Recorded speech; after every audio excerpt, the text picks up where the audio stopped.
1. Genin Day's Academy Graduation, in which Naruto learns a whole lot of things he already knew.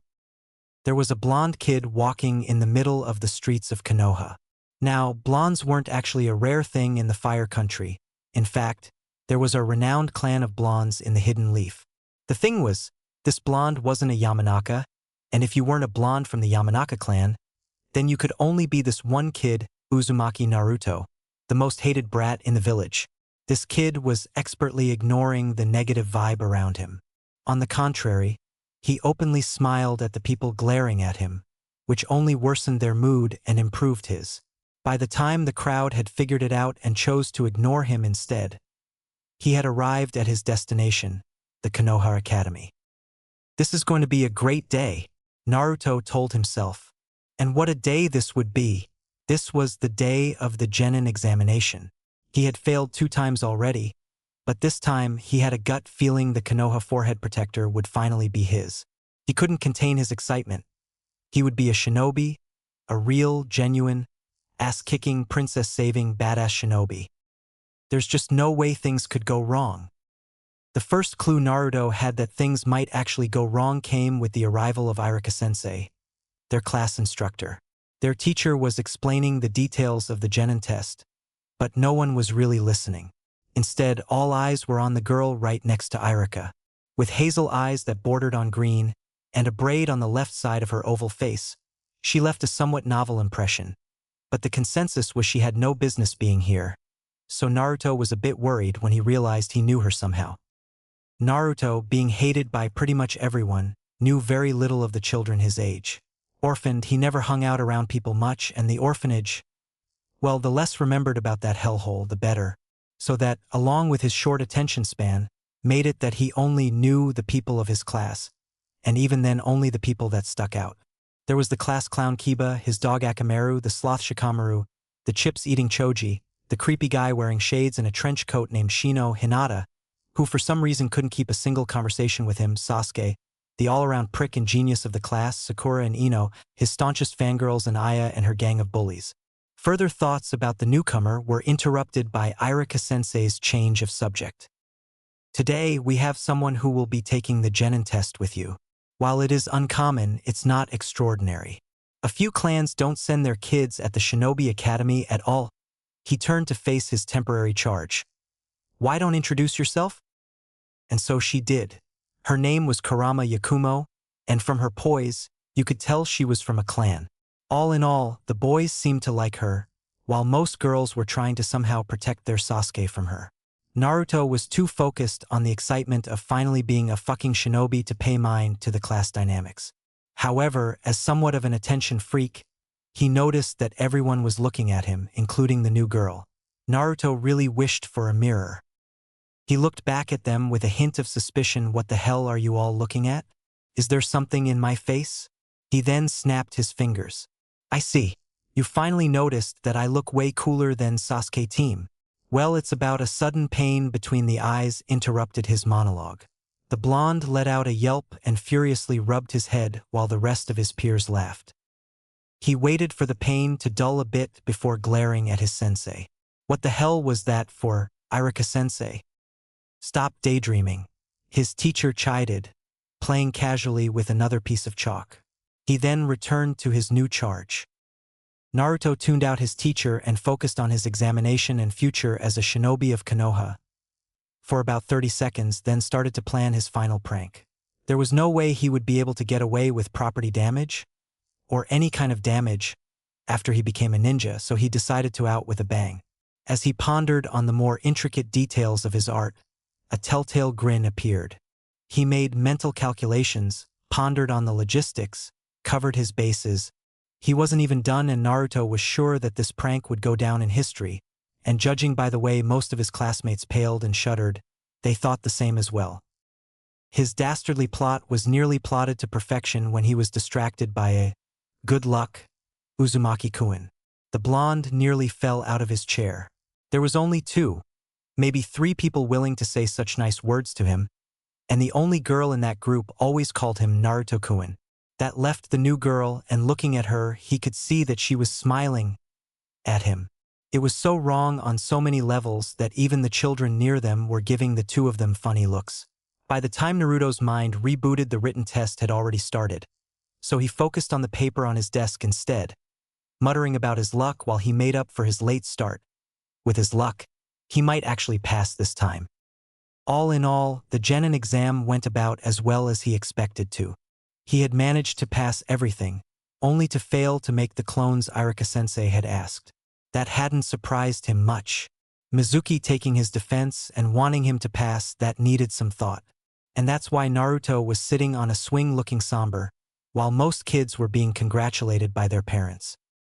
Again, the new girl tried to interact with him, but thankfully this time her clan members stopped her. Besides her, Kiba, Choji, Shikamaru, and Hinata all came to cheer him up. Well, Kiba was trying to get himself punched in the face, but Naruto guessed that was his way of cheering people. He got off his swing once he thought he had sulked long enough and headed for Ichiraka's ramen. Maybe Irika-sensei would try to cheer him up with a bowl or 5. That would make things easy. Instead, he walked into Mizuki again. One thing led to another, and now he was tasked with the mission of stealing the Forbidden Scroll of Seals. Once upon a time, Naruto would have jumped at the idea of showing his expertise and learning a cool jutsu at the same time. He still liked the idea of sneaking into the Hokage's office. In many ways, it was a legitimate test of skills, and the blonde was itching to see how good he really was. His choice almost made for him, Naruto went home to prepare instead of paying a visit to his favorite ramen stand. In his room, Naruto planned for everything and set out to enter the Hokage's office. A couple of minutes later, and Naruto wondered if this whole sneaking in stuff wasn't becoming too easy. Where were Gigi's elite guard? The ANBU. As good as he thought he was, Naruto couldn't help but think that if someone like him could infiltrate the Hokage's most secure building without a sweat, that could only one thing. He was becoming too awesome for his own good. Or that the ANBU really sucked, but that couldn't be right, so it had to be the former. He unlocked the door to Gigi's main office and found the scroll on the side, under a glass panel. Naruto, what are you doing here? Finally, a challenge, and not a small one either, the fucking Hokage himself. It was the perfect opportunity for Naruto's new jutsu. Oiroke no Jutsu, sexy technique. And just like that, the match ended. Naruto was proud of his new technique, but kind of wished Gigi hadn't fallen for such a perverted trick. What did it tell you when the strongest shinobi of Konoha was unconscious and bleeding from his nose because of naked lady? With a sigh, Naruto sat on a couch awaited. Sure enough, the Sandaime came to and blinked when he saw Naruto. Naruto, what did you do? Nothing yet, besides proving once and for all that you are a pervert. The Hokage had the good grace to blush. I just figured there was something wrong with the test and wanted to run something by you. What test, Naruto? You know, the one where I have to learn a jutsu from the Forbidden Scroll of Seals? The look on his face was enough to know that the test never existed. Well, shit. Before you ask, this was all Mizuki team's idea. The Hokage raised an eyebrow. Naruto was suddenly very nervous that I think. I'll explain from the beginning. See, I failed to make the clone jutsu to pass the Genin examination. Sarutobi nodded once. Apparently, he already knew of the examination results. So when Naruto made the hand signs, he was satisfied to see Gigi's pipe fall from his mouth when the room filled with his doubles. That's amazing, Naruto. But then why did you fail the test on purpose? Naruto rubbed his head. Because I can't make less than what you see here. And there was a good chunk of clones in the room, about 50, give or take. How they all fit in the Hokage's office was a puzzle in itself. The teachers keep asking for 3. I wasn't sure I'd pass, so I thought I'd wait till after the exam and show it to Irika-sensei. You know? The Hokage shook his head sadly before returning to clones that were starting to vanish. So why are you able to make so many clones but not just 2 or 3? Well, you see, at the beginning my clones always looked sickly and sort of died after a few seconds.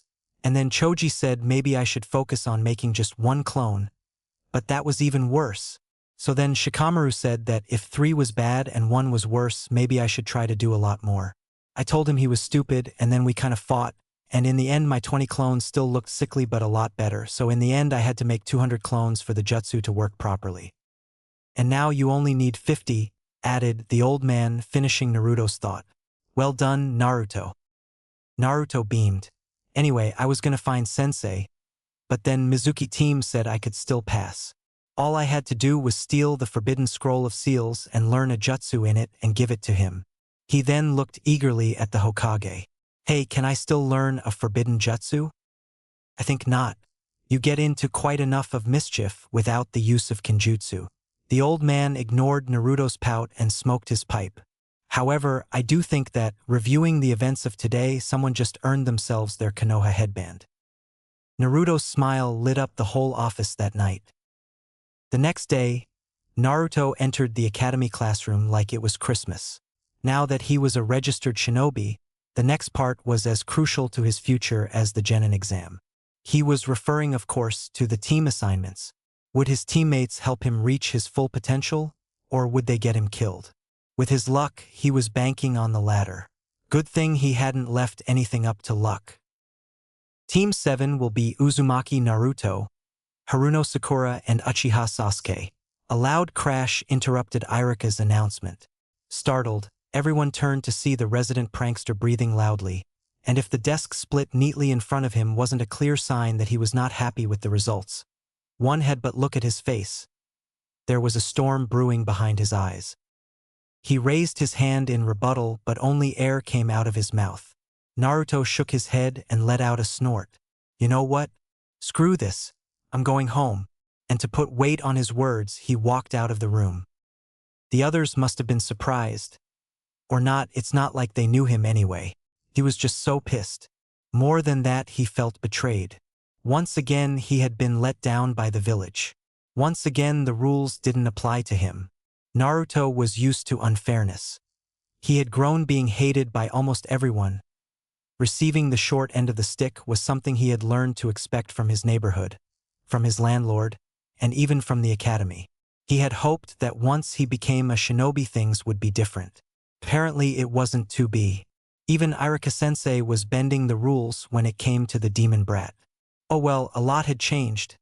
He wasn't that naive 6-year-old kid anymore, and his goals had matured along the way.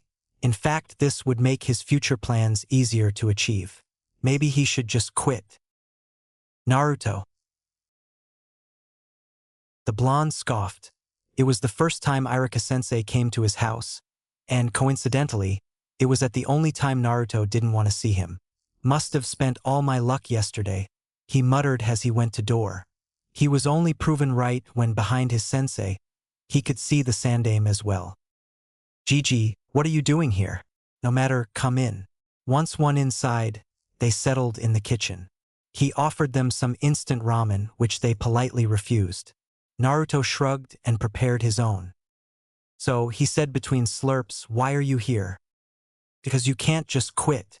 What happened to the loudmouth blonde that wouldn't stop until he became Hokage? Naruto paused. He realized that becoming Hokage was really hard when the whole fucking village hates you. Naruto knew he had won the argument when his sensei started spluttering. But he wasn't done yet. Also, I didn't quit or else I would have left my headband on your desk. Irika blinked. It seemed he failed to notice that little detail. But I thought. He then groaned and slapped his forehead. Meanwhile, Naruto turned solemnly to the Hokage. Why are you here, Gigi? Do you want to convince me to remain a shinobi as well? Well, I didn't quit, so there. The old man looked at Naruto for a long time, like he was assessing someone he was unfamiliar with. And it was about damn time, too. He felt bad enough that Irika-sensei hadn't found out until now, but for the man he had known the longest to not have seen the signs, it had hurt. Maybe they weren't as close as he thought. Finally, he spoke. No, Naruto-kun. I was going to talk to you sooner or later about this, but I guess what happened today only hurried the matter. I'm going to tell you why the village treats you the way they do. Well, shit. He was only looking for that very answer for most of his life. It's not like he hid it as well, and now he was going to tell him? I'm listening. And so, the Hokage told him what really happened on the 10th of October all these years ago. When he was done, Naruto sat there, hands on his knees, as if to brace himself. He seemed in deep reflection. So the legendary Nine Tails is currently sealed in my gut. I guess that's why people keep calling me demon behind my back. There was a sharp intake of breath as well as a rise in killer intent. Naruto ignored both. So, like, everyone in Konoha knew except me? Feels like a bad joke, a very bad one. Needless to say, the kid was angry. He grasped his visibly shaking knuckles together. So why couldn't have I known about this? This information is top secret, Naruto. Even if most people know about it, they are forbidden to tell anyone, even their children. Naruto mentally noted, quite bitterly at that, this didn't prevent the children from disliking him, or their parents from outright hating and mistreating the blonde, or the shinobi that should have known better of doing the same. In other words, whatever reason they never told him, it didn't do shit but have him wonder for the longest time what the hell was wrong with him. At one point he had even thought the villagers were right, that he was a lost cause. This did nothing to calm him down, and both adults exchanged a glance. Finally Irika spoke. Naruto, are you okay? He blinked. Okay? Seriously, do I fucking look okay to you? None of the things you're saying are making sense. He really wanted to yell, to break things, or to punch someone. But the Hokage was here, and now wasn't the time to get on his bad side. Okay, pretend that I don't get it. Not telling anyone did Jack's hit for me. So why hide the secret in the first place? Sarutobi looked serious and Naruto tensed in response. There is a name for people with your predicament, Naruto Jinchuriki. As Jinchuriki, you have the potential to use the Kyuubi's power and make it yours. In other words, a super shinobi. He liked the sound of that. He didn't like the name nor the scorn that came with it. The other villages would love to get their hands on you, especially since you're not trained yet. At best, they would brainwash you and turn you against Konoha. At worst, they would kill you and take the Biju for themselves. Naruto was pale at the end of the explanation. And Gigi might have been nice about it, too. You could never truly know with shinobi. So it wasn't to protect him from the people of Konoha, but from the external threats that they hadn't told him.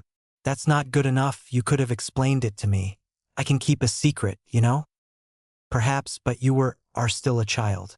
I didn't want your life to revolve around that thing in your gut. Naruto wondered if the Hokage had really thought about that. To him, being upset at the village because they were stupid sure as hell beat being upset because the village hated you for the sin of existing. Instead he asked, so what, you want me to become a shinobi so I can protect the Kyuubi? I want you to become a shinobi so you can protect yourself. You should know by now that I care more about you than about the Biju. Naruto looked chastised and pleased at the same time. He might still be angry with the man, but he was still his Gigi. After a pause, Irika rejoined the conversation. Naruto, could you tell us why you stormed off like that? And there was that anger again. Why am I teamed up with Uchiha and Haruno? He countered. Well, it's for balancing issues. Usually, the student with the lowest grades is paired with the two graduates with the highest marks, in order to help the... Irika paused before changing the line of conversation. You know, I could have told you this if you hadn't made a scene earlier. Why were you so angry, Naruto? Naruto shrugged. If they didn't want to be honest with him, he had ample reason to do the same. He turned to the Hokage, with the question he wanted answered the most. What about my parents? Is it like the Kyuubi thing? I'm not supposed to know about it yet, to protect me or something. There was something like a frown on the Sandame's face that quickly went away, but in the end he nodded. When you promote to Chunin, I will tell you. Chunin? How long did it take to become Chunin? He hoped it wasn't another 3 years because he'd probably die from an aneurysm before then. Fine. You'd better get your answers ready, because I'll be the fastest promoted Chunin ever, you know. The two visitors took it as their cue to leave. Still, he had one parting shot as they all left his apartment building. I'll see you around, Irika-sensei, Hokage-sama. Once again, Gigi's reaction was almost unnoticeable, but Naruto knew the jab had found its target. After all, just because Naruto was glad to know the people that cared for him still cared for him, didn't mean he wasn't beyond pissed because of what they'd done. As for Irika, he looked forward to seeing him tomorrow. For now, though, he needed to calm down, so he headed towards his favorite place in Konoha, the Hokage Monument. When he got there, someone was waiting for him. Oh great, he knew he had it coming, but he had thought it would wait till tomorrow. Not word, he muttered vainly. All he got in return was a scoff. You quit being a shinobi? Seriously? How did you think that would work? No wait, you weren't exactly thinking, were you? What part of keep lying low until you become proper shinobi didn't you understand? Naruto groaned. I didn't quit, damn it. He wanted to add more, but then he saw the barely concealed smirk. Asshole. As far as I'm concerned, your pranks suck, so we're even. Naruto bristled. I'll pretend I didn't hear that. I'll have you know that my pranks are awesome. End of discussion. His friend rolled his eyes. Naruto twitched, but let it go. So we both know you didn't quit, even though you wanted to. I also know that you got the worst luck I have ever seen. Did you have to be all dramatic about it? Naruto rolled his eyes. I was pissed. Okay? I really wanted us to be on the same team, you know? They at least needed to know I wasn't gonna take their bullshit anymore. And seriously, it's like GG only noticed now about the change now. I mean, I changed my fucking clothes and almost no one noticed. And he had, gone was the garish orange jumpsuit. It had been burned and replaced with white shinobi trousers, an orange shirt, and a white sleeveless jacket with the Uzumaki symbol on the back. Much more awesome if you asked him. His friend didn't have his refined tastes, but he forgave him because he had his own ways of being awesome. For him it was clothes and sheer manliness. For the other boy, he was still looking. And speaking of his friend, Naruto gave him a narrow look. And don't think I don't know you were as pissed as I was. For a second there I thought you were gonna kill that girl who cheered when I left. Of course I wanted to, which is why I left her a present in her locker. Naruto still wasn't used to someone caring to the point of taking his defense like that, so he couldn't prevent the red in his cheeks. Damn it. Shikamaru team. Stop saying stuff like that. It's embarrassing, you asshole. The young Nara grinned. Tell you what, you stop grinning like a fangirl when I say something embarrassing and I'll stop doing it. A comfortable silence followed. Naruto sat next to the boy and together they watched the village in silence. He's seen Konoha like that. From afar the village looked so peaceful. Are you still angry? No, but I'd still like to know why Pinky and Uchiha team, though. The other boy blinked. Right? You couldn't have known. It's kind of funny. Naruto groaned inaudibly. Shikamaru had a stupid sense of humor. You have an idea who your Jonin-sensei is going to be? Naruto nodded. Kakashi, because Jujutsu can go fuck themselves. The other boy grinned. Here's the part that wasn't mentioned. Apparently, Hatake Kakashi is the only living student of the Yondaime. Naruto looked very unimpressed. Misguided sense of duty was a pain. You got to be shitting me. It's like they're trying to get me to hate them. Hell, it's not like I was away for the last 12 fucking years. What gives them the right to mess everything up like this? Shikamaru interrupted before he could work up his rant properly. You're getting angry again. Damn right, I'm angry. Those bastards didn't even tell me about the QB when I graduated. The only reason GG even bothered to tell me is because he thought I was going to quit. And if you couldn't tell, this was the reason he was angry in the first place. This got his friend's attention. Wait, they really didn't? I don't know what to say, Naruto. I thought they trusted you a bit more than that. Want to talk about it? Naruto deflated. Shikamaru knew him too well. Nah, it's cool. But it fucking sucks the way they basically told me you're the QB, tough shit kid, and they never explained why I never got decent training. The academy basically left me to die, and it's like he even didn't care. It's like GG didn't even know. A hand grabbed his shoulder. Naruto, I know it's been a shitty 3 years, but we made it. I know it hurts that they don't see you, but that's why I'm here. I see you, Naruto. Naruto took the time to absorb the words and nodded. This is what family meant. He had to admit, it had almost been 5 years and he still couldn't get enough of this sibling relationship. It was like an addiction. It was so bad that on most days Naruto wondered what he'd do if lost his brother. The answers he came up with frightened him sometimes. And most importantly, Aniki sees you. I think it's time Konoha finally got acquainted with him. What do you think? The blonde grinned back. In spite of his sucky team that promised to be fun, Naruto frowned. His friend hadn't mentioned his team at all. Shikamaru, who's on your team? The boy kept a perfectly straight face and said, Choji and Ino. Fuck you, Shikamaru. 2. Genin Days, Team 7. In which Shikamaru hangs out with Naruto, even though Naruto has no friends. Naruto came about 1 hour late at the academy.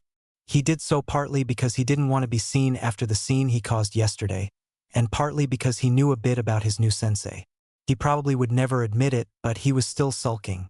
There was no end to the annoyance he felt for his new team. As far as he was concerned, this was punishment. He opened the door only to be attacked by a glare. Sakura was obviously trying, and failing miserably, to flirt with Sasuke.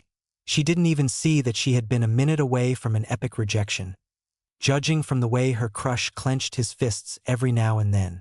As for his other teammate, he looked half relieved he wasn't stuck with only a fangirl, half disappointed he still had to deal with the dead last, and fully annoyed that whatever the case he hadn't come sooner. Sakura snorted. What are you doing here, idiot? I thought you quit. Naruto was already prompted to tell her off, and he hadn't even made it to his seat yet. However, he didn't show it because for better or for worse, they were a team now, which made them teammates. The very thought was excruciating. Instead, he ignored her stare, sat down and took out what looked like a manga. He pretended he didn't hear Haruno calling him an idiot again, or Uchiha calling him a daube, or Pinky's indignation at ignoring the asshole's all-important insults. Only when a hand slammed his manga on his desk did he react. Get your hand off my manga, Pinky. Then stop being a pretentious jerk and answer my question. Idiot. And don't call me Pinky. Not only you waltz in here like you're a shinobi, but you even ignored Sasuke-kun. Naruto took a deep calming breath. My name is Uzumaki Naruto. Get it right or piss off. Pinky blinked several times. Fortunately, Uchiha was a bit smarter and decided to forego the insults in order to get rid of his boredom. Oi, didn't you quit? Well, there were no insults in the question, so he could answer. He wasn't expecting a miracle on the first day. He wished they had asked about something else, though, because he was still angry about that whole fiasco of a genin promotion. I didn't quit. I was pissed about the team assignments, so I left.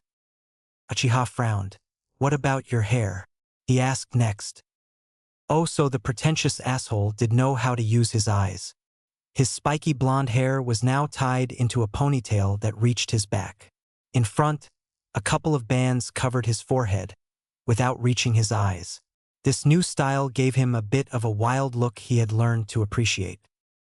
It was a henge no jutsu, transformation technique, he answered proudly. Then take it off already, baka, the fangirl snapped. He rewarded her with a glare. She took a step back, regaining her confidence with the increasing distance. It doesn't suit you at all. Naruto rolled his eyes. I couldn't care less about what you think, Pinky. Uchiha twitched, but Naruto was able to notice the amusement in his eyes before it flickered away. Apparently, he thought the same. Besides, you got it backwards. My short hair, that was the henge. They looked at Naruto strangely for a moment. Fortunately, the Uchiha shrugged and returned to his brooding, and Pinky went back to her fangirl ways, leaving Naruto to his reading. He read until he heard the door open and a silver-haired shinobi entered the room. He took a good look at the trio and said, my first impression of you guys is, you're boring. Come and meet me on the roof. After that, he vanished, leaving behind some smoke and a handful of leaves. Naruto's eyes narrowed. So this was the famous Shunshin no Jutsu. If he could learn that, it could be worth becoming a genin. Naruto pocketed his book and followed the others to the roof. Kakashi was waiting for them. He asked for proper introductions while telling absolutely nothing about himself. Well, two could play that game. Well, your turn next, Blondie. Okay. Well, your name is Hatake Kakashi, son the famous White Fang, and student of the even more famous Yondaime Hokage. You like reading Ika Ika Paradise, so you're probably a pervert. I dunno about your dislikes, but I guess smartass? No one likes a smartass after all. As for your dreams and aspirations, probably making up for past mistakes, or some other mature and deep shit like that. He paused for dramatic effect. It was my turn to guess who you were, right? All of them were giving him looks so funny Naruto couldn't help himself and laughed at them. Kakashi's face was the funniest. He looked frustrated and disappointed at the same time.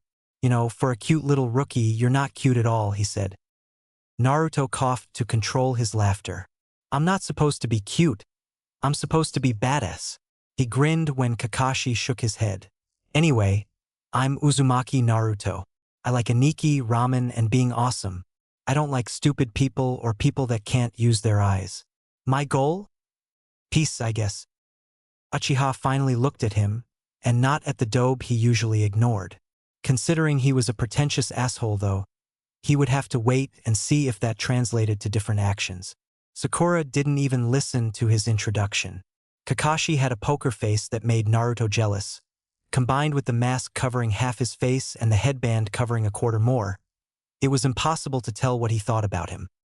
Once the introductions were over, apparently, Uchiha wanted to kill someone, probably Uchiha Itachi if the bingo book was accurate, and Pinky really wanted to help Sasuke rebuild his clan. Kakashi told them they had one more test before they became true genin and told them to meet in Training Area 7 the next day. Well, this promised to be fun. Especially the part where they shouldn't eat any breakfast or else you'll puke. That sounded lovely. Again, two could play that game, but before he prepared to deal with his sensei, Naruto wanted to spend some time with Aniki. Aniki had finally managed to finish his new gas bomb, and chances were he'd probably need them, for testing purposes, obviously. At the very least, tomorrow would be interesting. The next day, Naruto arrived on time, like the other would-be genin. So like the other two, he waited more than an hour for their Jonin sensei to arrive. Only he had the foresight to bring his manga with him, so while the other two were fuming, Naruto was engrossed in his reading. Still, if his Jonin sensei made a habit of arriving hours late every single time they met, he would have to do something else than reading. He wouldn't be able to put up with that shit for long. Eventually Kakashi appeared in a swirl of leaves. Uchiha and Pinky were glaring daggers at him, while Naruto sighed and pocketed his book. He was just getting at the juicy part. Once again, Kakashi looked disappointed. Look at them, he said at Naruto. Look at their angry, pouting faces. That's what a cute genin is supposed to look like.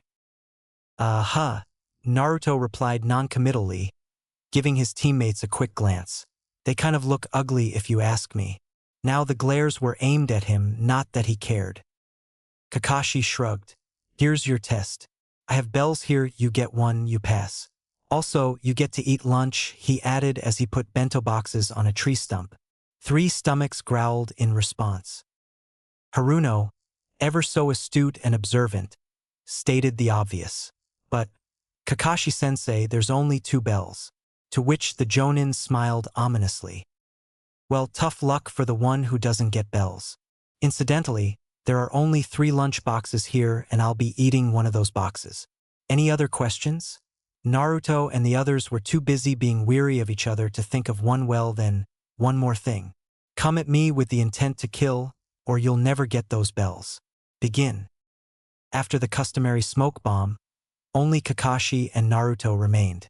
That suited Naruto just fine. He had always wanted to take a crack at combat against a Jonin. He knew that currently he had no chance, but this was a great way to gauge how far he still had to go. So sensei, you won't mind a little worn up, will you? His teacher sighed and took out his own book in response. Lesson 1, Taijutsu. Was he really that outmatched? Maybe his goal would be to make him drop his book. He took a crouching position aiming for the Jonin. Without warning, he closed the distance and assaulted his new mentor with a flurry of punches and kicks that all missed their mark. Naruto smiled. Kakashi-sensei's nonchalance and the way he evaded his blows with ease reminded him of Aniki. Maybe it was time to take it up a notch. Naruto jumped back and after adjusting his stance for a jump, leaped into a series of fast somersaults before he brought his foot down on Kakashi's shoulder. Senpu Kaze Otochi. The Jonin dodged, but his expression changed when Naruto's foot created a small crater, blowing rocks and debris all around him. The blonde stood and gave his sensei and cocky smile. Kakashi's lone eye showed a bit of exasperation.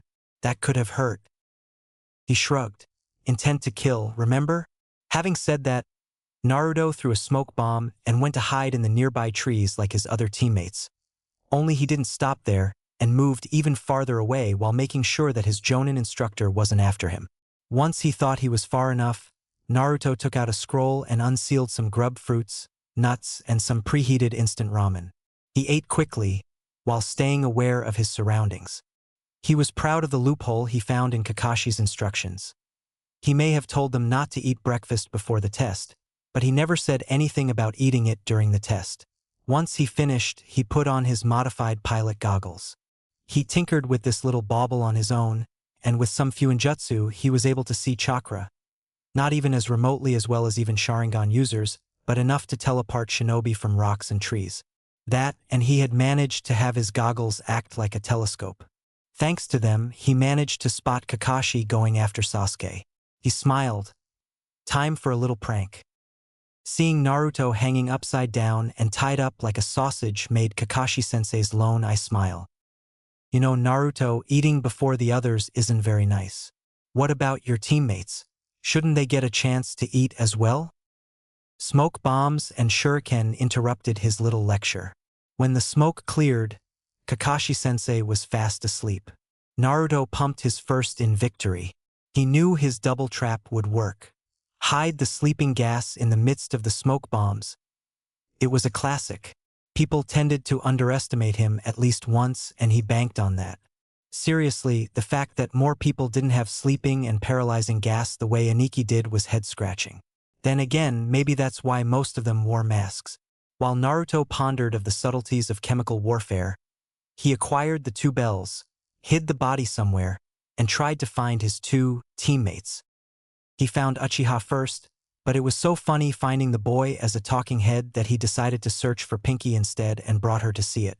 Her reaction and subsequent fainting was equally hilarious. After he unearthed one and roused the other, Naruto sat down, serious. So, how about we team up? I mean, all three of us failed to get the bells on our own, and that's kind of obvious, you know, 'cause he's a Jonin and all. When no one answered, he added, tell you what, I'll even take the fall if we really do need the bells to pass. It's not like I want to be a shinobi that much at the moment. Uchiha didn't even think about the answer. I didn't succeed by myself, and you expect me to believe I will while I'm being held back by a fangirl and a dobe? Tell you what, you leave me alone, and when I get the bells I might be generous enough to share one with either of you. Naruto watched him leave with his usual self-satisfied smirk, and his groupie followed, eager to follow the blonde's advice. Without said blonde, of course. Well, so much for them being a team and all that shit. He had offered, and they took a piss on his goodwill. They could go fuck themselves. The Jonin sensei was on thin ice as it was. He was cool enough and might become someone he could hang out with, but he was too aloof and obnoxious. To him, Kakashi could still go either way. Speaking of their sensei, he wondered if the man had woken up yet.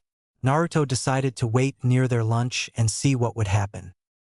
He arrived and waited near the lunches, reading his ever-present manga book. He stopped when Kakashi's alarm went off. Seeing his disgruntled peers was amusing. No need to ask how it went. Their faces told him everything he needed to know. You look quite happy for someone who has yet to get the bell, or eat lunch for that matter. Naruto took a good look at his sensei and his eye twitched. Right there, on his side, were the bells that were supposed to be in his pocket. Wait, the bells were still in his pocket. What the hell? Oi, Kakashi-sensei, can you make real clones? Oh great, now he wanted to slap himself. Kakashi smiled and Naruto knew he was busted.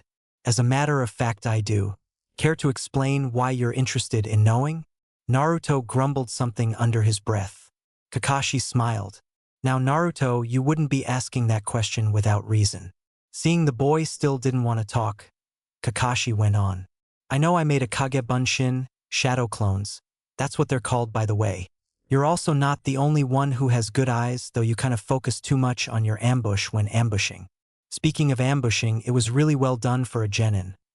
A little sloppy in the execution, but one always has room for improvement. Frankly, I'm impressed. Huge didn't even begin to describe how big a screw-up he had made. Yes, he didn't know about the clone, but to have been observed during all that without his knowledge? That was a rookie mistake, one that got you killed early in your career. Pinky looked from one to the other. What are you talking about, sensei? Next to her, asshole looked slightly annoyed. Or maybe he was confused and didn't want to show it. Naruto, would you mind showing the contents of your pocket to the rest of the class? Naruto glared at the man before complying. The look of outrage on arrogant asshole's face was totally worth it though. He had never seen the guy so pissed. Next to him, Pinky was gaping like a fish. He looked at the bells with something like disgust. What was he supposed to do with these anyway? They weren't real, you know?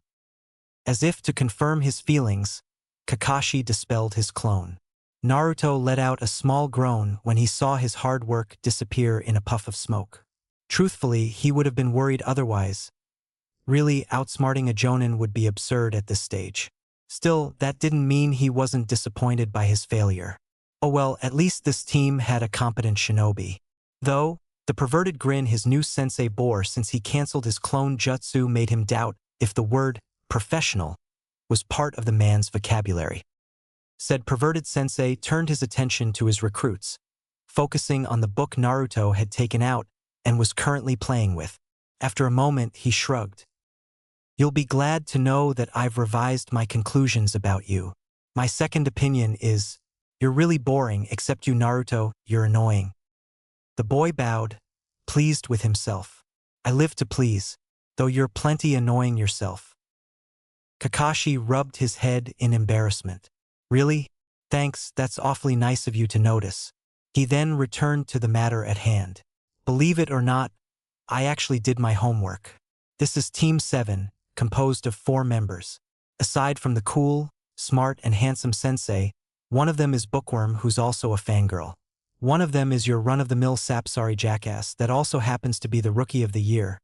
And the last, and very much the least, is the annoying dead last, with a penchant for putting his foot in his mouth and playing stupid pranks. Naruto's indignation flared. Oi! My pranks cause fear by the simple mention of them. They're fucking art, okay?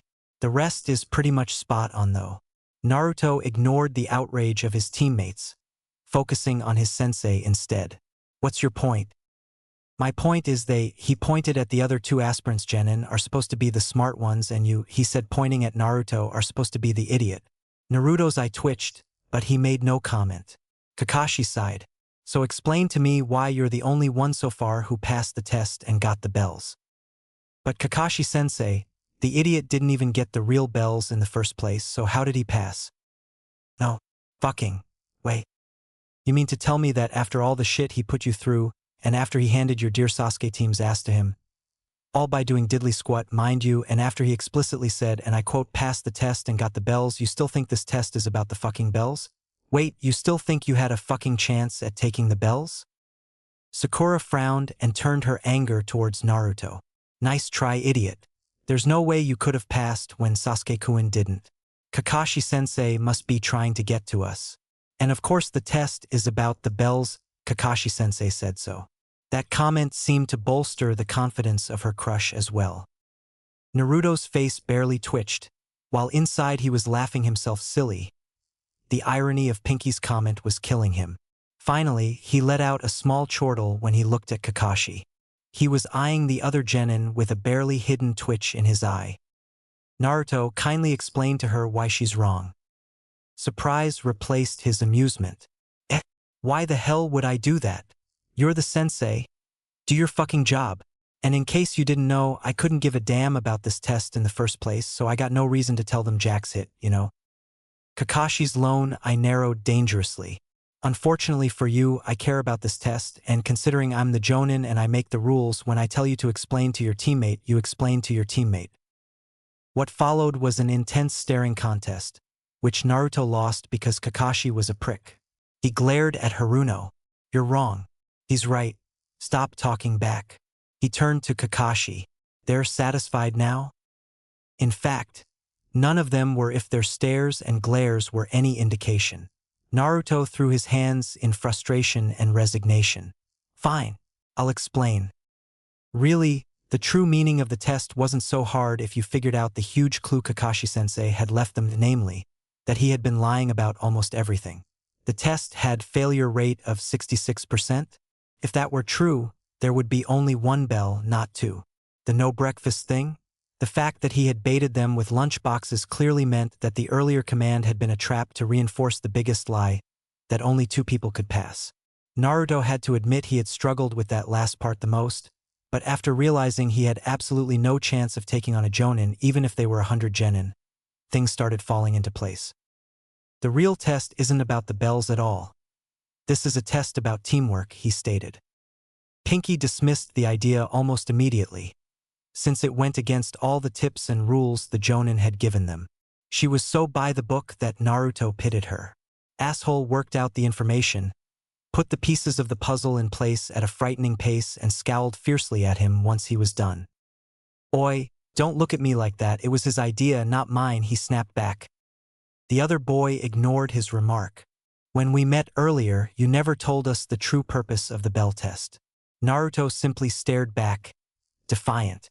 If you know what's good for you, Uzumaki, you won't pull that kind of stunt on me again. Naruto rolled his eyes.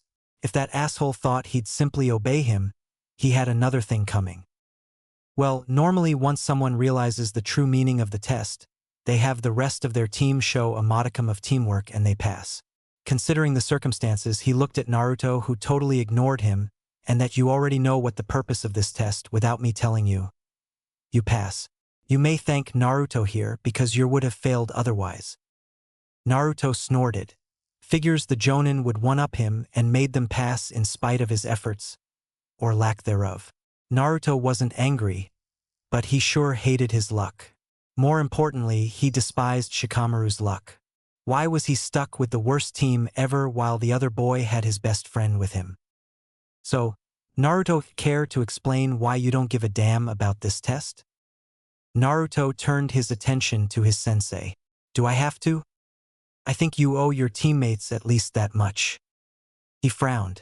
Yeah, well, you answer my question and I'll answer yours. Why the fuck am I on this team? Naruto grit his teeth as the Jonin told the same lie Irika had been forced to feed him. So he was one of them. Too bad. He had thought there would be at least one member of the team he could get along with. Unfortunately for you, Sensei, you failed my little test. There are 3 little things you need to know about the previous graduation class. 1. I am not the dead last. 2. Sasuke team is not the rookie of the year. He flashed his sensei a grin. But you knew that already, didn't you? But here's the kicker. 3. The reason I know of 1 and 2 is because I made it happen. Man, he never got tired of the faces people made when they realized how much they screwed up when out came to one Uzumaki Naruto. Right now, though, he was too angry to take pleasure in that. Mainly because Kakashi betrayed nothing of his surprise or his emotions. So to answer your question, I don't give a damn about that test or this team, because I don't trust him, I don't trust her, and I sure as hell don't trust you. He had sneered the last part outright, glaring at Kakashi. The Jonin kept his bored expression. Naruto had to admit his respect for his sensei's aloofness, even though it rubbed him the wrong way. Kakashi ignored Naruto's outburst and set up their next meeting for early tomorrow. Naruto would be there. It's not like he had a choice in the matter. He would bide his time.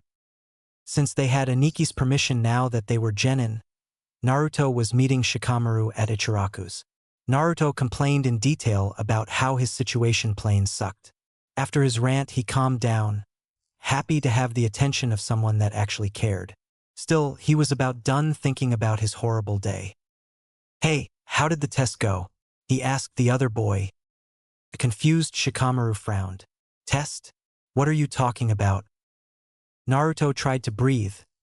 It wouldn't do to get angry until after Shikamaru explained. The explanation was simple. The Jonin were to test the potential genin however they saw fit, or not. Shikamaru's Jonin instructor was a bit on the lazy side and simply made sure they knew why they were a team. After that, it was mostly training. Naruto voiced his displeasure so explicitly that Shikamaru and even Tsuchi were laughing hard enough to gasp for air. Meanwhile, Ayam went full mother mode and threatened to scrub Naruto's tongue raw if he ever felt the need to be that disrespectful. "Now, no more insults to your sensei," the waitress said. Naruto stared at her confused and outraged. "Why are you defending him? He's an asshole." "That's it." Ayam looked mad, but also conflicted. She edged closer to the counter and Naruto grabbed his last bowl of ramen protectively out of instinct. Naruto put the bowl down. He shook his head vehemently. "Put down." Defeated, Naruto knew he had no choice. He put it down, knowing what would happen next. His heart still stopped when she took the ramen away. He felt so betrayed, so empty. How could Ayam of all people do this to him? But waitress stood firm in her resolve, even though it did waver when she saw his unshed tears. She didn't even come near him for the rest of the evening. Whether because her resolve would crumble or because she was about to cry, Naruto would never know, nor did he care at the moment. Shikamaru shook his head as he patted the poor blonde's shoulder. Tough luck. Naruto didn't even have the energy to be grown. He just wanted his last bowl of ramen. He was about to slam his head on the counter when his nose picked up a familiar smell. In front of him was steaming hot bowl of miso ramen. To his left, Ayam was talking to one of the customers, but he couldn't see her well because Shikamaru was leaning on the counter, hiding her from view. Shikamaru was a lifesaver. He gobbled up the food before the waitress found anything amiss and discreetly slid the empty bowl back to his owner. Now that he was revived, he turned his indignation towards the reason of all the shit happening today. "He's not even there and he turns Ayam against me," he grumbled. "Aren't you taking this way out of proportion?" Shikamaru reasoned. "Yes, he probably asked for you and you got put with those two, but considering who Hatake is, Uchiha was pretty much a given." "But did it have to be Haruno Sakura?" He groaned back. Shikamaru winced in sympathy. "I know, but she's a blank slate. Considering who they thought you were, they probably concluded Sakura could balance things out, branch into something that would complete the team." Naruto thought about it, and from their point of view they had an argument, whoever they were. And then his eyes narrowed dangerously. "Let me tell you how I see it. My life's been shit for the most part. As long as I've known, Konoha has hated me. I can count the number of people I can trust with one hand. The orphanage was hell. The academy wasn't much better. The nicer teachers threw me out of class without warning when I clowned around. The bad ones found excuses to punish me. The worse ones taught me wrong. The only good teacher I had was Irika-sensei. Considering my current situation, I should be Rookie of the Year instead of the dead last. For me, it's the same thing as trying to kill me, just not directly. So when I'm paired with someone who only cares about revenge and a fangirl that outright hates me, on a team with a sensei whose motto is teamwork or die, it sounds to me like the people in charge aren't that different from my old teachers. So this is where you usually eat, Uzumaki-kun." Shikamaru, who was about to reply, closed his mouth. The duo turned to meet a girl, the one that kept being nice to him. Naruto frowned. Shikamaru remained neutral, but there was a hint of resignation in his eyes. Odd. What the hell did he do to that girl? Anyway, this was the third time now he was getting bad vibes from her. He knew Hinata kinda liked him because Aniki had told him so, but that was the exception rather than the rule. He sent a clueless look to Shikamaru. Maybe he knew the girl. The young Nara shrugged, so he turned to the new girl. "Do I know you?" There was a flicker of something in her eyes before she answered. "No, we've never met. I should have graduated from the academy 2 years ago. I have heard a lot about you, though." Yeah, he didn't buy it. Whatever it was, it couldn't explain why she was nice to him. She looked nice and proper, so it couldn't be his art. It would be lost on her. Besides that, he was either an idiot or a demon to the rest of the world, so he couldn't help but doubt her motives. "Knock it off, Naruto. She just wants to be friends. Isn't that nice?" To anyone else, Shikamaru looked sincere, but Naruto knew when the boy was making fun of him. There was a flicker of amusement in his eyes. Just give it a shot. If it doesn't work, it doesn't. Besides, you need friends. And before you add anything, we both know that you currently have no friends. Naruto opened and closed his mouth as Shikamaru talked. Finally, he huffed and shrugged. He wasn't going to have this conversation with Shikamaru right now. Oh, you're not friends? Because in that case, I don't see why you'd ditch me and Choji and be here of all places. Shikamaru cringed. Yamanaka Ino was bossy, nagging, and she knew Shikamaru's mom. To top it all, she was Uchiha's fangirl number 2, or number 1, he couldn't tell and didn't care. Shikamaru avoided her as much as Naruto liked to pretend Pinky didn't exist. He wondered why she'd want to follow Shikamaru. Though, last he heard, she was still coming up with a plan to take over Pinky's spot in Team 7. I wasn't ditching Choji, the young Nara replied. I'm just paying for a bet I made. Naruto felt the gazes shift to him, so he answered. He bet I couldn't knock out the Hokage. The girls looked confused and Naruto couldn't blame them. Who ever heard of a genin defeating a Hokage? But, he thought with a grin, that wasn't why Shikamaru had answered like that. A quick glance next to him confirmed that his fellow genin was already gone. He turned to the blonde. Oi Ino, weren't you here for Shikamaru? The girl blinked before looking at the empty spot where the young Nara was sitting only seconds ago. He smirked. Shikamaru was good at being sneaky, but he was good at being tricky. As for the other girl, he was banned from ramen for today, so… Well, I guess I'm off. See you again sometime, Yakumo. He also said his farewells to the Ichirakus and left for his apartment. Once he arrived, he was welcomed by a glare. He couldn't help it. He burst laughing. It wasn't funny, Ino nearly caught up to me. I had to hide in the dango shop. That girl has trouble written all over her. Naruto didn't care though. He thought his prank was funny. What came next killed his good mood. You still need friends, Naruto. I don't need people I can't trust. I got a Nikki. It's good then that friends are people you can trust. And remember that it was Aniki who asked you to make friends. Naruto let out a frustrated growl. Ever since they had entered, the Academy, Aniki had practically ordered Naruto to make friends. All he got for his efforts were Shikamaru and Hinata, but she hated Shikamaru so she didn't count. The rest were like their parents, they didn't see him. The inside of the Academy was a replica of Konoha, with Irika in the role of the Hokage. Naruto would have gone mad within 3 months of not for Aniki and Shikamaru. I got Aniki and you. Why the hell would I need anyone else? Naruto snapped. Why wouldn't you? Shikamaru challenged back. You're in Team 7, I'm in Team 10, and you know Aniki can't be with you all the time. That's reason enough to get someone else. At least get the Jonin on your side. He chose you after all. He hated when Shikamaru was being reasonable. Fine, I'll make an effort, he muttered at last. A hand squeezed his shoulder. Naruto, there's nothing wrong with you. What is wrong is that in this village there are fools and people that blindly follow them. You found a few people that you get along with already. The Ikarakus, Irika-sensei, me, Aniki. You can find more.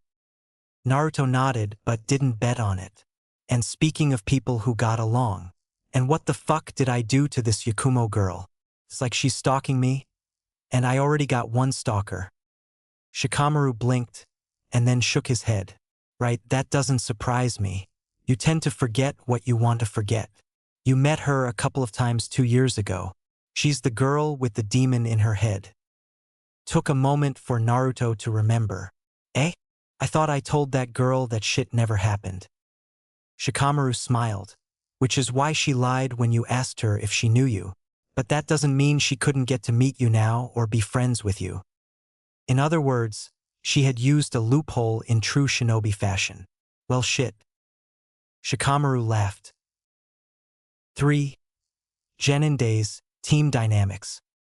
In which Naruto shows that he is in fact far from being the dead last. Shikamaru's team left him a bit underwhelmed. Choji was a kind soul, dependable when the situation asked for it, and overall the best friend he could ask for. Asuma was a cool adult, a competent jonin, and he liked to slack off. Ino was, well, she knew her mind transfer jutsu very well. He admitted, if only to himself, that she was also less annoying when not in proximity of Uchiha. More importantly, Choji, Ino, and he knew each other well enough to work in sync.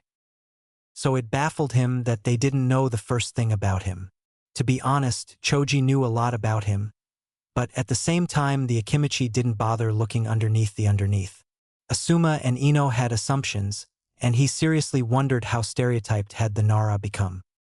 That morning Shikamaru stepped into Training Ground 10 and greeted his teammates. Asuma started the meeting. Well, now that the last member has finally arrived, let's start training. Today we're gonna simulate a capture mission and I'll see if you got what it takes to be Genin. I'll be the target. You have until noon to find me. If you succeed, I'll have a surprise for you. That didn't sound too troublesome. Maybe they'd have the afternoon off afterwards. He heard a distinct sound and looked up to find for other Asuma. Make sure you find the real me, now, he added with a cocky smile. Right? He had probably asked for that one. A quickly glance at the clone squad made him want to sigh. These were all normal clones. The real Asuma had already gone into hiding. He'd have to put some effort after all. The forest was further behind their sensei, which gave him an idea of where he'd go. That gave him a bit of time to answer one crucial question. To try to finish the task immediately, or did take a nap? He shrugged, might as well get this over with. Let's split up, Ino said. He'll be easier to find later. Shikamaru disagreed, but Ino was as bossy as she was nagging, so he decided to keep his mouth shut. Besides, he wanted to know how well his jutsu worked against a jonin. So he went in the direction Ino told him to find out for himself. Shikamaru had already memorized the layout of the forest since their first team exercise in there. He went to 5 strategic points in the forest to use his trapping jutsu. After that, it was only a matter of coordinating his efforts with Ino and Choji. About an hour after their game had started, he spotted the lazy jonin. Shikamaru pretended to sneak close to him sloppily. Asuma saw him coming from a mile away and left right into one of his trapped areas. Shikamaru smirked. It was time to see how his jutsu truly held up. Naruto didn't count. He got his answer with further ahead. He saw his sensei apparently suspended in midair. Shikamaru jumped from a branch and landed in midair, apparently floating. Sup sensei, he greeted with a lazy salute. His sensei's eyes narrowed. You can see them, he stated, and Shikamaru grinned at the implication of those words. Aren't you Nara supposed to be lazy? To which he replied, I am lazy. That's why I made these wire traps.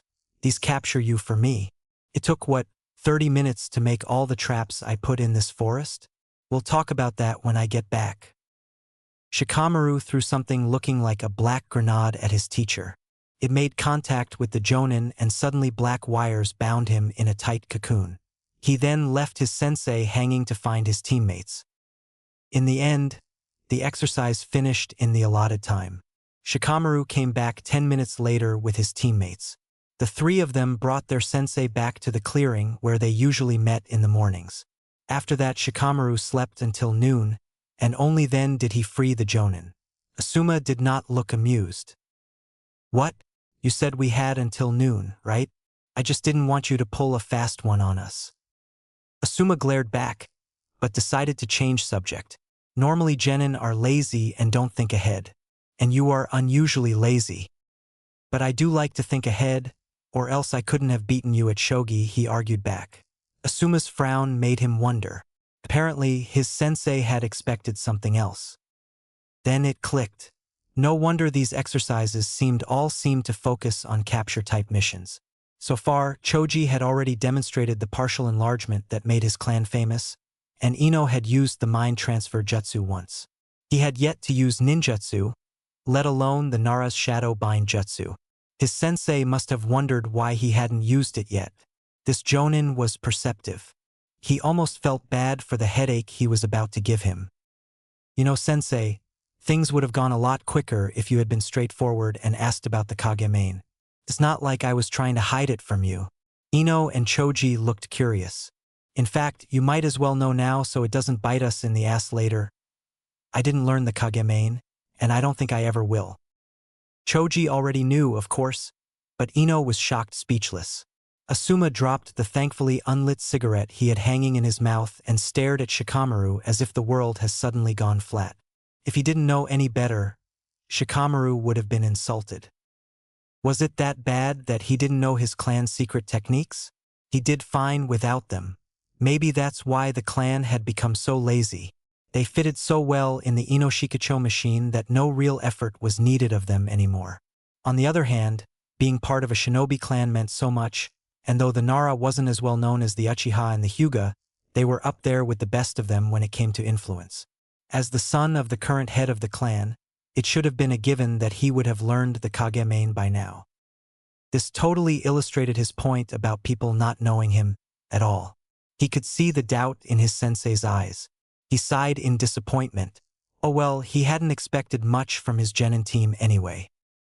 Suddenly, Asuma laughed. Well, you caught me, so who am I to complain? You've got guts, kid. Shikamaru shrugged back, unsure of where the Jonin was going with this. Well then, let's see what you got. Shikamaru blinked in confusion.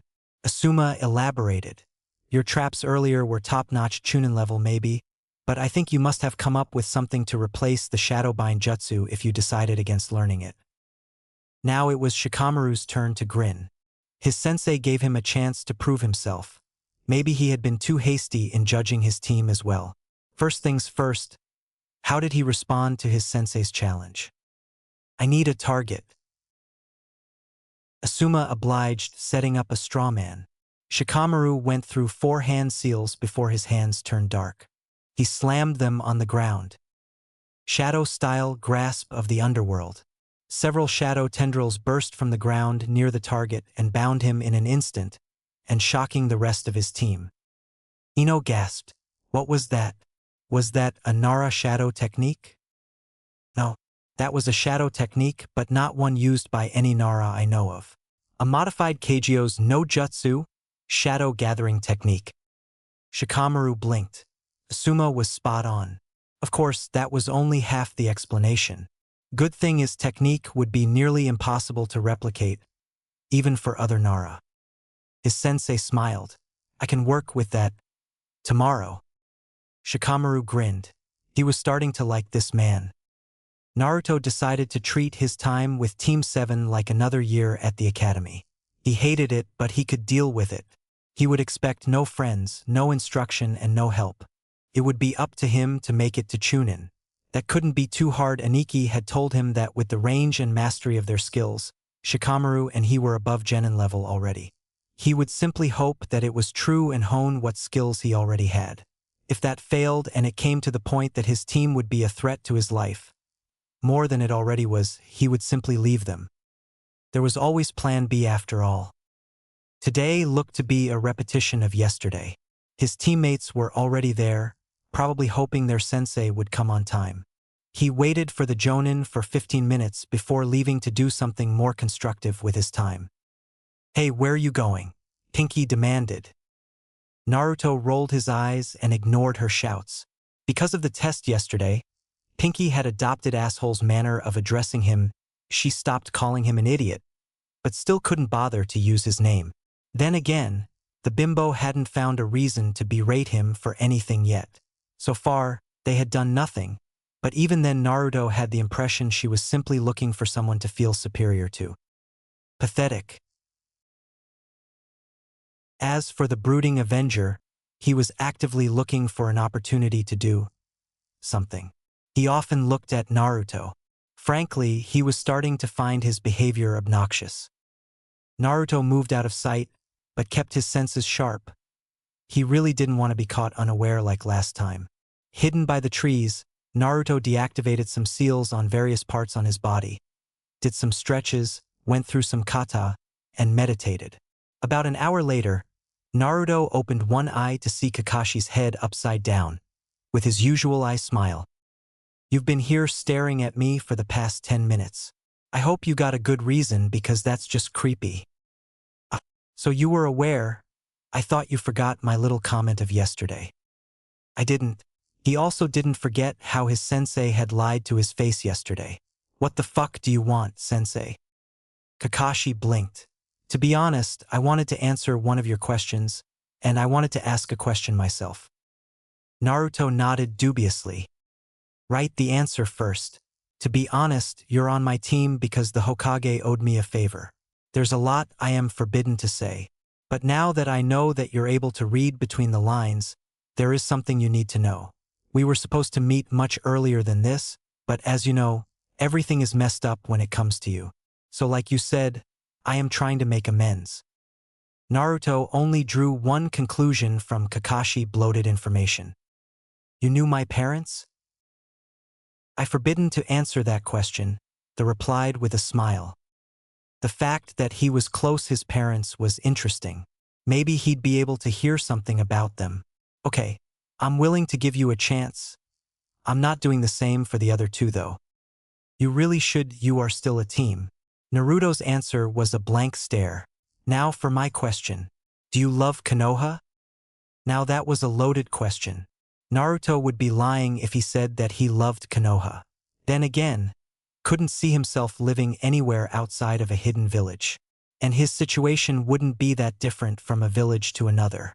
Well, considering what Gigi had told him about the other villages wanting a piece of the Kyuubi, in the end Naruto told the truth. I don't love the village and I don't hate it. It's a nice place sometimes, so I guess I'd say I like it? Kakashi smiled.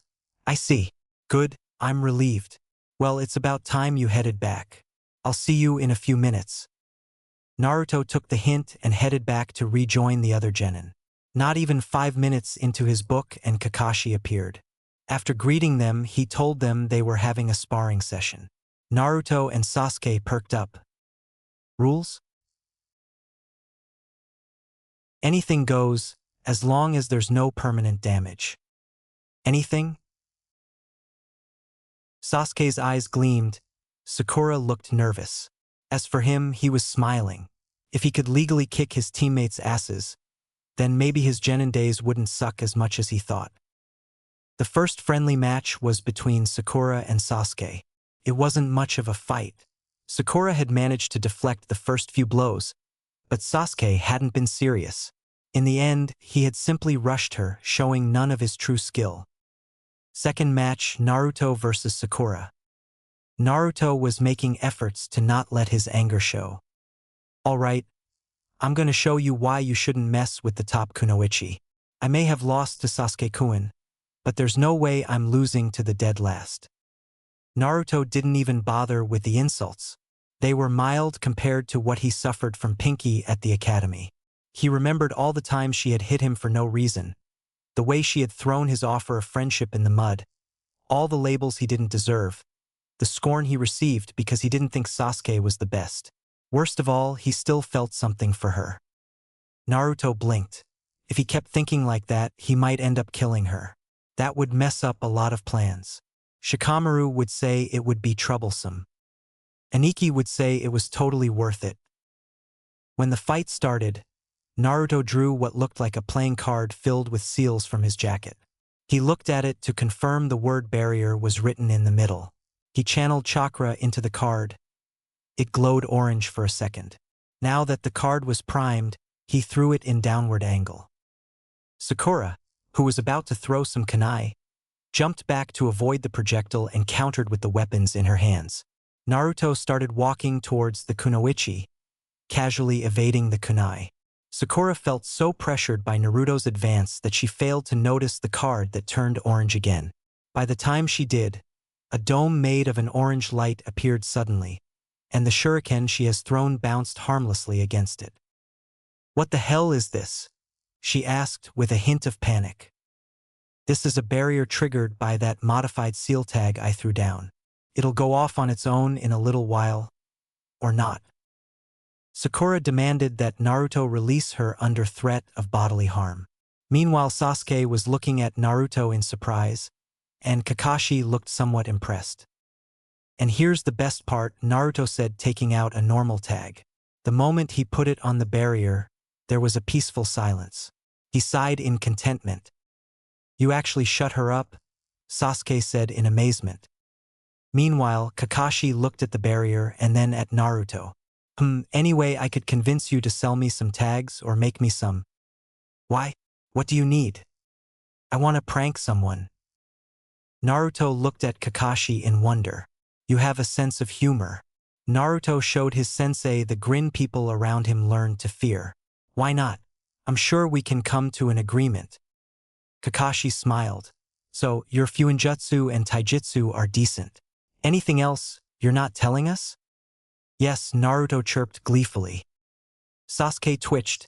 Sakura kept shouting silent curses and Kakashi smiled. I think I'm starting to like you, Naruto. Cool. Are we done here? What about him?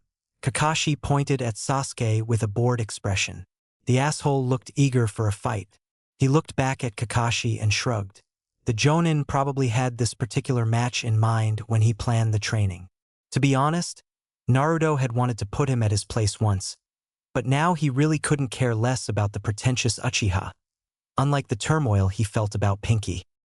On the other hand, Naruto knew he was strong, but he had only a Nikki for measuring stick. He was looking forward to showing some of what he learned. He had trained his ass off to get where he was. It certainly wasn't to be called idiot or dead last all his life. The spar started and Naruto was still pondering how he was going to win this. He had jumped back, but Sasuke had decided to rush him as well. In the end, he went with his gut. He felt a breeze and smiled. Ninjutsu then. Naruto stopped to block Sasuke's barrage. When he found the opportunity to do so, he twisted his body to deflect a viscous elbow and used the momentum for a spinning back kick. Sasuke managed to block the hit and got blown away for his efforts. The look on his face when recovered was awesome, but now it was time to get down to business. Taking advantage of Sasuke's surprise, Naruto centered himself and let his chakra be one with his surroundings. He took a deep breath and felt a pleasant rush. The air around him was now his ally. He was ready to kick some ass. Sasuke was ready for round 2 and this time attacked from a distance using all sorts of weapons. Naruto smirked and with a wave of his arm, deflected all the weapons coming his way. Without giving his opponent the chance to attack further, Naruto blew him away, literally. His breath sent Sasuke flying head first into his barrier. Naruto scratched his head in mock embarrassment. Oops, too strong, maybe? Sasuke didn't hurt himself too hard, because he stood up, though he wobbled a bit. At this point, Kakashi stopped the fight. I think that's enough for a spar. Sasuke looked like he didn't agree, but it also looked like if this went on it wouldn't be a spar anymore. Naruto released a breath and the air around him returned to normal. Kakashi whistled. So, 2 of my 3 genin are familiar with nature transformation. I'm impressed. Well, that will be all for today. Naruto smiled. He clapped his hand and shouted, Katsu! In the next moment, the card and tag he had used earlier turned to dust. He waved politely to his teammates and left whistling a tune.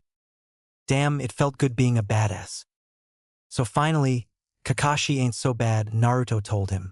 Sure, he's an annoying prick, but he's more annoying to them than he is to me. Shikamaru nodded. From what Naruto described, this guy sounded like a bad mix of the 2 of them. Thank goodness the Jonin wasn't his sensei. And how are the missions so far? He asked. The blonde sighed, boring as fuck, but I get through them just fine. He turned murderous. I'm looking forward to finding Tora again. Shikamaru grunted his approval. 1 week into his new life as a genin and he had to find the cat twice. He hated the wretched thing. He had half a mind to poison or brainwash it.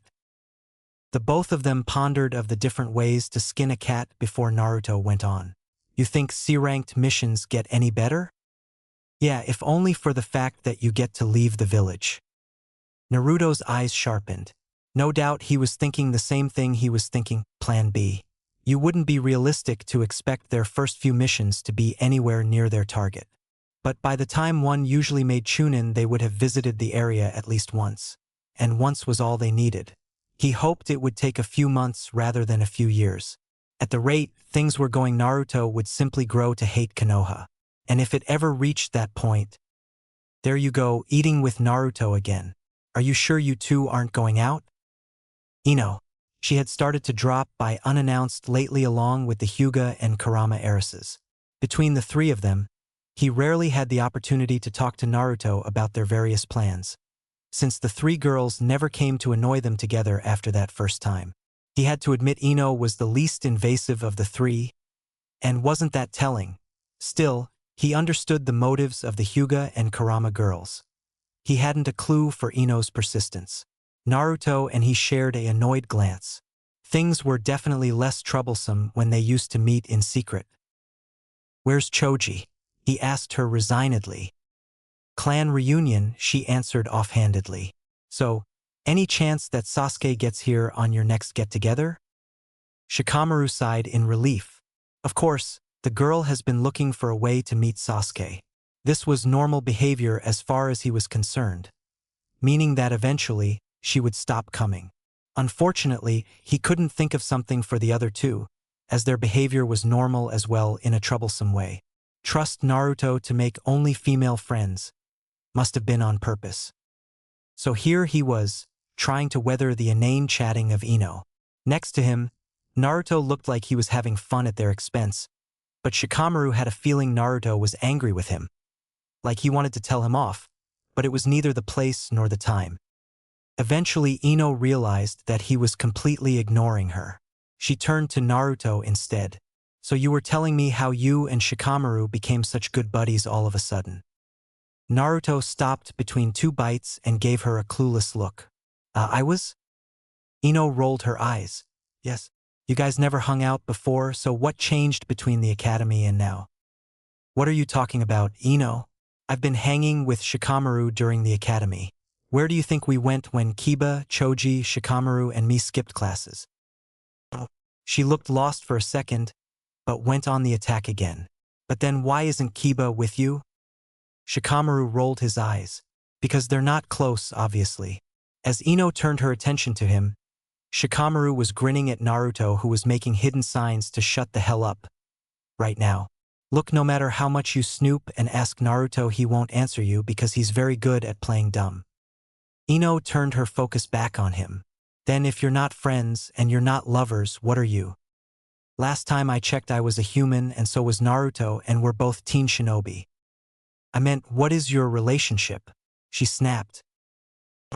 "We're brothers," he answered nonchalantly. Ino looked from one boy to the other. "I'm not seeing it." "Really, we're like twins. Look at our faces," Naruto said. He smiled while Shikamaru didn't, then he stopped and Shikamaru grinned. Ino's eyes narrowed. "I'm still not seeing it." It was Shikamaru's turn to roll his eyes. "That's because he was adopted, obviously." "But why am I the one being adopted?" Naruto whined. He gave him a look. "Shut up, Shikamaru." Ino huffed impatiently. "Fine. Keep your secrets from me. You know I'll find out in the end anyway," she said, staring intensely at Shikamaru first, and then at Naruto. However, her gaze lingered a while longer on the blonde boy. Shikamaru, who knew Ino better than anyone here, shivered. "You know, Naruto," she started, "you've got a baby face and some beautiful eyes." Yeah, I can definitely produce you." "Shikamaru?" he asked worriedly.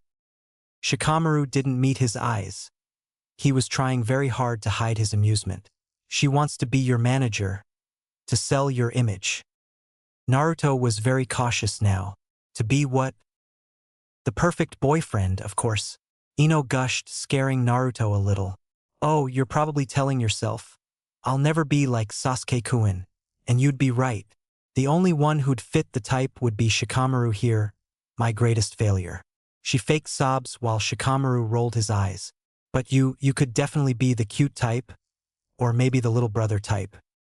While Ino was enumerating all the potential Naruto had, said blonde was looking at Shikamaru for help. Unfortunately, he knew very well this was a lost cause, because he knew Naruto didn't have his temperament. So he mouthed the only piece of advice he could think of. "Run." Naruto gulped. That's great, Ino. But I kinda have to go right now," he said, getting up. "I have this meeting, with Aniki, so really don't want to be late, you know? We'll talk about that some other time." It was a plausible excuse, even if no one believed it to be true, So Ino let him go before turning to Shikamaru who, for a reason he himself knew nothing of, was still sitting on the bench. She smiled and sat next to him. You know, Naruto has potential. I think he could be my backup boyfriend if Sasuke and I don't work out. For some reason, the idea of the two blondes together was nauseating. He also wondered what a certain Hyuga would think about that and shivered. He saw the potential headache the two of them would give him if they were together. But for that she would have to get over Uchiha Sasuke, fat chance. The fact that he was alone with Ino was his cue to leave. Still, he knew he wouldn't hear the end of it if he gave her the slip again, so he cut to the chase. What do you want, Ino? All the traces of the flirty Ino was gone. She actually looked worried. I want to know what's up with Naruto. I've been watching him a bit, and what he did that day after the exams didn't sound like him at all. I mean, doesn't he like Sakura? And most importantly, I want to know what's up with you. We're friends, right? And we're teammates too. I don't like not knowing so much about you. I mean, who's Aniki? As much as he disliked Ino for being a girl, he had to admit she made a much better friend than Sakura did. And they were friends in the loose sense of the word. What the hell, Naruto needed friends anyway. Naruto has been hated by the almost all of Konoha pretty much since he was born, he started. That takes a toll on anyone. But he grew up at the orphanage, didn't he? Shikamaru scowled. Yes, and while he was fed and clothed there, that didn't change the fact that he was hated. People can be cruel to people they hate. Ino paled. Shikamaru went on. When I met Naruto for the first time, I quickly noticed that mistreating him was the norm, even encouraged. And it took a while to get close to him, partly because I tend to piss people off, partly because the village didn't want Naruto to have friends, and mostly because Naruto is an altruistic idiot. And the only reason it did happen was because we met Aniki. As for who Aniki is, or what's the deal with Naruto and me, I'm sorry, but that's between the three of us. Ino could read well enough between the lines. That's why you changed so much? Naruto and Aniki. There was a small silence. How much does Choji know? Not much. Only that Naruto and he were close and Aniki's existence. He had kept quiet about it. And that's one reason why Choji was Shikamaru's best friend. Out of nowhere, Ino pat his shoulder. You're a great guy, Shikamaru. The boy rolled his eyes at her patronizing air. Even her compliments irked him. You know what? I think Naruto needs more friends. Shikamaru snorted. Aniki kept telling Naruto that. You and me both. How about Sasuke and Sakura? Ino suggested. Shikamaru's expression became dangerous. Explain to me how Haruno being anywhere near Naruto is a good idea. Ino flinched back, wondering what she had said to offend. Oh, that's why you don't like forehead. Then her eyes grew wide. Wait, that's why you stopped talking to me last year? Because I was making fun of Naruto? You were ready to end our friendship because of him? I don't remember us being that close. Ino looked quite upset hearing that, which surprised Shikamaru. Between her rivalry with Haruno and his usual laziness, they had pretty much never spent time together at the academy. He only spoke to her at clan outings, and even then it was to tell her how troublesome she was. And even if I didn't take his side, who would? Ino, do you remember a teacher ever taking Naruto's side before Irika-sensei? He gleaned his answer from the way her eyes widened, and then became sad. I never noticed. He shrugged. You were too busy. You must be angry. I'm not. Shikamaru wasn't angry anymore, but as he got up to leave, his eyes grew cold. But if you hurt him, I will hurt you. He then walked, leaving Ino sitting there for a long while. Team 7's meetings were boring as hell. The teamwork exercises were useless, and what passed for shinobi missions were retarded. And yet, Naruto preferred the missions to the training. At least the civilians didn't have to pretend that they didn't hate him, and Naruto could ignore them well enough since he wouldn't see them anytime soon. Ignoring Pinky was another matter entirely. Naruto wondered if her dream had changed from having Sasuke's babies to pissing Naruto enough to kill her. Naruto knew which one she was closer to realize. And speaking of assholes, what the fuck are you doing? he asked to an empty building he has passed a few seconds ago. Of course, the building refused to answer. Naruto twitched. Oi! Do you really want me to come and kick your ass? This time his teammate came out from behind the apartment complex. Uchiha looked embarrassed at being found out. He had a reason to. Naruto had been better at sneaking around at 8. At that time he had started hiding from Anbu good times. Shaking himself out of his thoughts, he turned to Uchiha. What do you want? You're different from the academy. What did you do to get that strong? Naruto frowned. I trained my ass off. Any other stupid questions? You want me to believe you became that powerful in less than 2 weeks? The boy sneered. Right, that did sound a bit far-fetched. I wanted people to think I was a loser. The truth was, people already hated him for existing, and they already thought he was a loser. He wasn't giving anyone a bigger reason to focus on him. Besides, Plan B hinged on the idea that he would be underestimated. And now? Naruto grinned nastily. People already know who I am. It'll take a while for them to change their mind. Naruto saw him frown. Before you ask, it was Aniki's idea. Who's he? None of your business, Naruto warned. The asshole looked angry. At what, he couldn't tell. You may be stronger now, but it won't be for long.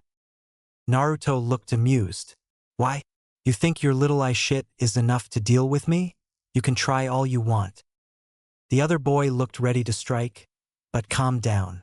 Fine, keep gloating. You'll soon learn the true power of the Uchiha. Naruto shrugged as the other boy left. So the asshole behaved like one big surprise there. Now there was only one more thing he had to deal with. He stealthily rounded same building and got the drop on his second stalker of the day. Naruto blinked in confusion. Oi, Ino, what the fuck are you doing here?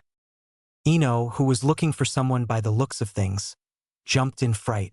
Naruto? What the hell? UW the girl then blushed at being found out. I mean, Naruto, what are you doing here? Oi, I asked first. Why are you spying on me? Ino cleared her throat. I wasn't really spying on you, I was just trying to find a way to get close to Sasuke-kun, and while I followed him.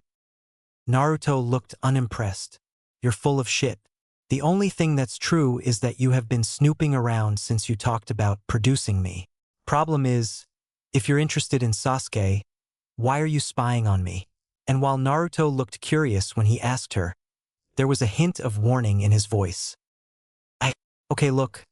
Shikamaru said you might need some friends. She suddenly blurted out. Naruto rolled his eyes. Typical Shikamaru. He bet Aniki was behind this. So what, you wanted to see if I was friend material or something?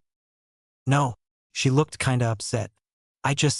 When Shikamaru told me about you, he made realize I didn't know you at all. So I wanted to find out more about you because I didn't want to hurt you because Shikamaru said if I hurt you, he'd hurt me. And Shikamaru never threatened me before and he was kinda scary. She finished uncertainly. Naruto shivered. He had learned very early in their dealings not to take Shikamaru's threats lightly. In fact, taking anything about him lightly was begging for terrible consequences. Except his misogyny. Ino saw his reaction and jumped on it. You see? I didn't know Shikamaru could even be like that. So I wasn't taking any chances. Sorry about that. Naruto waved it off. He could see where she was coming from. So, she asked, biting her lip and tugging her hair, do you think we could be friends? Nope, Naruto deadpanned. Ino slumped. But if you stop spying on me, I might reconsider. And if you could do something about Hinata stalking me, I'd do anything you want. Hell, I'd marry you. Ino burst into laughter. Yeah, don't ask me for miracles. Besides, you know Sasuke-kun's the only one for me. Suddenly her eyes gleamed. Speaking of Sasuke-kun. Naruto groaned. Can we not talk about the asshole? I train with him all day. Would you like it if I only talk to you about Shikamaru's hate of women and cooties? Ino found the idea as unpleasant as he did judging by her face. The part about the cooties finally registered and she giggled. Shikamaru's afraid of cooties? I wish. That'd be mad funny. He just says women are trouble half the time. I thought he was gay for a while. Ino laughed again. The two of them talked and plotted on ways to annoy Shikamaru. 4. Genin Days, C rank. In which Shikamaru gets his first taste of a FUBAR C rank. Naruto was getting antsy. He would have thought his team would drive him crazy. But no, once Sasuke had learned Naruto could kick his ass, he focused on training even more. That left Pinky even more starved for attention, to the point that Sasuke finally snapped. Why the hell do you keep harassing me? I'm not wasting my time on stupid stuff like dates, and training with you would make me weaker. Naruto had laughed at that. If I wanted to train with someone, I would have trained with Naruto. If you have time to waste, why don't you try to get stronger? Sasuke did in fact ask Naruto to be his training partner, right in front of Pinky. Naruto had been wary of the asshole, but he agreed. He regretted it after the first spar and stopped after the second one. While the boy had been looking for a way to get better by beating him, he was also looking for shortcuts. As much as Naruto understood, it also disappointed him. Besides, he got nothing out of the training himself. Still, Naruto was more help to Sasuke than even Kakashi was, since the Jonin's focus was on teamwork over individual skills, and because Naruto wasn't a weakling, and treated him cordially despite of all this, Sasuke had stopped insulting him. They were more or less colleagues now, not friends, but certainly not enemies or rivals.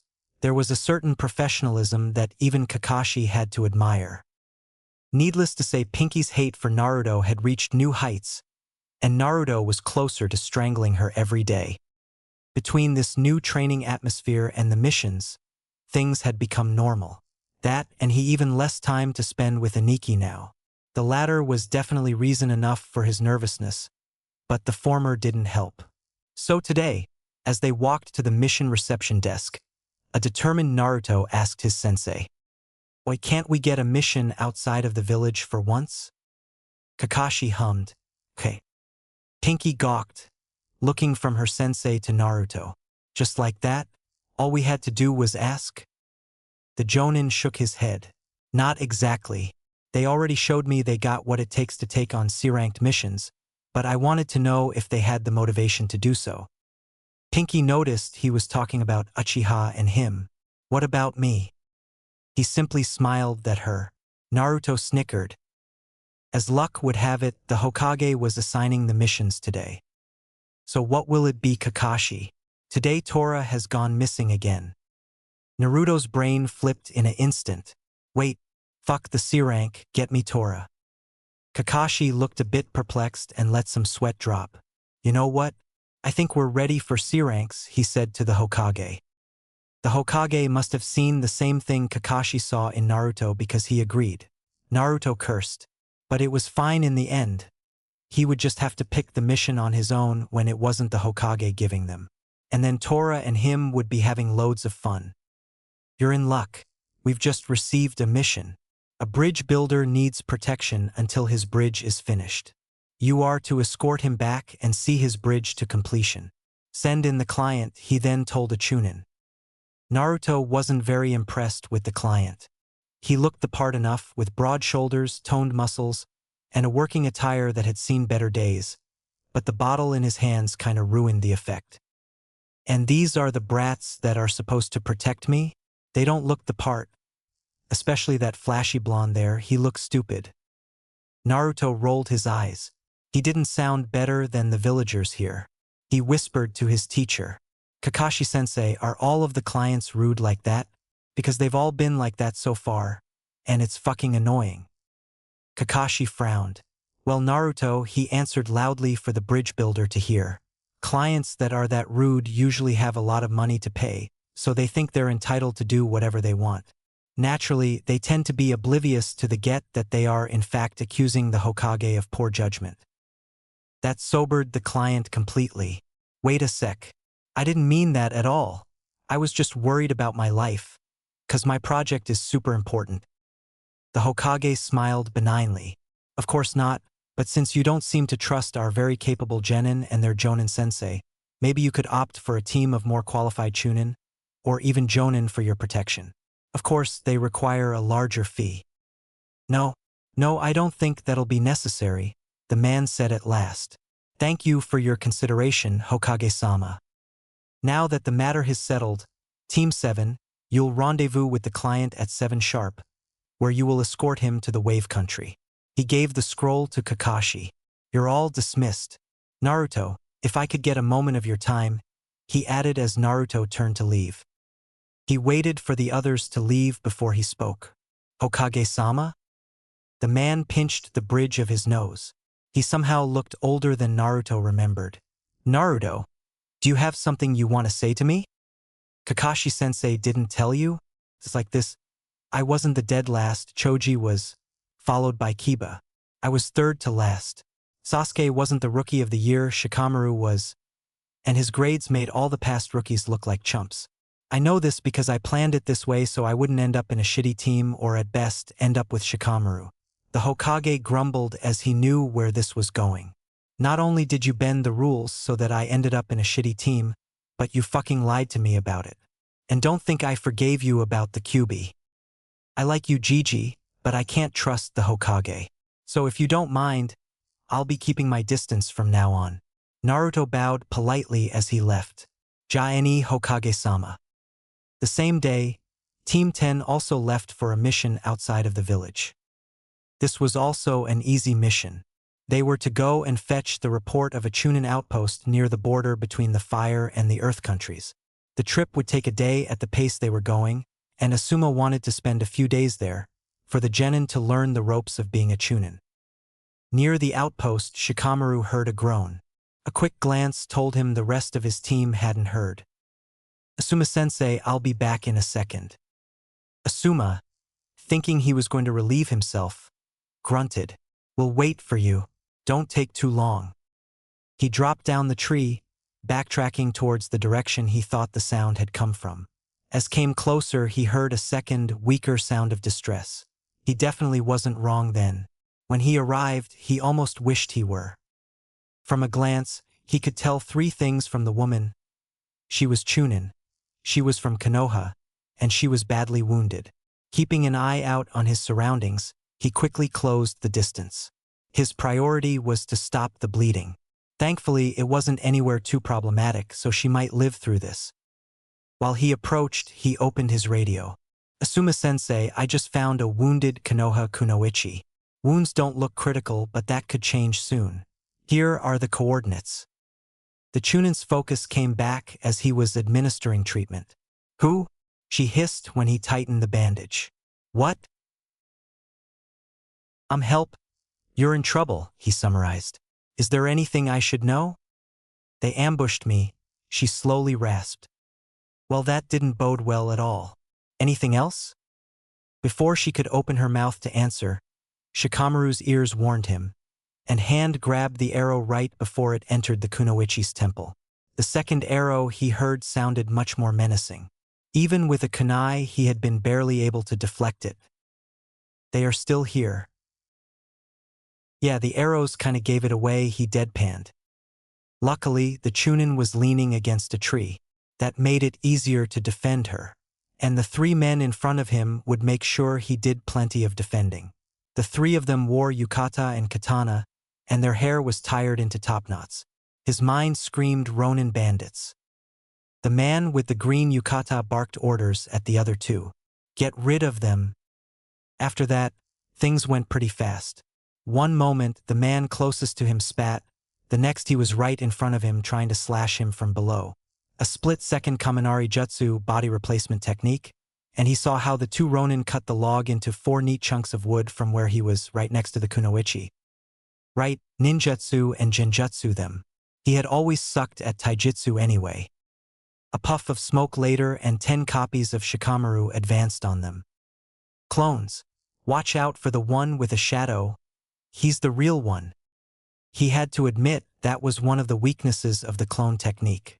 Immediately the henchman aimed for the one in the back. He tried to jump back but was cut down mid-leap, revealing nothing but the fact it was another clone. Before they could recover from their surprise, the green Ronin turned to strike at the black ball coming towards him.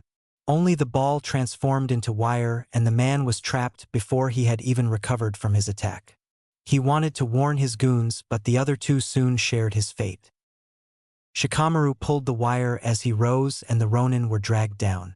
The genin rubbed the back of his neck. As he went back to check on the kunoichi, he couldn't even stifle a sigh.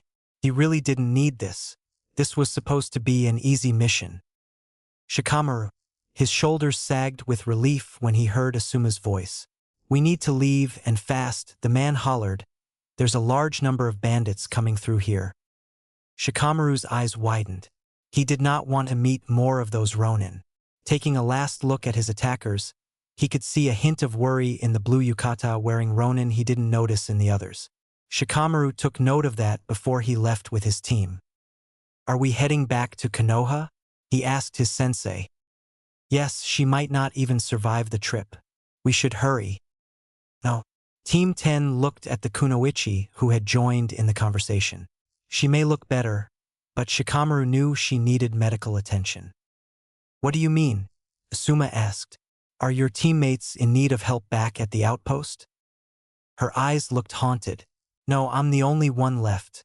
They're going to invade the nearby village." Shikamaru frowned.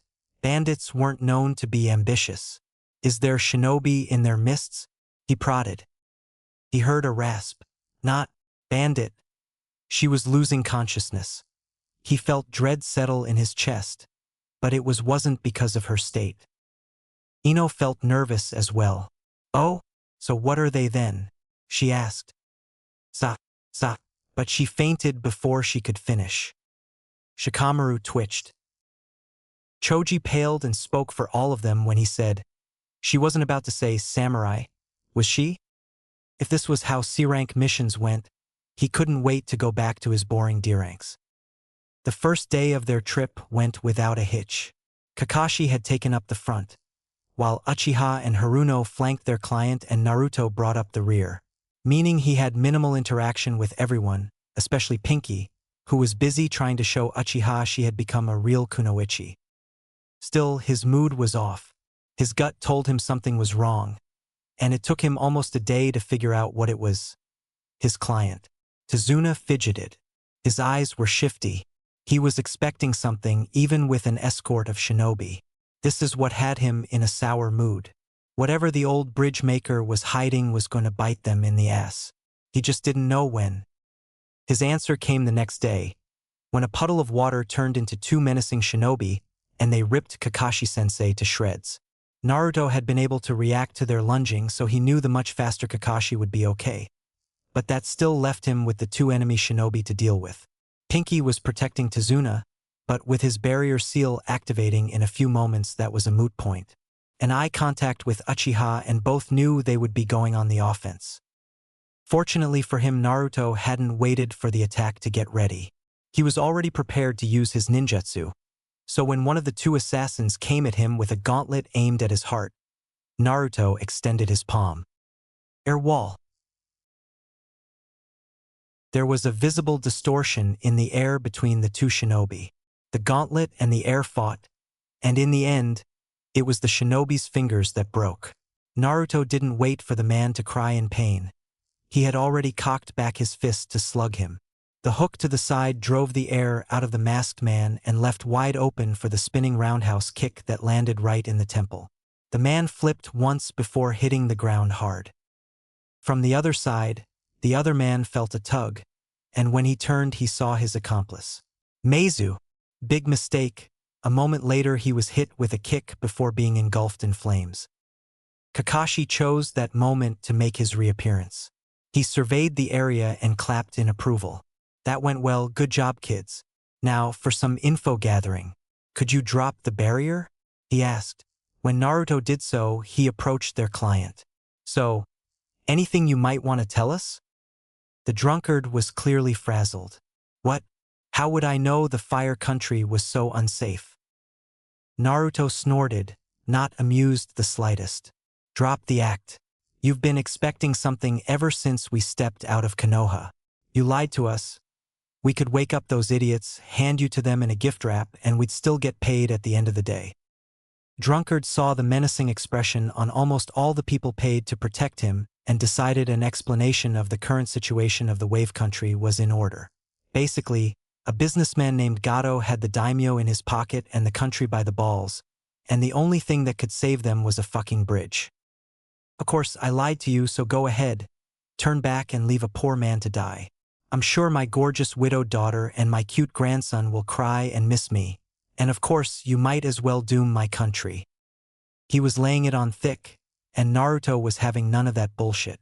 Don't worry, old man. I'll make sure you have a beautiful tombstone. I can already picture it. Here lies the dumbfuck that single-handedly ruined the wave country. When the man looked up in surprise, he went on. Oh, and don't expect your family to mourn you.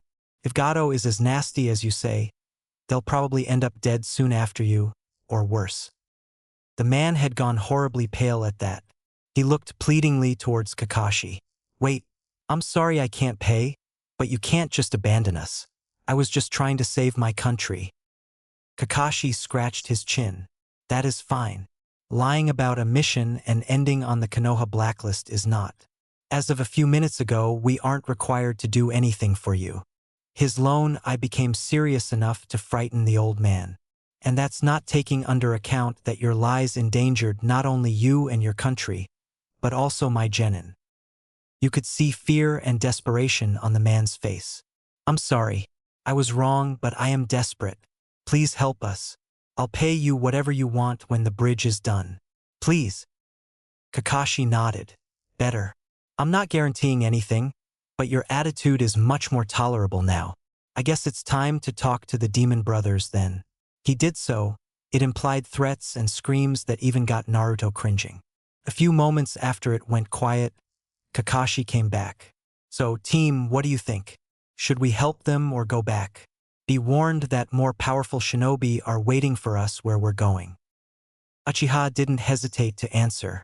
It'll give me opportunities to test myself. Isn't it too dangerous? Pinky asked hesitantly.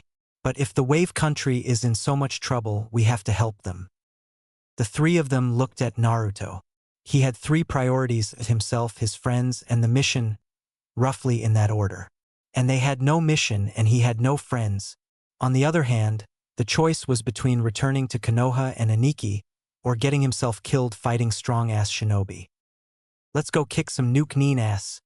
Then, Kakashi nodded and turned to the bridge builder. It seems you're on luck, Tazuna. We'll at least accompany you home. The trip to the wave country was uneventful, but the moment Naruto and the rest of his team stepped into the dense forest leading to Tazuna's village, all his internal warning bells went haywire. Something was about to happen.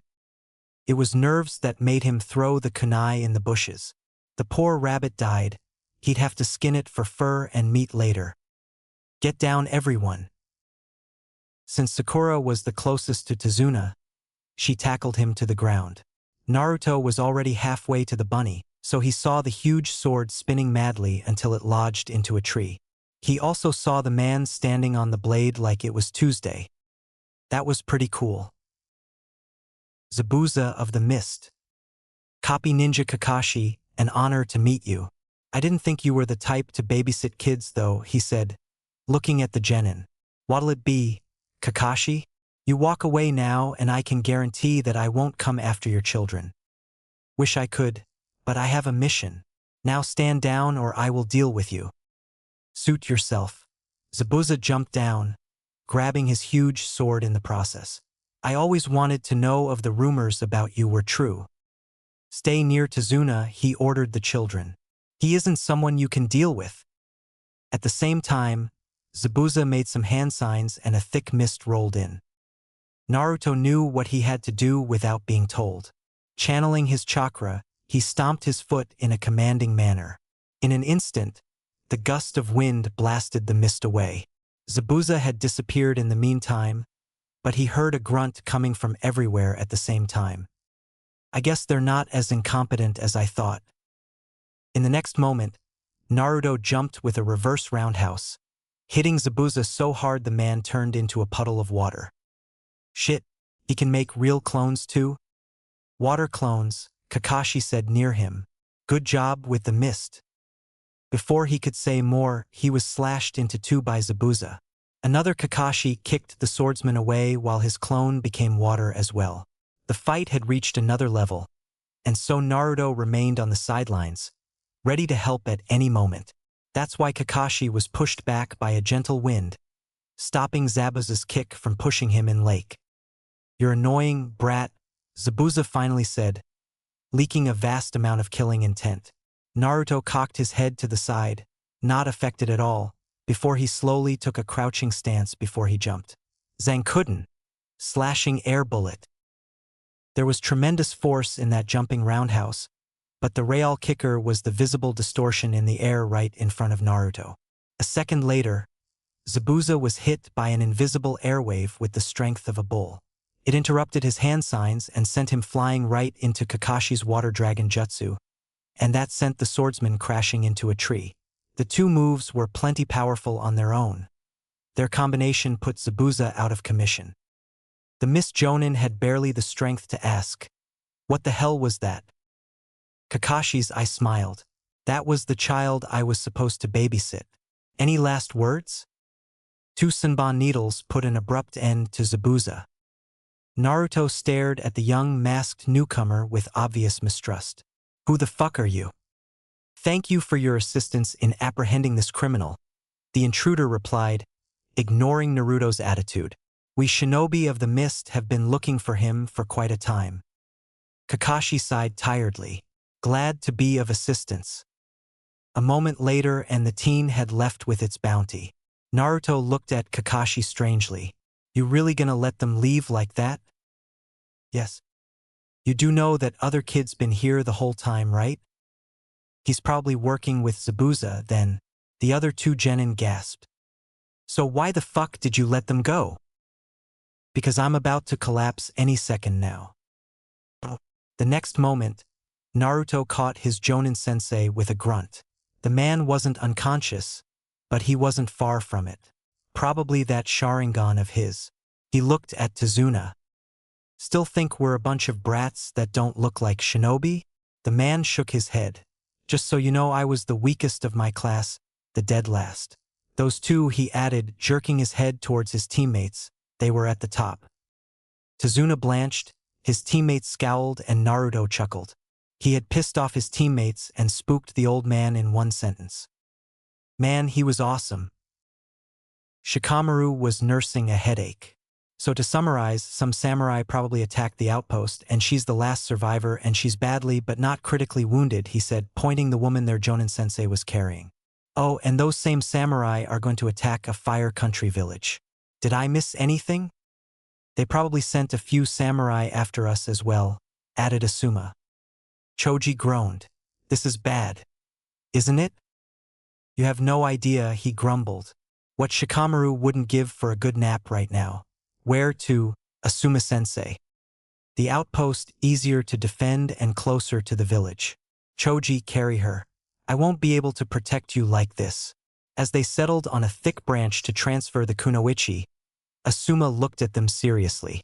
"Normally, this would be suicide. I should have brought you back to Konoha regardless. This mission has turned B rank the moment Shikamaru found that Chunin, and will likely turn A rank before long. Are you really sure you want to do this?" Shikamaru shrugged. "I really don't, to be honest. But I'd regret it if didn't do something to save that village. That and Naruto would kick my ass." Ino snickered. That he would. Choji gave them a weird look, but said nothing. Asuma shrugged it, but a smile tugged at his lips. "Suit yourselves." A few minutes later and they had arrived. The outpost wasn't anything too big.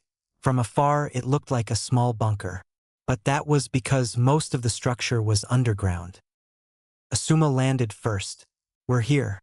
The first thing we'll do once we secure the perimeter is to set up traps. As of now, they are probably looking for us. So the plan is to capture and gather info on the attack."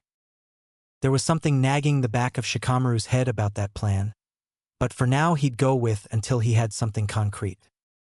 The inside of the outpost wasn't pretty. There were signs of skirmishes everywhere and a lot of dead bodies. It has always been drilled inside of him that the most dangerous traits of samurai were their large number and exclusive focus on kenjutsu, sword techniques. From what he could see, more than a dozen warriors had attacked the outpost. To a shinobi, such numbers for a secondary objective was wasteful.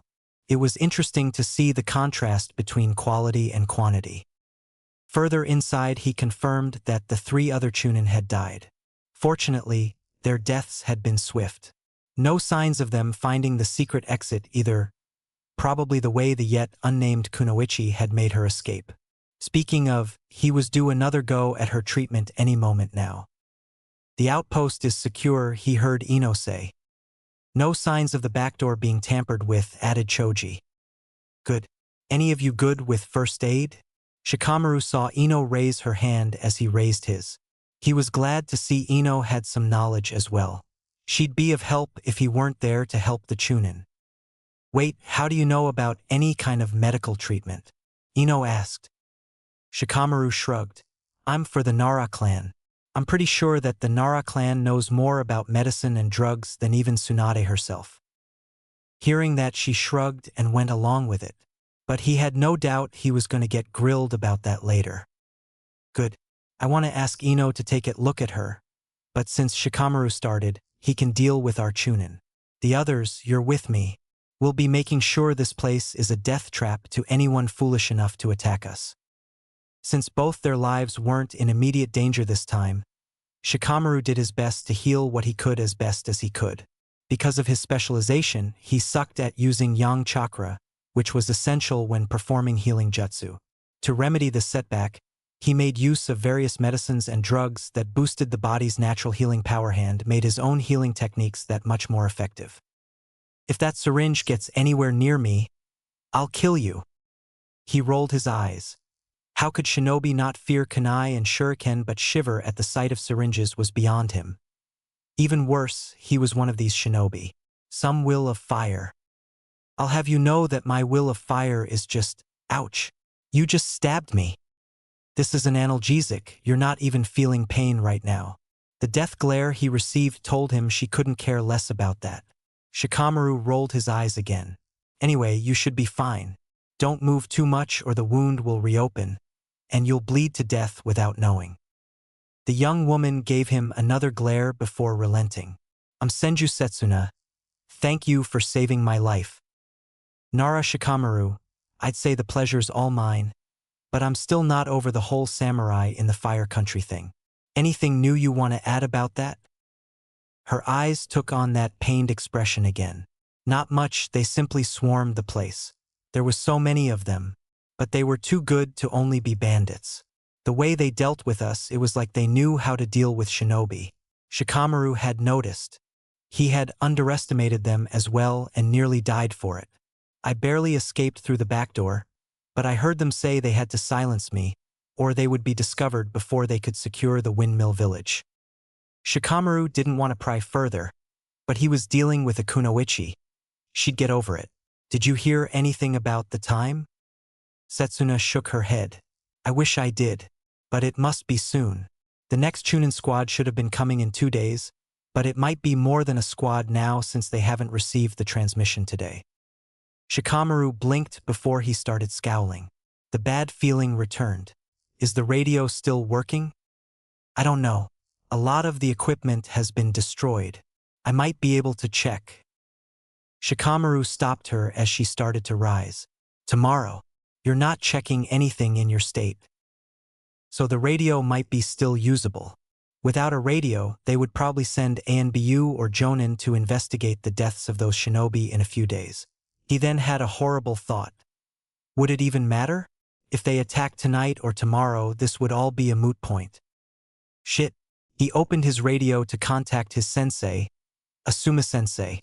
Would samurai be the type to attack at night? Normally, they wouldn't. They'll be ready to defend themselves at night. But for them, it's dishonorable to do so themselves. Why is something up? Shikamaru relayed his conversation with the Chunin. His sensei came to the same conclusion as he did. Damn, they're in a hurry. Shikamaru agreed. For them, as long as we don't interfere or get reinforcements in time, they win. They're probably thinking of taking the whole windmill village hostage. Change of plans. We're coming back to the outpost. A few minutes later and Team 10 reunited in the same room. Satsuki received treatment. There, Asuma explained their next move. We have to evacuate the windmill village tonight, Asuma concluded. Reinforcements should be coming in 2 days at most, and by that time it will probably be too late. There's also the fact that we have absolutely no information about our enemy besides that they are samurai. A little bit of reconnaissance is needed, so here's the plan. I will scout around to draw the attention of our pursuers, while you three sneak towards the village. You'll be in charge of evacuating the village, by force if need be. What about me? The Senjuchunin was pinned down by 2 derisive glares. Shikamaru walked over to her and poked her lightly on her bandage. Her face betrayed nothing, but on his 3rd poke, she slapped his hand away and threatened him. You poke me again and I'll break that finger. Holding her side protectively, she backed away under Asuma's glare. As for you, you're wounded. Asuma stated you're hiding here, and you don't move until we come back for you. Is that clear? But Satsuki stopped when she saw Asuma raise a challenging eyebrow. Yes, sir. Good. We have no time to waste. Let's get moving. Shikamaru found an opportunity to approach his sensei as he got ready to leave. He handed him a small bag. Here, Asuma-sensei, for interference. The man looked at the bag dubiously. What's in there? Poison. The Jonin's eyes widened comically. Shikamaru nearly sighed. The poison isn't lethal, but it will stop someone for a day or so. Asuma-sensei looked at the bag, and then at Shikamaru. You and I are going to have a long talk once this is over. Shikamaru smiled lazily. The man shook his head. Well, Team 10 move out. Fortunately, the leader of the windmill village had a good relationship with Konoha, so when 3 teens came to wake him up barely past twilight, he didn't send them away when he saw their forehead protectors. Within the hour, the evacuation process had started. Ino and Choji were helping at the front, while Shikamaru was making sure no one had been left behind. In truth, Shikamaru was keeping an eye out for a different matter altogether. He was worried the samurai had already infiltrated the village and might report the situation before the evacuation was over, or worse, that they might lead the army to the villagers.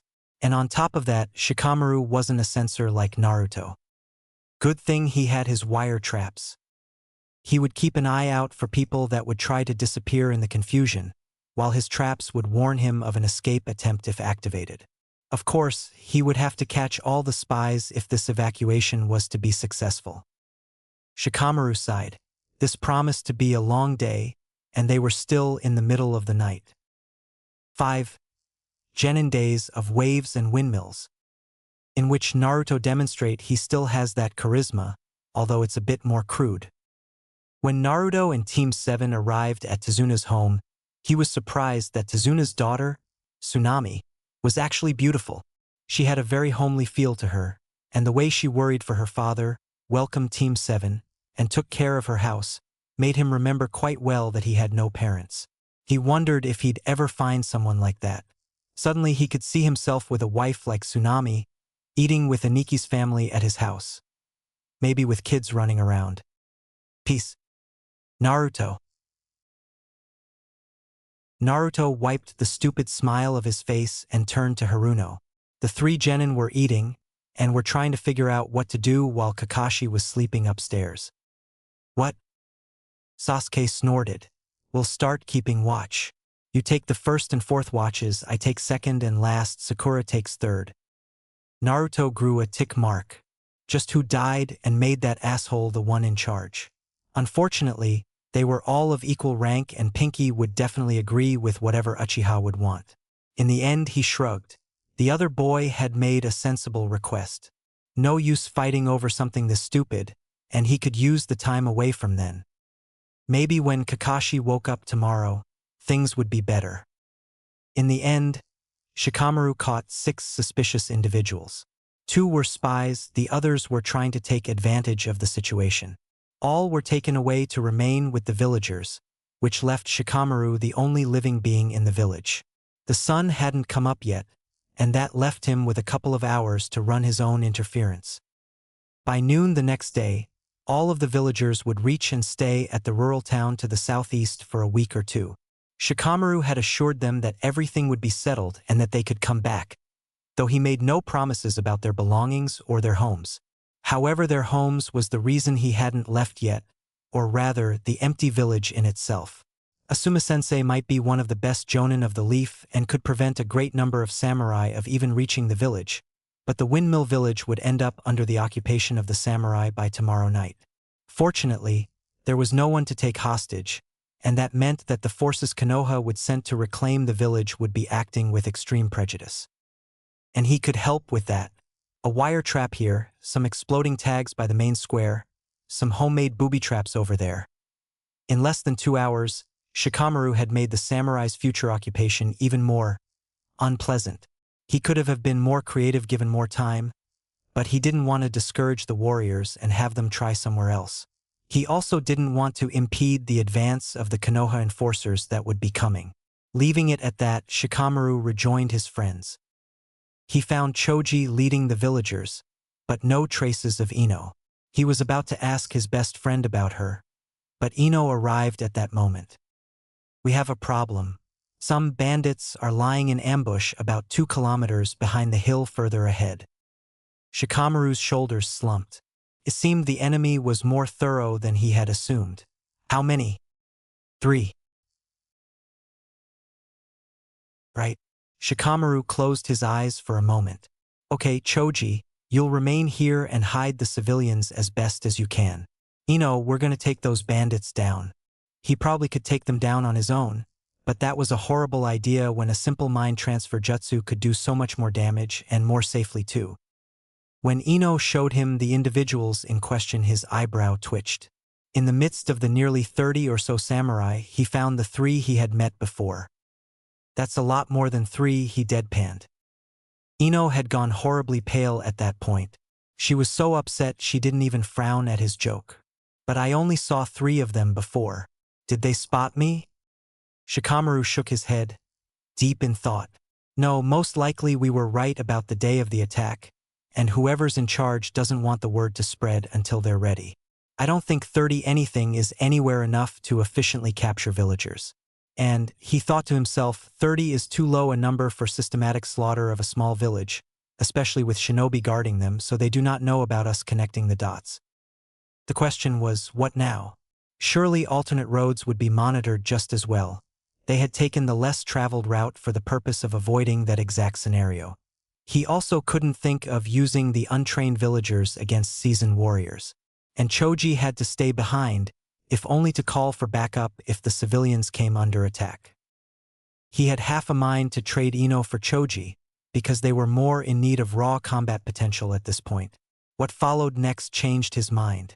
The samurai, except for the 3 Ino had mentioned before, left in teams of 3s, and went to hide nearby. Shikamaru quickly noticed that they were far enough from each other that attacking a cell would not alarm the others, if they were subdued quickly, and more importantly, silently enough. Then again, this made things exponentially more troublesome. Never mind the fact that that's how he would have acted had he been in charge. The more he thought about that, the more he felt something was missing here. Well, now I'm sure they don't know about us. No use showing us they have the advantage or their hiding spots. Why did they expose themselves by meeting on the road anyway? Maybe they have a lookout? Aha! Makes sense, he nodded. He would need to take them out first. Shikamaru sighed and took out a weapon scroll. He unsealed it to reveal a black bow. Ino gasped. "Since when can you use a bow? And where are your arrows anyway?" Shikamaru shrugged. "Tell you later. Right now we need to find all the lookouts they could have. Judging by their numbers, they would have at least 2. Ino gave him a look but helped him. "There's one at 10 o'clock, hiding the tall grass." Then a moment later she added, 12 o'clock, tall tree in the left side of the road. 2 o'clock, in the bushes. 4 o'clock. Damn, if we had just attacked them we would have been done for. Shikamaru nodded before he snorted. "You have better eyes than I, Ino."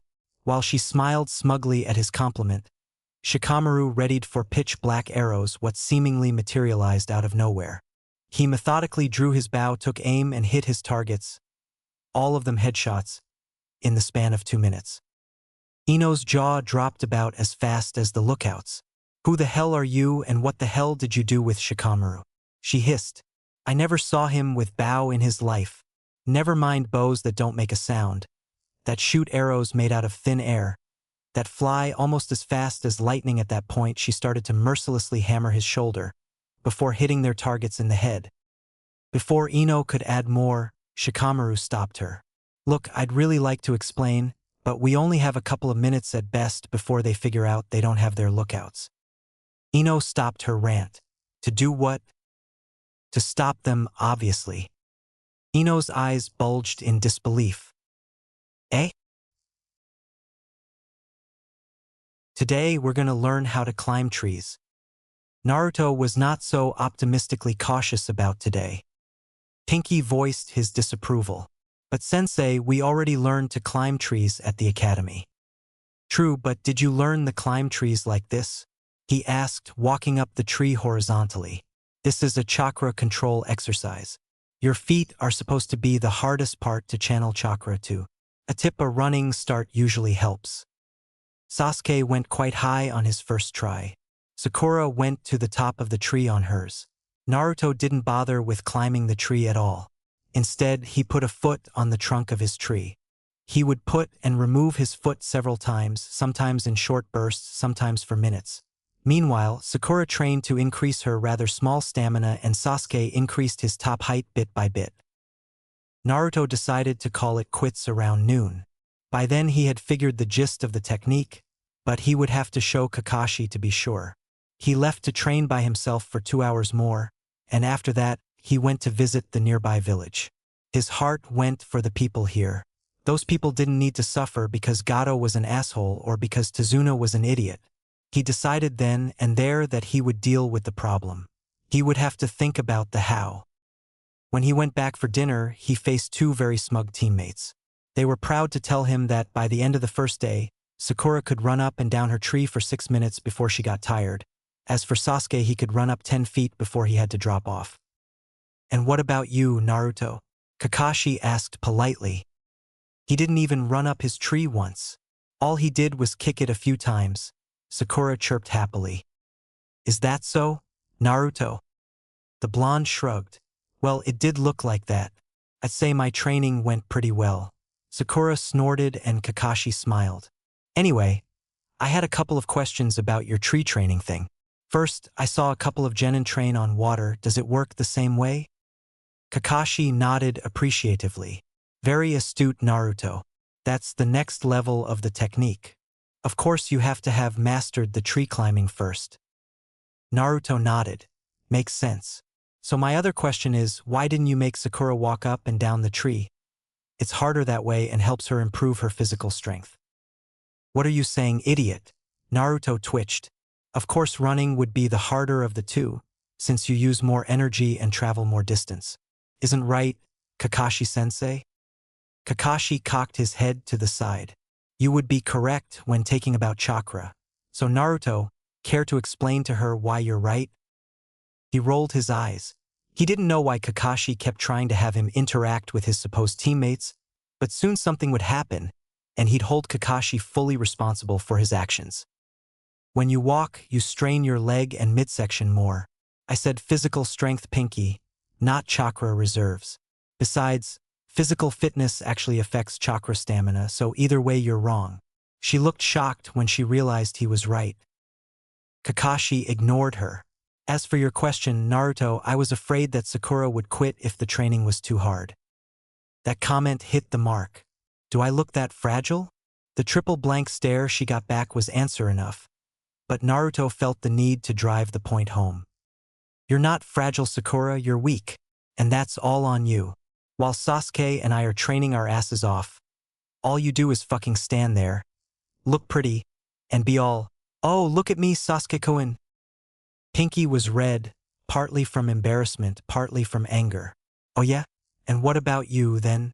At least I got the tree climbing exercise down. You quit mid-training, idiot. I don't need a loser like you telling me what to do. Naruto was about to retort when a fourth voice broke the argument. Why do you even bother fighting each other? You'll all die at this rate anyway. Naruto almost fell on his back when he heard the kid talk. You can fucking talk. Naruto-kun, I will ask you to stop cursing in front of my son. Naruto knew that tone.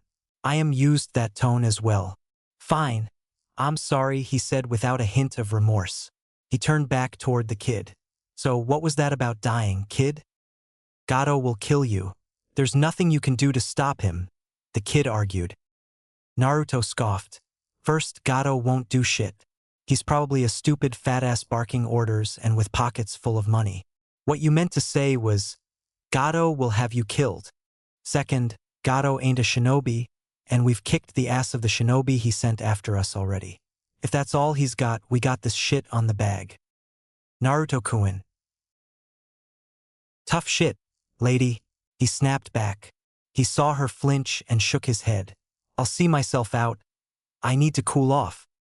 Naruto didn't come back that night. When Shikamaru showed himself to the three samurai on the road, they immediately recognized him and drew their katana. He raised his hands half-heartedly. Come on, now, we all know how this is going to end. I haven't really slept since yesterday, so could you cut me some slack here? The warriors exchanged a look before the green-robed samurai from before made a slow whistling sound. Shikamaru looked around. I suppose that is how you would call for the hidden squads of samurai hidden around here, right? Seeing their troubled faces, he smirked. Oh, they're fine, really. They just can't hear you right now. You're probably wondering about your lookouts. I got to them first. Two samurai lunged with desperation, but Shikamaru had took note of their ridiculous speed and had prepared accordingly. He first let a volley of senbon fly. The swordsmen pressed on, certain they could cut down or deflect the dozen of senbon coming their way. They stopped in spite of themselves when suddenly 12 became 100. They tried to parry them all, but the intangible ones threw them off. In fact, in their distress and confusion, they failed to notice Shikamaru had thrown a second volley. In the end, one of the samurai lost the use of both his arms, and the second one found he lost his voice and the ability to breathe. Shikamaru bound them with shinobi wire before knocking them out properly. He then turned to third samurai. Ino? He asked him. Yeah, you'll want to talk to that one, the samurai said, throwing his katana away. I'm not good enough to read minds yet, but I felt he clearly felt trapped, even before we attacked. He then let Shikamaru tie his hands and feet with wire, before he seemingly snapped out of it. You, the real young man snapped. Do you even realize what you've done? I treated a fellow shinobi for wounds that should have killed her, and protected a village of my country from invasion, preventing many needless deaths. The young man flinched. You have your reasons, we have yours. Now, do you realize what your army almost did? The samurai lost the staring contest and bowed his head. I didn't want any of this. I had no choice. Shikamaru gave him a look, before calling Choji via radio. He really needed to sleep, but they had to take care of the civilians first. Fortunately, there were no other setbacks. A couple of hours later and all of the villagers would reach the rural town. It would be far into the afternoon, but better late than never. Team 10 started its way back the moment they knew they had accomplished their mission, and so they would arrive at the outpost a bit after sunset. They had left the defeated samurai in the custody of the civilians, knowing there was one of the Fire Country's outposts near the town, as it was close to the border. However, they took one of the bandits, the Blue Ronin from before, with them at Shikamaru, and surprisingly Ino's insistence. Do you think Asuma-sensei is okay? Ino asked. I hope so. Samurai from the Iron Country aren't people you mess with, Choji replied honestly. What kind of interference do you think he's doing? Shikamaru thought about it. I have no idea. I'm sure he's not aiming for casualties, or the people there would grow suspicious. All that I know is that he's aiming to slow them down. Do you think that'll be enough? Ino asked worriedly. Shikamaru frowned. It doesn't matter. Our objective wasn't to stop the samurai army. It was to make sure this didn't turn into an international incident. They all know what that could lead up to. War. The conversation stopped after that, and the genin kept their thought to themselves. They arrived at their base and found Satsuki fretting about all of them. She made sure they were all okay, to Shikamaru's annoyance, before her worry turned to anger. "I recognize you. You're one of the samurai that invaded this place." Shikamaru turned to his prisoner. "You're in the thick of many of our problems. If I didn't know better, I'd say someone was trying to kill you." The young samurai looked startled for a second, before he relied stoically, "You're talking as if you're not going to kill me." Shikamaru gave him a chillingly blank stare. "You're talking as if killing you would be the worst thing we could do to you." The young man stayed quiet after that. Satsuki gave him a dark glare before she fretted over someone else. "You're sure your sensei's going to be okay?" Shikamaru waved her fears away. "He's not a nobody. He's was one of the 12 guardians of the daimyo, and he's the son of the Hokage to boot. He'll be fine." "Thanks for the vote of confidence, Shikamaru," said a mature voice, "but don't think you're getting away from our talk that easily." Asuma-sensei. Even Shikamaru was relieved to see that the jonin was unharmed, and quickly joined his team as they surrounded him. "Don't worry, everything went without a hitch. I even got a little bonus," he said. He then motioned someone to come over. "May I introduce you? Lady Akane, thank goodness you are safe." The pure relief shocked Shikamaru into raising an eyebrow. As for Lady Akane, she showed a radiant smile. "Sanasukuin, you're unhurt. But why is he tied up? Please untie him." "Yeah, that's not going to happen, lady." The young woman's transformation unnerved Shikamaru. That haughty look definitely wasn't there a moment ago. It screamed nobility.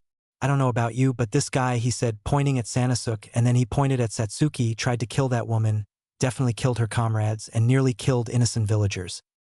The samurai looked ashamed and guilty. The young noble looked out of her depth. "Surely you can find within yourselves to forgive him." He was put under duress. "They were going to kill me if Sanasukuin didn't obey." Asuma blinked.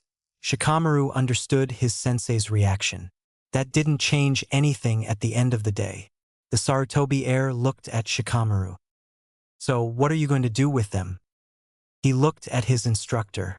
This was the Jonin sensei's duty to deal with prisoners. What was Asuma playing at? Well, if he wanted to know what kind of shinobi he was, he could always indulge the man. "You know what? I think Lady Akane is right, so let's just release him and be on our way." The senju looked murderous. "Excuse me?"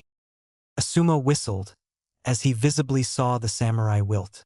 "That's kinda harsh, but I agree." Satsuki gave them both weird looks. Asuma ignored her gaze and went to free Sanasuke. The young man took a kneeling position as soon as he could. "I beg of you to consider my surrender." He ignored the loud protests of Lady Akane and Satsuki and pleaded with the shinobi. "I'm willing to face the consequences of my foolishness, in exchange for Lady Akane's protection." "Don't be daft, Sanasukuin. They freed us. They're leaving us to die," he all but shouted, worry and fear showing clearly in his voice. "We can't go back to Wano. We'll get caught before we even reach the Iron Country borders, and we'll be considered allied with Lord Aoi's rebels. The Konoha shinobi will kill us on sight." Lady Akane was shocked, but tried not to let it show. But the Fire Country shinobi are known as benevolent, are they not?" Asuma's smile chilled the Iron Country citizens. "They are, until you harm what is theirs. Then nothing can save you from Konoha's wrath. But since you so nicely offered your surrender, we'll take it." Shikamaru smiled. His sensei was a shrewd one. The next day, Kakashi showed up at the start of their training. "I'll need one of you to keep an eye on Tazuna while they finish the bridge." Naruto perked up at the idea of ditching his teammates. "Oi, if I go, can I start the water walking thing?" Pinky answered before Kakashi could. "Didn't you hear Kakashi-sensei yesterday? You need to master the tree climbing exercise before can even think slot walking on water." Naruto ignored her completely and waited for Kakashi's reply. "Show me what you can do and you can go. Begin." The genin began their exercises. Naruto waited for the other two to focus on their own training before he started. He put his 2 feet on a rather high tree and walked about a meter and stayed there for a minute. When he was sure he could stay on the tree, he started running up and down the tree at twice the pace Sakura did. Suddenly, a kunai flew at his legs. He jumped over it and continued at the same pace. He deflected a second kunai with his own before stopping. He faced Kakashi while being perfectly horizontal. "So, awesome, aren't I?" he asked cockily. Pinky's jaw dropped. "That's impossible. You weren't even able to do a step yesterday. You must be cheating if Sasuke-kun can't even do it." Next to her, Sasuke looked angry at himself. He shrugged. Sakura might have talent for chakra control, but he had a knack for simplification. Apparently, both she and Kakashi belonged to the chakra control geniuses category. For normal people like him, that advice about running starts didn't do shit. Since the point of the exercise was really to stick to the tree, he saw no reason to start running up and down. To him, it was easier to see how to stick to the tree first. Once he had done so for his feet, it was all about putting enough power into the rest of his body. Kakashi was right about the foot thing. Also, being a sensor helped a lot, but he wasn't about to share that little secret with his teammates. And so, today and for the rest of the week, Naruto would train, protect Tazuna from a distance, and try to find a way to handle Gato. He would also give Uchiha pointers when his teammates snuck out to find him. The best part was he only had to handle everyone else around dinner. Unfortunately, by the 4th day, the tension around Tazuna's dining room reached its highest. "Why do you keep trying?" Inari snapped all of a sudden. "Gato will have you killed in the end. Stop playing heroes. They don't exist." This time Naruto had enough. "Oi shit stain. Naruto-kun. Shut it, lady. If you don't want to shut him up, I will." This time he ignored the pain and fear on the mother's face and focused on Inari. "So, Shitstain, let me ask you a question. So we leave, you know? What do you think's gonna happen? What are you gonna do?" "What?" The boy looked confused, which only angered Naruto more. "Oh, you didn't tell him?" he asked the adults of the house. "Of course you didn't tell him. Gato isn't after us. Shitstain, he's after your grandpa." That certainly got Inari's attention. "You said it yourself, right? Gato is cruel and ruthless. So if we go, Tazuna's fucked. But wait, it gets better, because Gato's a bastard. He won't only kill your old pops, he's gonna come after you and your mom. So tell me, Shitstain, what are you gonna do then? Let them die? 'Cause in case you didn't figure it out yet, that's Kaiza died, because to him, Tazuna, your mom, and you were worth protecting. So it's about time you get your head out of your ass." Naruto saw Tsunami's slap coming from a mile away, but made no effort to dodge. "How dare you?" Naruto snorted. "Yeah, how dare I tell him the truth? Don't worry, lady. I'm not gonna swear in front your precious little shit stain again, because I sure as hell ain't gonna stay in this shit hole anymore." He turned to Kakashi. "You go and protect those ungrateful assholes. I'm done." He slammed the door before Kakashi could even add a word in. Naruto walked straight to his training spot and let out some steam by doing a workout. After some training, he meditated and hunted for some grub. He caught a rabbit and was reminded of the first meal he shared with Tazuna's family. His heart ached. For once Aniki was wrong. People simply tended to dislike him. Oh, he knew the way he simply spoke his mind didn't help. Deep down he knew he pushed people away, and he knew why too. He just didn't want to hurt anymore. The worst part was he actually cared about Inari. He could see himself so clearly in the boy that it pissed him off. He was also jealous. Didn't he see how much his words hurt his family? Well, no matter, when he went back to Konoha, Aniki would be waiting for him. In the meantime, Naruto would keep his word. He would show up for training, but besides that he would stay away from Tazuna's family. Naruto slept with a weary heart, but a clear mind. Foreign chakra woke him up. Definitely a shinobi at that. He shook the sleep out immediately and took out his spyglass.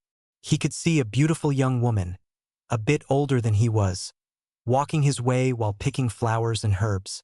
He hesitated before he started on his meditation. He felt the kunoichi come closer and then stop. He opened one eye. I don't know who you are, but I know you're here. He got up. Please show yourself. Don't worry, I don't bite. Hesitantly, the young girl came out of hiding. I am sorry to trouble you, Shinobi-san, but I was only looking for some healing herbs. Nah, don't sweat it, I was just about finished with my training anyway. He said, a nervous chuckle. So what brings you here? I haven't seen anyone around this forest since I got here. I've been collecting medicinal herbs for my father. He's bedridden right now. Naruto nodded. You need some help with that? I'm kinda bored. The girl giggled. My name is Haku. Thank you for your help. The blonde smiled. Uzumaki Naruto happy to lend a hand. And so they spent an hour or so collecting herbs and trading recipes. Haku was surprised by Naruto's knowledge. I didn't know Shinobi would be so well versed in wildlife. Naruto grinned fondly. That's thanks to Aniki. He's really good with those. Haku's smile reflected that same affection. So you have one too, a precious person. They say people become stronger for the ones they love. Naruto nodded. He knew the truth of those words. So Zabuza's your precious person? Is he really your dad? Sorry we had to hurt him. The tension rose to a critical point, but Naruto only rolled his eyes. Oh, come on. Don't be such a bitch. He was doing his job, we were doing ours. No hard feelings and all that shit, right? Haku blinked. You have nothing against us. Naruto waved her off. Again, you're just doing your job. But that's what I find shitty about the whole shinobi system. That asshole Gato is full of money, so he gets to keep being an asshole while other people suffer for it. There was something in Haku's eyes that told him she didn't like Gato either. Anyway, we're not fighting right now, so I'm cool. You know, back there I wondered if I should kill you if you were sleeping. Would you? She blushed and looked away. I'll take that as a no then. I suppose Zabuza is waiting for you, so I'll let you go. Too bad we're on different sides this time, you know? It's a shame. Let's hope we all live through this and become allies next time. Oh, and by the way, I am a boy. Dude, that's fucking messed up. You look hotter than most girls I know. Haku laughed as he left. Naruto felt bad. He kinda liked Haku. In a totally platonic way, of course, but they would have to fight. How fucked up was that? Here he was, feeling more at ease with the supposed enemy than with his teammates. Did they really have to fight? Wait, did they really have to fight? Haku made him question his sexuality, but he was all right. Zabuza has almost cut his head off, but that was his job. The real asshole in this story was that fucker Gato. The king, he realized suddenly. Maybe all those shogi games with Aniki did pay off. Naruto used his goggles in the direction Haku had left. Good, the GI boy wasn't too far away yet. Time to be sneaky. Finding Gato's headquarters wasn't as easy as he thought it would be. He didn't know why, but Haku and Zabuza's hideout wasn't even near Gato. You would think that with the shinobi foiling his plans, the man would be smart enough to hire his assassins as protection detail. In the end, it made things easier. Except the whole finding that fucker Gato part. It took him a whole day to find the place, which really was a 5-story high warehouse in the middle of nowhere. Not too close that it could be found, and not too far that you couldn't easily access the town. From location alone, Naruto could tell the man was a shrewd one. Thinking his target would probably be on the top floor, Naruto used his goggles to get a feel of Gato's security. A few guards, not enough for proper surveillance unless you counted the cameras. Fortunately for him, the video surveillance didn't cover every wall. One side, with a gate for deliveries, had 2 large blind spots between the ends of the wall and the gate. That's where he'd slip in. Naruto sneaked in between 2 thugs and climbed the wall with the help of the forest training. From what he could see in the windows, the first floor was for storage, while the second had smaller windows he couldn't see through. 3rd and 4th floors were the henchmen living quarters. The whole 5th floor looked more like a mansion than a storehouse. If he were to find Gato, it would probably here. In the end, Naruto entered Gato's hideout through the window of a guest room, though he didn't know why Gato would have won since this was a hideout. Anyway, there was a camera installed here, but it was aimed at the door, so they still had no clue about his infiltration. That gave him an idea. He aimed a kunai at the camera and waited. Surely enough, 15 minutes later, a grunt came through the door to check on the faulty equipment. Poor fool didn't look high enough and never saw Naruto drop on him. After getting him to cough up the location of Gado's personal chambers, Naruto knocked him out and tied him up. He then transformed into his captive and set out to find Gado. He made sure to knock out anyone he could find that wasn't under video surveillance. That gave him a good idea of their combat ability. A fresh academy graduate would be stronger than any single one of them. The room wasn't even well guarded. The grunts were sleeping, booze sitting near their snoring bodies. Naruto entered some sort of double room, with him being in the smaller room. To the far end of the room, behind sofas, regal chairs, posh tables, and what have you, was an ornate door. Listening in, Naruto could hear some light snoring and quiet sobs. Opening the door carefully, he saw a young woman on the floor, while Gado was sleeping like a baby. He couldn't have that.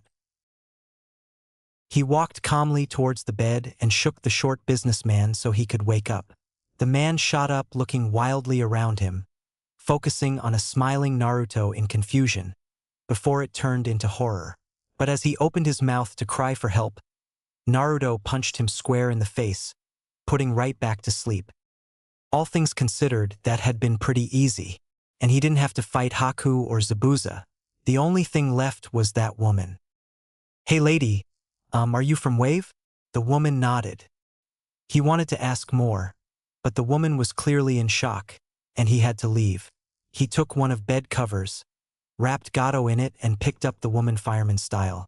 Once he had both, he opened the nearest window and left by the same way he came in and headed for the village. Naruto stopped once he could see the buildings of Wave Country. He gently dropped his cargo, making sure Gado was still unconscious, and turned to the woman who had yet to talk, let alone move. So here's the village. I'm sure you can get by on your own from here. I got to deal with this piece of shit here," he said while kicking his improvised bag. He picked up his target and tried to set off again, but the young woman grabbed his arm. He was about to tell her off, but then he saw her eyes swimming in unshed tears. Naruto was really panicking now. "Now lady," he said nervously, "I'm really not good at that mushy stuff, killing and stealing and all that shinobi stuff, yeah, but too late." The woman was already sobbing hard on his arm, holding him like a lifeline. Shit, now he felt like crying. Fucking sympathetic crying shit. He sat down where he stood, and they spent about an hour there. Naruto spent his time trying to comfort her the best he could, meanwhile making sure to knock out Gado whenever he decided to squirm. Eventually she stopped sobbing. Naruto tried again. "Look lady, I know what Gado did you was horrible, and I'm going to make him pay for it, but I can't really help you. You need to go back." After a while the woman nodded. "Thank you," and before she left she hugged him. Naruto watched her leave before he took Gado somewhere secluded. The two of them would have a nice long chat. 6. Genin Days Back to Konoha, in which Shikamaru is still lazy and still unlucky. Gado really was a piece of shit. As he found out about his plot to double-cross Zabuza, he also learned the asshole had plans for Tsunami as well. That made his schedule really tight. First, he had to go back to Gado's hideout and find his hidden stash easy. The hard part was to leave when he found out the second floor was reserved for Gado's toys. He really wanted to wreck the place now, but schedule. Then, he arrived just in time to see Inari trying to be a hero and protect his mom. As the mercenary decided that playtime was over, Naruto intervened.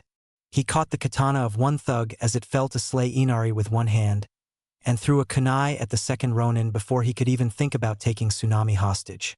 The two thugs tried to focus on him, but Naruto was in a shitty mood, and he was in a hurry, so he might have resorted to usage of excessive force to subdue them. It was just a couple of broken bones really, and apparently that was enough to reduce the men to tears. Bandits were so flimsy these days. He gave Tezuna's daughter a flat stare. "Sorry I came back, but this probably the last you'll see of me." He smiled at Inari however. "Nice to see you finally grew a pair. Shit stain." You keep it up, you might even turn out as awesome as me.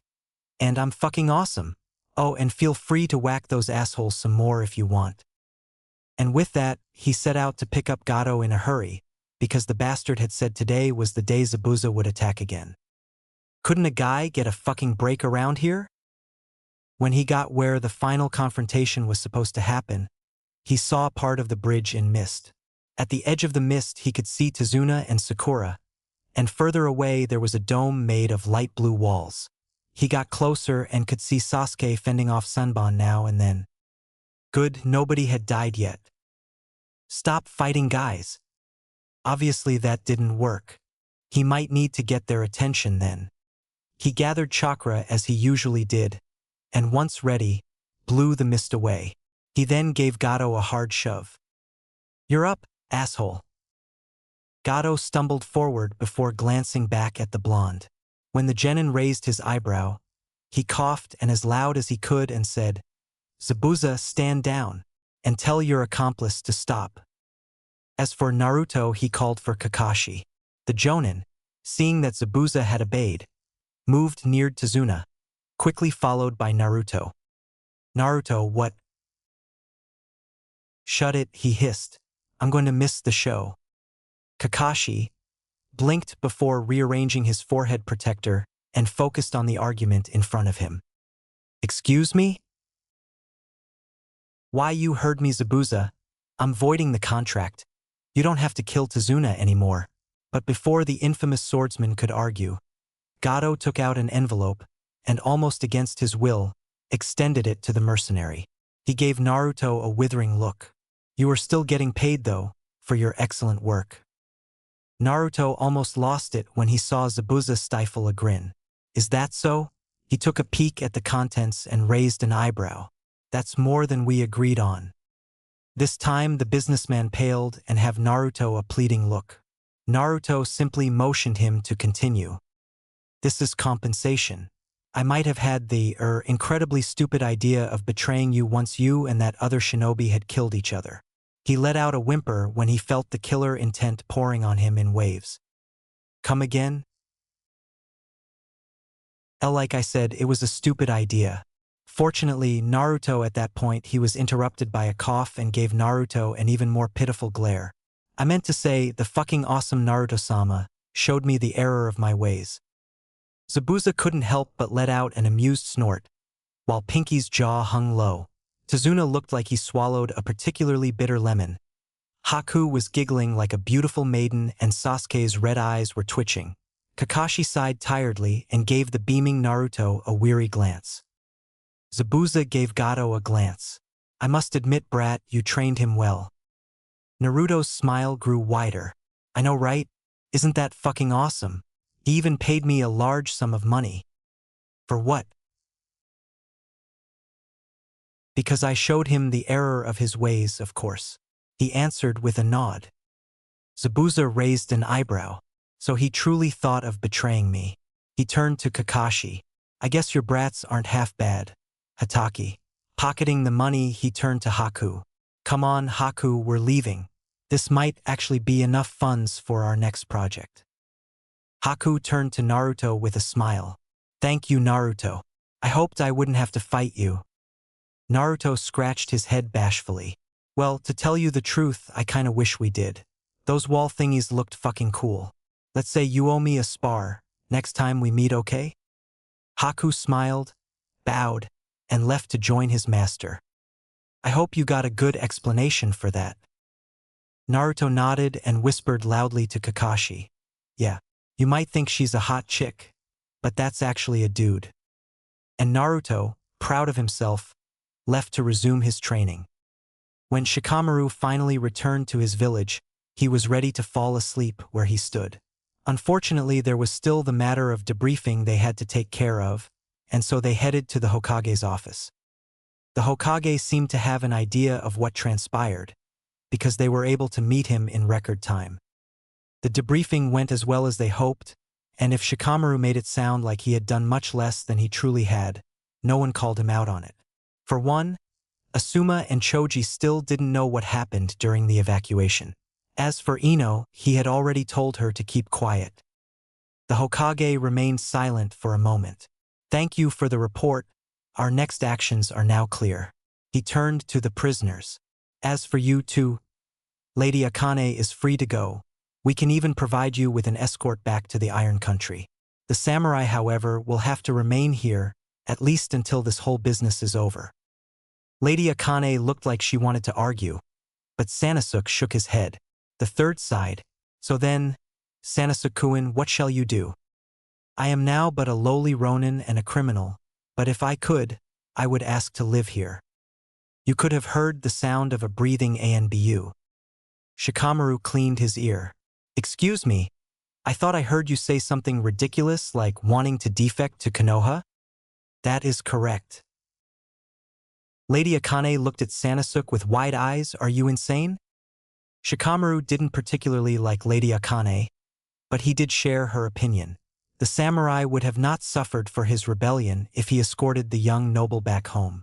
And judging by the worry in her eyes, she was willing to wait for him.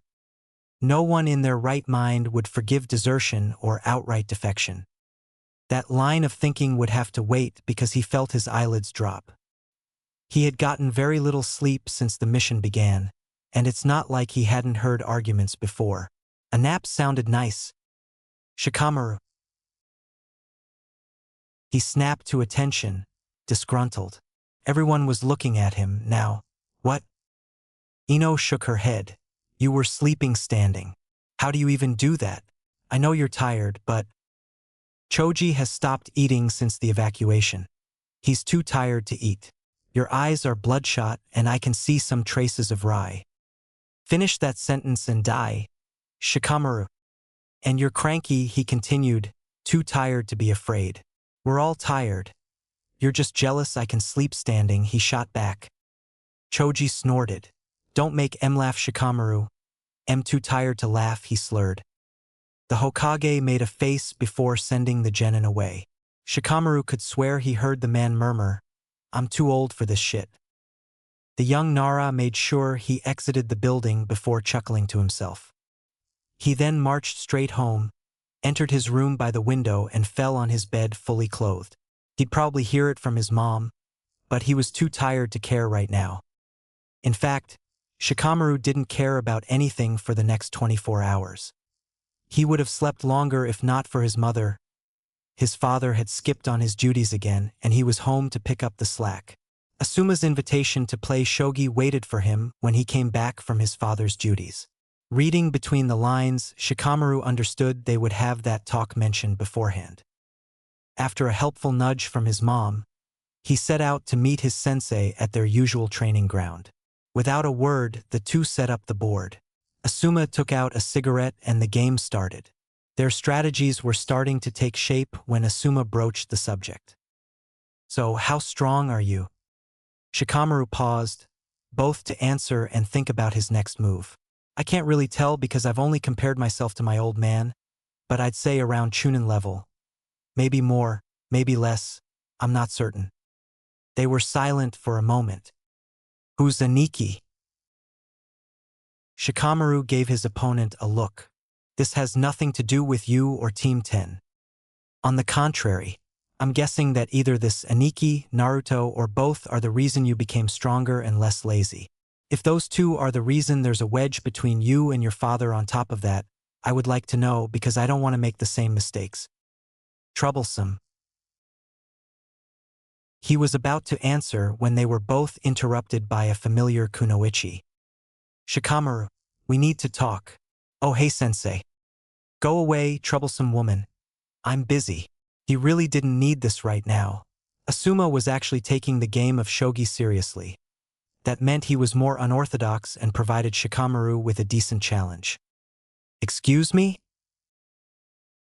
Don't try to dodge the question, Shikamaru. I'm not, but none of the reasons you mentioned are vital. I don't have to answer anything about Aniki because doesn't affect the team, which is what you're worried about. He turned to Ino and then he saw an evil glint in her eyes. Ino, whatever you're thinking of doing, don't. It won't end well. What, you mean ask about the fact that you took out 30 samurai by yourself? Troublesome girl. Shikamaru gave the shogi board a once-over and displaced his silver general. Made in 4 moves. He then got up to leave. Asuma tried to find a way out, but in the end he saw the same thing the young Nara had seen. You may have won, but haven't finished talking for today. Actually, we have. I'm not talking about Aniki, and there's nothing you can do about it. Because you have nothing on him. That means no proof. As for what Ino so conveniently blurted out, no one saw what happened, and so I'm not obligated to tell the truth. I could say I knocked them out with sleeping gas and be done with it. You have no proof either way. Shikamaru, you promised. He scoffed. Yeah, I promised I'd tell you if you kept your mouth shut. I knew I could count on you to slip up, Ino. With that said, he walked away. At this time of day, there were plenty of sleeping spots. Naruto was finally going back home. He didn't know why Kakashi had insisted on staying until the bridge was finished. But now he could finally see Aniki again. In the meantime, the only thing Naruto could do was train. As fun as that could get, without anyone else he could fool around with, even that had grown stale. Naruto had kept his word. Even after dealing with Gato and his machinations, he hadn't set a foot in Tezuna's home, and after a few days he didn't enter the village either. The problem was his face was too easy to recognize, and after he and the rest of Team 7 had dealt with Gato's hideout, people practically worshipped him. While he appreciated the sentiment, he hated the attention. It reminded too much of the kind of attention he got back home.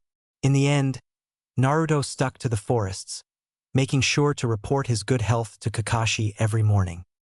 Speaking of Kakashi, hello Naruto, the Jonin said, you owe me a chat. Naruto grinned. Sure, Kakashi-sensei. What can I do for you? Naruto, how strong are you?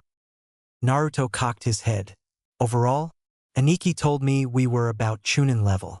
I focus on combat and Fuinjutsu, and I know that in Fuinjutsu I'm above Chunin level. And I suppose Aniki is about on par with you? Naruto shivered when he thought of the answer. Yeah, except he sucks at combat. He says true shinobi don't fight. They trap, they ambush, they capture, they assassinate, but they don't fight. Kakashi blinked. This Aniki of yours is scary. Yes, he nearly shouted. I don't get how people can't see how scary Aniki really is. He coughed to hide his embarrassment. Anyway, besides those, I'm good at stealth and infiltration. Kakashi nodded almost absent-mindedly. What about ninjutsu? Naruto shrugged. I'd say only one, besides the basics of course. More like a super futon jutsu. I didn't know wind chakra recomposition counted as ninjutsu these days. Naruto smiled impishly. Kakashi was underestimating him. Tell you what, if you can tell what I'm doing without your Sharingan, I'll explain it to you.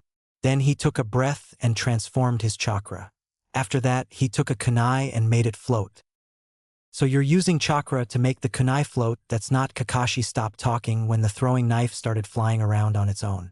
Okay, I'm actually impressed. Naruto made a mock bow. Thank you. So, anything else? Why yes, how about you explain why Haku seemed to know you?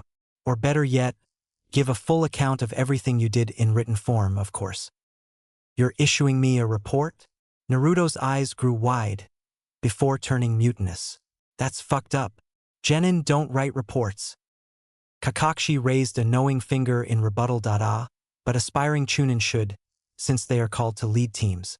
Seeing Naruto's face, he added, consider this punishment for acting on your own during a mission. That only served to make him scoff. Naruto, I'm serious. You may be a shinobi now, but that doesn't mean you should throw your life away. You might not see it, but people worry about you. The boy sighed. I know, and I understand where you're coming from, but besides Aniki, people don't really care. I'm used to do stuff on my own, and no offense, but look how well it worked out. Nonetheless, your team is there for you to rely on. I know how teamwork works, Kakashi, he answered a bit testily. We basically have 2 teams. You and me and you and the others. They don't want to work with me. I don't want to work with them. I can work with others if they can work with me. That's how I work. There was a heavy silence. After a while, Kakashi shrugged. I understand. As for your second punishment, you're coming with me to dinner. The fact that dinner could only meant he'd have to return to the small village had him on edge. Where? To Zuna's, obviously. I hear Tsunami's giving her all on this last meal. Ever since that night, she has put a plate for you. She feels really bad for what she did. Naruto snorted. Why?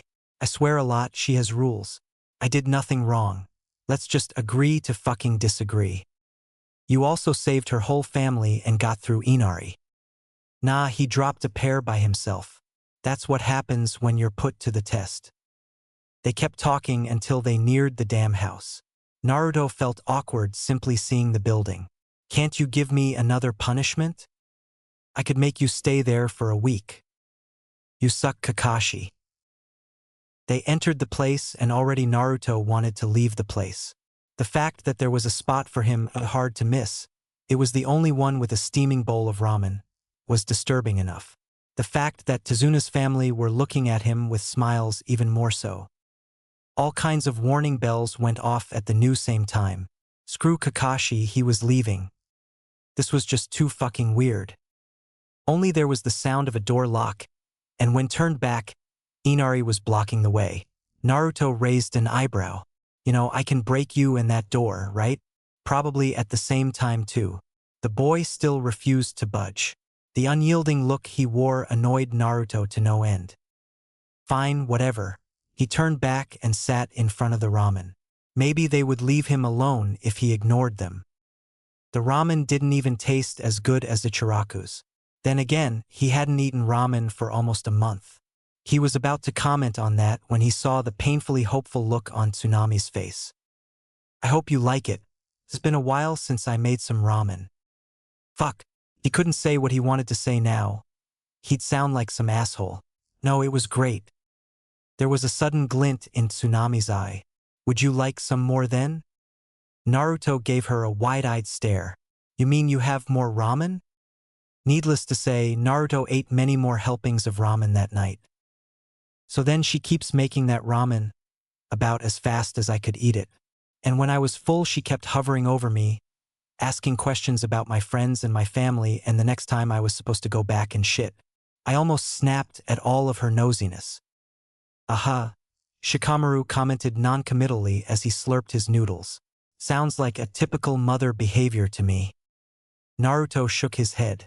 Dude, she's not my mom. Hell, I barely even know her. But you saved her life. And you saved her son's life. And you like her food.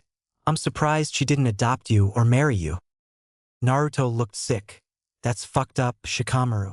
Anyway, that's not the worst part. They named the fucking bridge after me. Shikamaru spat out the tea he was drinking. They did what? The Great Naruto Bridge. I tried to talk them out of it. They nearly made a riot. Fuck you, Shikamaru. It's not funny. He whined. Shikamaru ignored the blonde's pout, toned down his laughter, and focused on what he saw behind Naruto's mask. So what aren't you telling me? They wanted me to stay. That was troublesome. Naruto, we talked about this. It's okay for them not to know. No, it's not. He snapped back, clearly upset.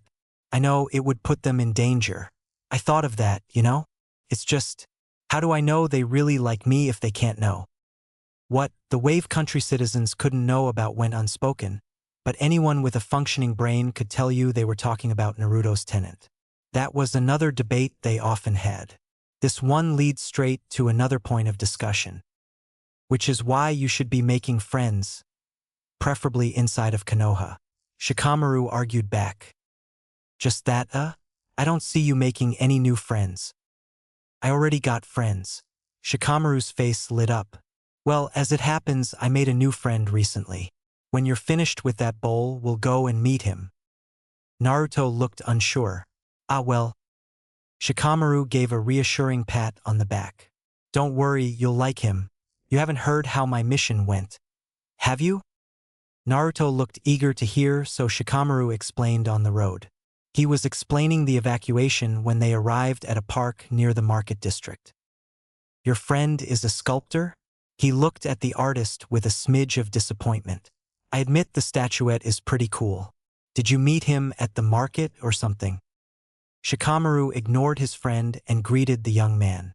Sanosuke, meet Uzumaki Naruto. Naruto gave a little wave. "S up." The sculptor sighed. Your friend lacks manners, Shikamaru Dano, as do you. Shikamaru snorted. You should be used to it by now. You got used to losing at shogi pretty fast. How is your wife? Sanosuke frowned. My fiancé is out shopping with Yamanaka Dano. I am afraid she is adjusting too well considering the circumstances. Meanwhile, Naruto gave the young man a thorough visual inspection. His eyes suddenly widened. Wait a fucking minute. Your friend is a samurai? Shikamaru answered with a brilliant smile and chuckled when Naruto started a riot. Inside, he was amazed by Naruto's insight. It was surprising how many times his instincts could equal, even exceed Shikamaru's intelligence. It was also nice to see Naruto genuinely excited about something. He had to admit, from a shinobi's point of view, chakra-enhanced samurai were pretty novel. Hey, I heard samurai could cut steel like it was nothing. Would you mind? And before either Shikamaru or Sanosuke could object, Naruto threw his kunai. The blade split neatly into two and separated in front of Sanosuke. Shikamaru once again marveled how he escaped his encounter with three of those monsters. He didn't even see the man draw his blade, let alone cut the kunai. He let out an impressed whistle and turned to Naruto, who was transfixed. The blonde suddenly let out a squeal, jumping up and down. Shikamaru admitted the move was cool, but did the idiot really need to react this extremely to it? Shikamaru, did you see that? Did you feel that? Shikamaru shrugged. Yeah, he was pretty fast and used a bit of chakra, but... Don't you get it? He shouted right next to him. Every word was punctuated by a rough shaking, confusing Shikamaru even more. It was all chakra. That samurai doesn't even have a katana near him. Shikamaru blinked once Naruto stopped manhandling him. Once the words registered, he gave Sanosuke a look of pure disbelief. Sanosuke nodded, somewhat impressed. Most impressive, Uzumaki Dano. You have sharp eyes and an even sharper spirit. You would have made a fine samurai had you been born under different stars. Shikamaru's mind tried to catch up with his mouth, that opened and closed without sound. Those samurai were no freaking joke. How strong are you? I am but a simple initiate, Shikamaru Dano. For you, it would be the rank you call genin, yes? Shikamaru stopped breathing. But I was due a promotion at any moment, so you can consider me at a rank around Chunin, I think? No wonder the shinobi everywhere wanted nothing to do with Tetsu no Kuni. A samurai could easily be on par with a shinobi. In a way, they were more dangerous since they specialized in combat. Naruto's eyes sparkled. Sanosuke, could you train us? Naruto, you shouldn't ask him that. He's from the Iron Country. It's pretty much treason. But think of how much more awesome I could become. Sanosuke decided to answer. I'm sorry, Uzumaki Dano, but Shikamaru Dano is right. Those are secret teachings I am forbidden to share with foreigners. The most I can do for you is spar, as much as you need. Naruto deflated. Fine, I guess that's all you can do. Then again, I already know all the theory, and it's not like I actually want to go back to the Iron Country. They would have me commit seppuku. Naruto's eyes lit up. You mean? I could teach you some of the basics, on 2 conditions. The samurai waved him over. Naruto went and they purposefully spoke by only moving their lips so that Shikamaru couldn't hear them. Suddenly they looked at him with an identical glint in their eyes. For some reason, he didn't like those looks.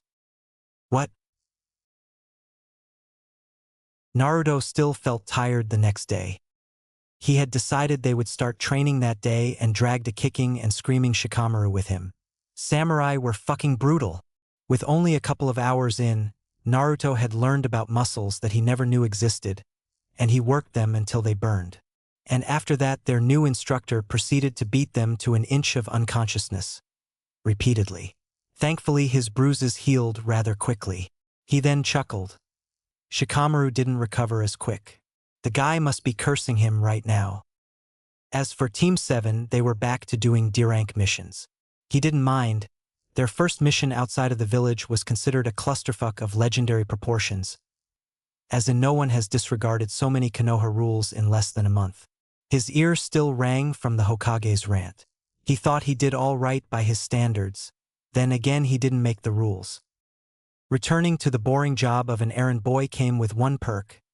The work was mostly silent and needed much less teamwork. That also meant he would get to have his fun with Tora. He just had to patiently wait for a day when the Hokage wasn't handling the missions. He would be patient, and if Shikamaru got the furball before him, well, that would be a bummer. That left the whole lot of nothing between the meeting time and the actual meeting. Naruto could have gotten away with training before, but now that his teammate had become a copy machine, he was weary of going through his full routine. Naruto had no problem sharing, but flat-out stealing from him, especially experience, was a good way to end up on his shit list. And believe it or not, there wasn't a lot of people there. Naruto. He blinked in confusion. He had been called by his name by one of his teammates. That hadn't happened until now. Uchiha rolled his eyes. I asked you what you thought about the wave mission. Naruto cocked his head on the side. It was a failure. There wasn't much teamwork. That's what Kakashi thinks. Anyway, I think he's right. I totally would have been better off with Aniki. He shrugged, and then shuddered. I also think Tsunami is Bat's hit, but that's not really relevant. The Uchiha nodded absently even through the part about Tezuna's daughter. Do you remember when we talked about the Sharingan? Naruto cringed. Right, you did say something about kicking my ass once you got your jujitsu. The problem wasn't so much he couldn't kick the guy's ass, because let's face it, he was awesome like that. He just didn't have the motivation to do so. They could tolerate each other now, and that was loads better than the alternative. The Uchiha snorted, but he didn't look angry. If Naruto didn't think no better, it almost seemed that the mission to the wave did more for the other boy than just give him a pair of red eyes. So what died and crawled out of your ass? He asked, for once curious about one of his teammates, because I'm pretty sure this is the first time since we're a team that you started a conversation. Sasuke smirked. I'll tell you after our spar. Naruto muttered as he moved towards the sparring area. Fucking bastards getting cocky, 'cause they got ass-pulled jujitsu. Sasuke answered by getting up and moving towards the open field. He already had his red eyes trained on him. Call the fight, Haruno. Before Sakura even opened her mouth, Naruto deactivated a seal under his jacket. The next moment Sasuke was upon him. From what he guessed, Sasuke wanted to neutralize his Fuinjutsu and ninjutsu. A good plan considering what he had shown so far. Naruto turned his body to dodge and used the momentum to counter with a spinning back fist. He connected hard with Sasuke's arm, using the impact to change the direction of his rotation. In the time of a blink, Naruto was attacking Sasuke's shins with a vicious low kick from the other side, then again changed sides to aim a spinning roundhouse to his opponent's head. The Uchiha dodged the kick and the left hook that came right after, but not the spinning crescent axe kick that followed. The strike blew through the Uchiha's hasty guard to deliver a solid concussion. He was in no shape to even see Naruto's sweep coming. Naruto stood up and backed away to channel his wind. Preventing me from using my Fuinjutsu and ninjutsu was a good idea. Too bad that won't work on me. He heard a groan. Your taijutsu is weird. Nonetheless, his opponent got up and tried again, only to literally hit a wall. Naruto smiled as he saw Uchiha back away and take a look at his injured fist. What the hell was that? Naruto's smile grew. That's the jutsu I used against the demon brothers. I call it air wall. You ready to call it quits? You didn't use any hand signs either, he noted, and Naruto's smile turned feral. The Uchiha shook his head. Doesn't matter. You're still stronger than me. And you showed me that teamwork doesn't have to be only about people holding you back. You and Kakashi did your part for the mission without having to do everything together. This is the kind of teamwork I'm looking for. Naruto blinked before his face cleared up.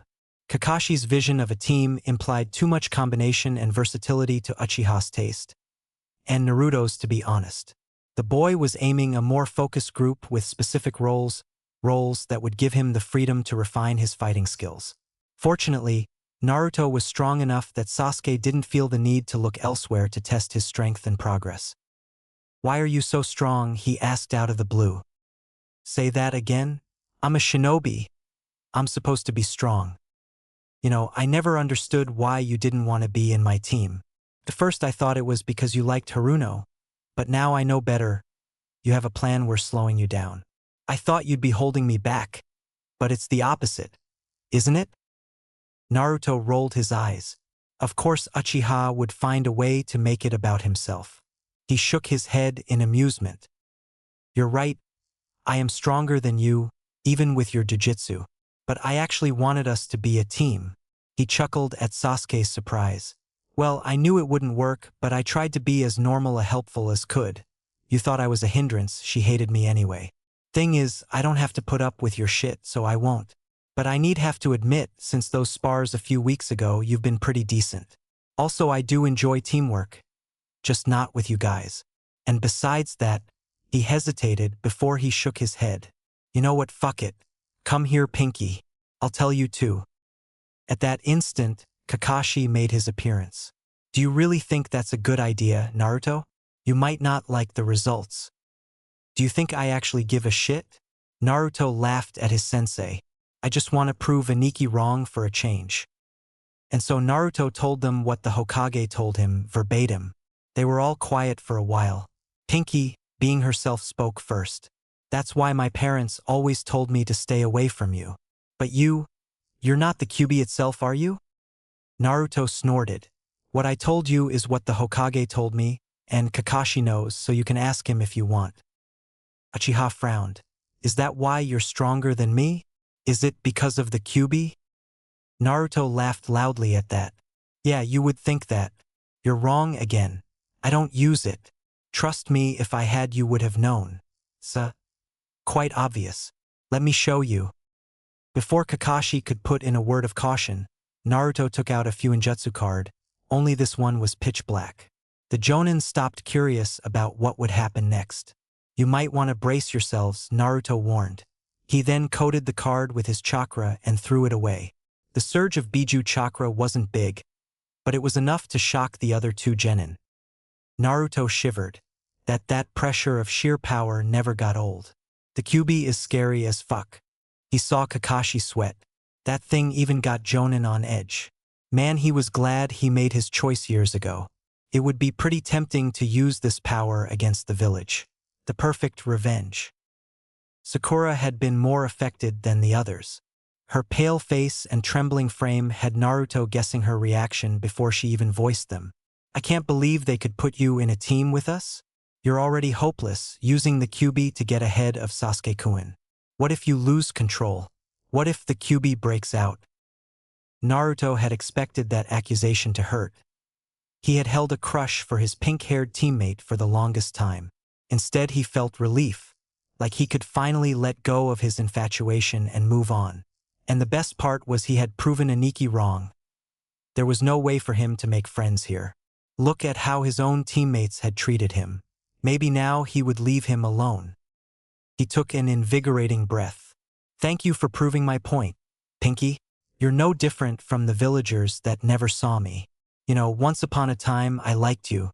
I stopped eventually when I learned about self-esteem. Now though, I must congratulate you, you're the first person my age I added to my shit list." Pinky paled dramatically. "Yeah, maybe pissing off what you thought was one dangerous monster was a fucking stupid idea. So, training today, Kakashi?" That particular Team 7 training day was tense. 7. Genin Day's one last test, in which Naruto has a brother, and you really should have seen it coming. Shikamaru had to admit Asuma's news that Team 10 would take on another C-ranked mission so soon after the last one surprised him. You would think after the encounter with the samurai they would have a break. Or at least that's what he would do. Apparently, Asuma wasn't as lazy as he thought. "This mission is a bit special. I will not be leading this mission." Shikamaru quickly understood the implications of such a statement. "Aren't we a little inexperienced to be handling a mission on our own?" Asuma shook his head. "You are, but as I said, this is a C-rank mission. the risks you'll be taking will be minimal. Shikamaru stared at his sensei. Surely he didn't forget their last and incidentally first C rank. Asuma probably read his mind because he coughed. Anyway, this will be a great test of your abilities. And please take this seriously. Taking your behavior during the last mission into account, I might find you good enough to get a shot at a promotion. The genin of Team 10 exchanged looks of interest. You really think we'd be ready for the Chunin exams? Choji asked. I have no doubt about it, the Jonin answered, his eyes on Shikamaru. He got the point. This was a test of leadership as much as it was a test of their skills. Still, their sensei thought they were Chunin material. Being a Chunin was essential to both Plan A and Plan B, and so Shikamaru would be stupid to ignore such an opportunity. That he could end up the next fastest promoted Chunin in history was just a bonus. He yawned. I think I get the point, not that I have a right to refuse anyway. Glad you see things my way. Asuma rolled his eyes before they took on a mischievous glint. Oh, and this is a joint mission, by the way. Meet your new teammates. Shikamaru groaned. Couldn't he have just one normal C rank? With his new partners, the answer was a guaranteed no. He turned to complain to his sensei, but before he could open his mouth, Naruto caught him in a headlock. Shikamaru, he greeted, half smiling, half threatening. Buddy old pal. Why aren't you fucking glad to see me? Shikamaru managed to escape the blonde's grip. Because we're on the same mission. The two glared at each other for a moment. Is there anything wrong, Naruto? Naruto beamed. Everything cool. Kakashi-sensei, I'm just catching up with my buddy here. The gray-haired Jonin gave the teens an appraising glance. I guess no one has objections to the mission? Shikamaru wanted to raise his hand, but a quick jab in the ribs put a stop to that. Good. Your mission is to get rid of some bandits. Woodland Town is famous throughout the Fire Country for their superb craftsmanship. They also offer one of most durable materials because of the forest near their village.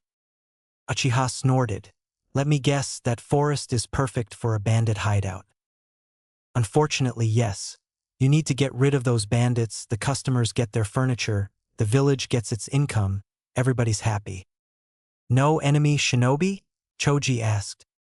None that we know of. Any other questions? Good. Asuma and I will be around.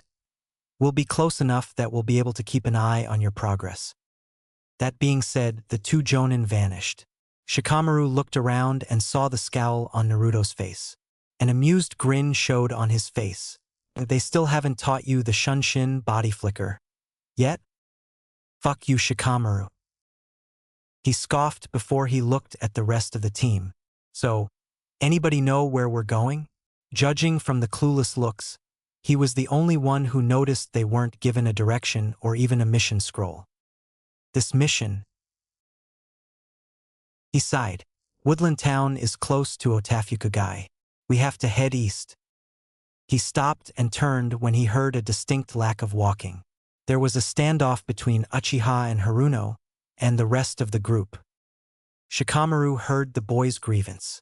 I don't remember him being appointed as the leader here. This mission.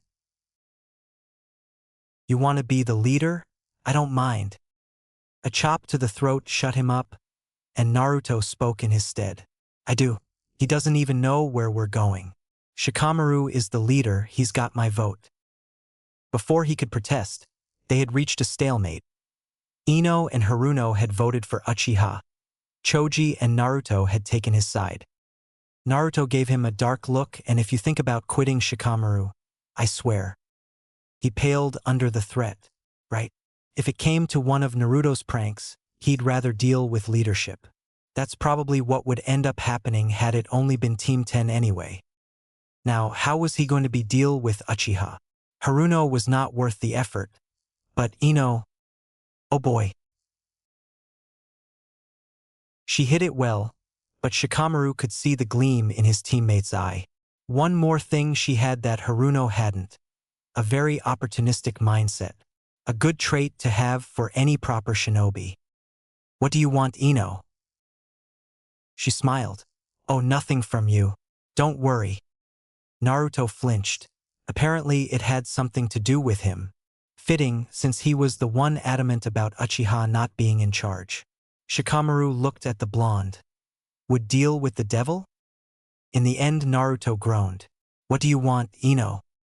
Said Kunoichi took Naruto by the arm so they could negotiate. When they got back, Naruto looked defeated, even though Ino was now on their side. Shikamaru wondered what Ino had asked for, but then thought better. Still, this mission was trouble enough. They hadn't crossed the gates yet, and the usual suspects were already being troublesome. Let's just get this over with, Sasuke said. Clearly he liked being in charge.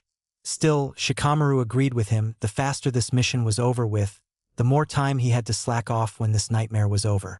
He gave the order and they moved out. The trip was relatively trouble-free, aside from Sasuke questioning his every decision. More than once Shikamaru wanted to let the arrogant idiot in charge, but Naruto didn't want to hear it. Interestingly enough, Ino truly supported his decisions as well. He was glad to see his teammate able to hold up her part of the deal even against Uchiha. Still, Naruto, I thought you and the Uchiha weren't enemies now. What's with the attitude? Naruto shrugged. That's the thing. He's only okay with me. Shikamaru smirked. I hope I get to be the best man. Fuck you, Shikamaru. As they left the forest, Uchiha let out one last complaint. Why are we heading to the village? What a waste of time. They're just bandits. Shikamaru rolled his eyes. So I've been told. I'm lazy though, and I like to be thorough, so let's gather information. Uchiha growled. Haruno fussed over him. The others followed his lead. 3 minutes after he entered the woodland village, Shikamaru could already tell something was off. The anxiety he could see in the eyes of the folks here bordered on terror. What kind of bandits could instill so much fear? He had expected the lumberjacks and the artisans to be worried since their livelihood had been cut off. The people here feared for their very lives. He couldn't even see kids outside. The rest of the team had also picked up the tense atmosphere, and for once, Uchiha made no sarcastic comment. Shikamaru entered business mode. Let's split up and find some info. Remain in the village, he added for a particular brooding genin. Fortunately, Uchiha had nothing bad to say. He got to work on his own, which was great for him and for them. Haruno and Ino left in the same direction Uchiha went, so Shikamaru put little hope in those three. In fact, he didn't even try to talk to anyone. He tried to find a good hiding spot.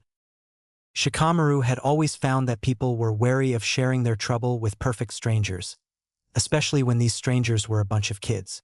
He quickly learned the art of eavesdropping to fix this. Coupled to his enhanced hearing, he was very good at gathering information, a vital trait for any proper shinobi. Once he was suitably hidden, he waited for one of his teammates to question a pair of disgruntled folks drinking their tea. To be more precise, he waited for the comments that would be coming after said teammate, Choji in this case, had left. He wasn't disappointed. Kids these days throwing themselves in all kinds of trouble. Thank goodness you didn't tell them anything, Taka. Who do you take me for? I'm not a blabbermouth. Shikamaru imagined his friend gave him a look, because Taka said, What?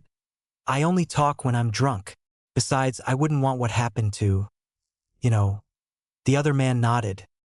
No, I don't know, Shikamaru cut in, scaring the two men out of their wits. Care to enlighten me? What happened to whom? Taka's friend looked grim. I'm not talking. You better drop it, kid. For all our sakes, Taka added. But the young Nara had heard enough. The way I see it, you need help with whatever is happening here, so let me tell you what's going to happen. 1. We go blindly in the forest near this village, and whatever happened to your friend will also happen to us. 2. You give us the info you have.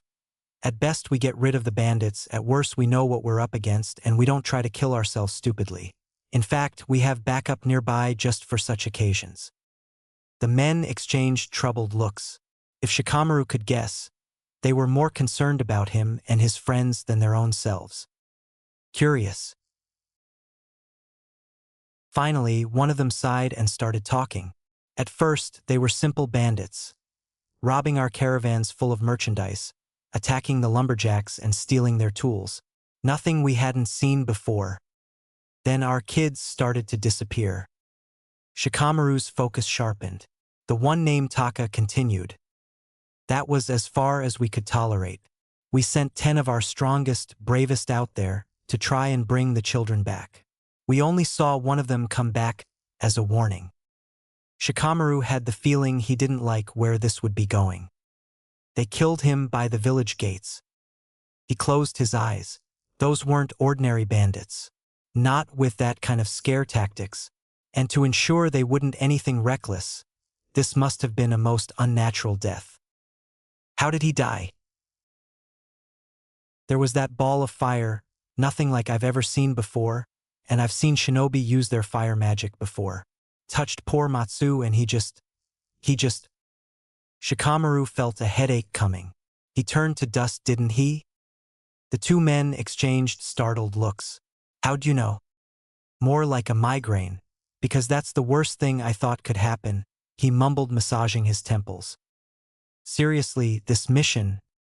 He asked them a couple more questions. How many children had disappeared? In how much time? How old were the children? With that kind of info, he'd be able to get an idea of the motive. As he thanked the folks and left, Shikamaru felt they hadn't told him everything. Based on his deductions, he made one last push. We'll find them, all of them. Taka looked on the verge of tears, barely able to support himself. He leaned on Shikamaru's shoulders. My daughter Amy. Please, please, I just want to see her safe. Shikamaru was considered aloof, but even he wasn't indifferent to the tears of a father. I'll find her. Assuming it wasn't too late, he would. And if it was, he'd still find them, all of them. Still, as he left them to collect more info, his headache followed. As Naruto would put it so eloquently, well shit. That evening, the genin met outside of the village, not far from the main gates. The Uchiha looked impatient. Why aren't we leaving yet? This is a waste of time. No one told us anything important. They're underestimating us. I'd like an answer to that question as well. The genin turned to look at their Jonin sensei in surprise, or rather, almost all of them did. Sasuke quickly picked up the detail and glared at Shikamaru. You called them? Shikamaru sighed. I'm seriously thinking about aborting the mission. Even Naruto looked back at him in disbelief. Come on, I knew you were a lazy ass, but I never pegged you for a coward as well. Watch your mouth, Naruto, snapped Choji. Naruto eyed the Akimichi carefully. In fact, Choji looked ready to kill. Even Uchiha was on his guard. Good old Choji. Asuma looked at Shikamaru. I suppose you have a good reason. He sighed. The leader of the bandits is a shinobi, and then the rest started to rant. If it's only one shinobi, we can take one missing nin. Shikamaru hated interruptions. Of course, ignore the fact that the shinobi had the deadliest elemental style, even worse than the lava and the mythical wood style. He had a mind to let them go kill themselves. Well, Choji was bound to follow him, and Naruto and Ino could be convinced. Unfortunately, his sensei seemed to have heard him, because the man stared at him with his mouth open, before shaking his head in disbelief. I'm sorry, I think you'll have to repeat that, Shikamaru. The genin stopped and looked at the jonin and at him again. Shikamaru rolled his eyes. The leader of the bandits is a scorch user. Dead silence. Naruto was the first to recover. Well shit. Shikamaru couldn't agree more. We could still take him down, assured Uchiha. Now he understood why Naruto had chosen him. And they called Naruto an idiot. Heroes die, that mantra helped him develop his shinobi style, and he'd made sure that no one under his charge would die if could help it. Did Hatake just sigh? His flat stare held a hint of amazement. You knew. Kakashi blinked in surprise. Who, me? I would never, but he stopped and shrugged when Naruto and Asuma joined in the glaring. Fine, I knew. Even more staring. Don't look at me like that. I only knew the leader of the bandits was a shinobi. Anyway, Good job on collecting that much information. The air changed around the elite Jonin. This mission is now officially B rank, and so the rules have changed. Asuma and I will join your team under the command of the current leader. What? You would follow him? He's a coward. No, he's a leader. That's why Ino easily followed him and not you, and the reason Naruto named him in the first place. He thinks about the mission and the team as a Chunin should. Shikamaru sighed as Uchiha snorted. If that makes you feel better, I think that all of you are troublesome, except Choji. And maybe Asuma-sensei. Oi! The two blondes snapped at the same time. The young Nara shrugged. Anyway, here's what we're going to do. In the end, Shikamaru chose to continue with the mission, under the condition that only the Jonin would be taking on the Scorch-style shinobi. Asuma and Kakashi agreed, and off they were into the forest. They confirmed that the bandits had no shinobi training, judging how easily they found their hideout. The tracks they had left made it embarrassingly easy to follow. The location had favored protection over convenience. While somewhat far from the nearest water source, the thick trees around the camp made a good first line of defense. A big tent was conveniently placed in the middle of the camp. 3 guesses where the hostages were held. Here's the plan. I will sneak in and secure the hostages. When that's done, the genin will take care of the bandits, Sasuke with Sakura, Ino with me, and Naruto with Choji, while the Jonin will distract the Scorch Jutsu user. Naruto was fine with it being neither Ino, Pinky, or Uchiha, so he liked the plan so far. How will we know when it's time to attack? Shikamaru smirked. You'll know, trust me. When the big tent in the middle of the camp exploded 15 minutes later, Naruto grinned. That's the signal. Let's go. For groups fell on the bandits from various directions. As for Choji and they started their cleanup from the west side, putting down anything that moved with excessive force. Once they had defeated everyone on their path, they looked out for the Jonin. Not far from Shikamaru's distraction, the 2 men were raining jutsu on a 3rd shinobi. Naruto had to admit he handled himself pretty well. Tall and thin, but not gaunt, the leader of the bandits looked to be in his mid-30s. Along the dark hair ending in green tinges, dark gray pants and black vest, he also wore numerous scars. Something told Naruto the man was an experienced shinobi. Had I known a famous Jonin like Kappinin Kakashi would come after me, I would stuck to my usual thing. You know, I should be angry you killed off my merchandise, but I'm happy to find you, Kappinin. Your bounty will be more than enough to compensate. For one single person to hold against 2 Jonin, Naruto was impressed. He could tell from behind his barrier that he would learn a lot just by watching. Naruto, shouldn't we leaving? Naruto gave Choji a odd look. And missed this. You out of your fucking mind? That's why there are barrier. Shit, that's hot. The Scorch user had aimed his jutsu at Naruto while he was distracted and it hit the barrier. The resulting heat was high enough to give Naruto minor burns. And he wasn't even near the edge of his barrier. Choji gave him a flat stare. Naruto chuckled. "Ah, well, guess you were right." Naruto took down the barrier and left for the trees. At least he could use his goggles from there. The battle so far has followed a pattern. 3 shinobi would trade jutsu mixed with some of Kakashi's genjutsu. A few moments were spared to counter or cancel those jutsu or genjutsu, and then they would mold chakra, do their hand seals and try again. In the end, a diversion ended the battle. While their target was dodging a water jutsu, a volley of black arrows came from his right. The rogue shinobi tried to cancel what he thought was a genjutsu and countered with some scorch balls when he realized they were real. That was the opening Asuma needed to close the distance and attack with his trench knives. The man dodged, but was still cut deeply by the strike. Naruto filed the information for later and watched as Kakashi finished the job with a water dragon. Seriously, that man was such a show-off. Shikamaru only left the trees he hid in once. He was certain the rogue shinobi was unconscious. He joined the Jonin and soon all of them were gathered around the main culprit if this mess. Naruto, seal him. Naruto grinned and set out to work. He took out a scroll and one of his seal cards, made some seals on their captive and activated the seals. A few moments later, the man had vanished and the blonde had handed over the scroll to Shikamaru. Seeing the curious looks of the rest of their team made the young Nara smile. Naruto figured out how to seal living things into special scroll. It's a bit more complicated, but it's better if you want to capture a live target. And why would you want to capture him alive? Hataki asked.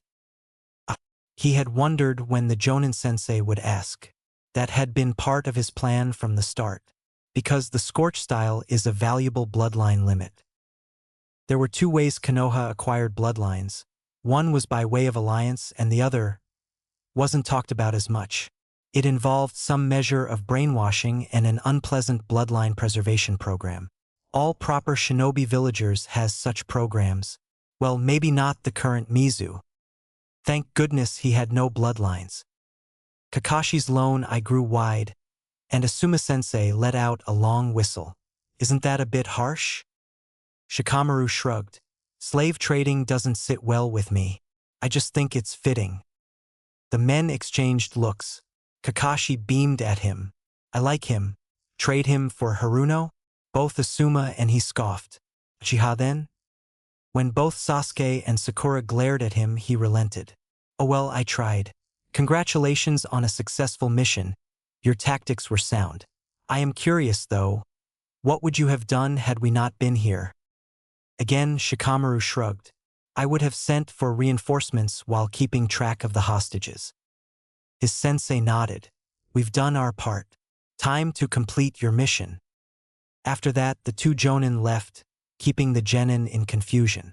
Shikamaru sighed and looked for the closest piece of rubble he could sit on. Having found none, courtesy of previous battle, he sat on the charred ground. All right, shoot, he said at last. What just happened? Shikamaru frowned at Haruno. Don't ask stupid questions. Next. Thankfully Choji went next before the kunoichi could open her mouth again.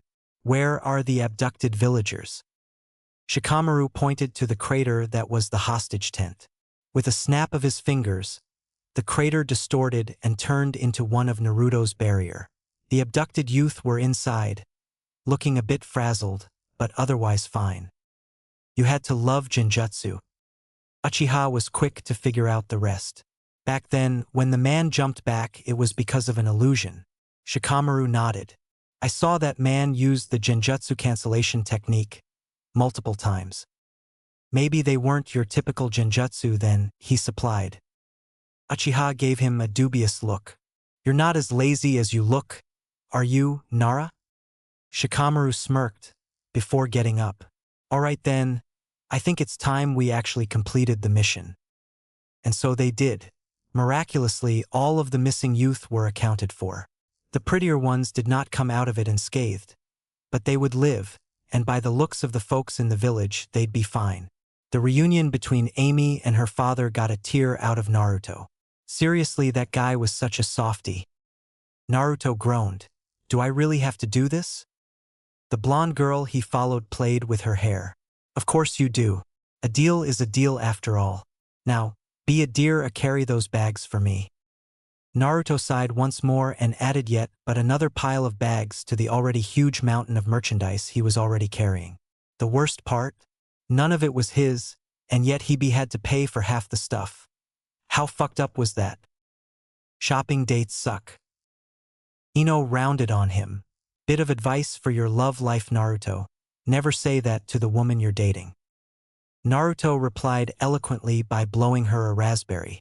When do you have the time to wear that shit anyway? You always have the same clothes when I see you. Hey, that's just my shinobi gear. Seeing his grin, Ino growled. Damn it, Naruto. You're doing this on purpose. Don't you know how to treat a lady at all? Naruto recoiled a bit, but his eyes were full of mischief. That sentence was begging for one simple question, but he actually liked Ino. She was bossy, but alright. So instead he said, Me? I'm a perfect gentleman. When I want to. I still haven't forgot how you got me shopping with you in the first place. You know, you can be so heavy sometimes. Ino stopped dead in her tracks. What was that, Uzumaki? Naruto felt goosebumps. but betrayed nothing, posting the card of ignorance. What? You're not heavy-handed? He grinned when he saw her twitch. What's wrong, Ino? Wasn't that what I said? Did you think I meant something else, perhaps? Fat chance. Naruto, don't make me kill you, she threatened. Stop making pay for your stuff, he retorted, still as playful as before, or I will find a way to make you look like Choji's sister. Ino paled. She understood very well what was implying. You wouldn't. Wouldn't I?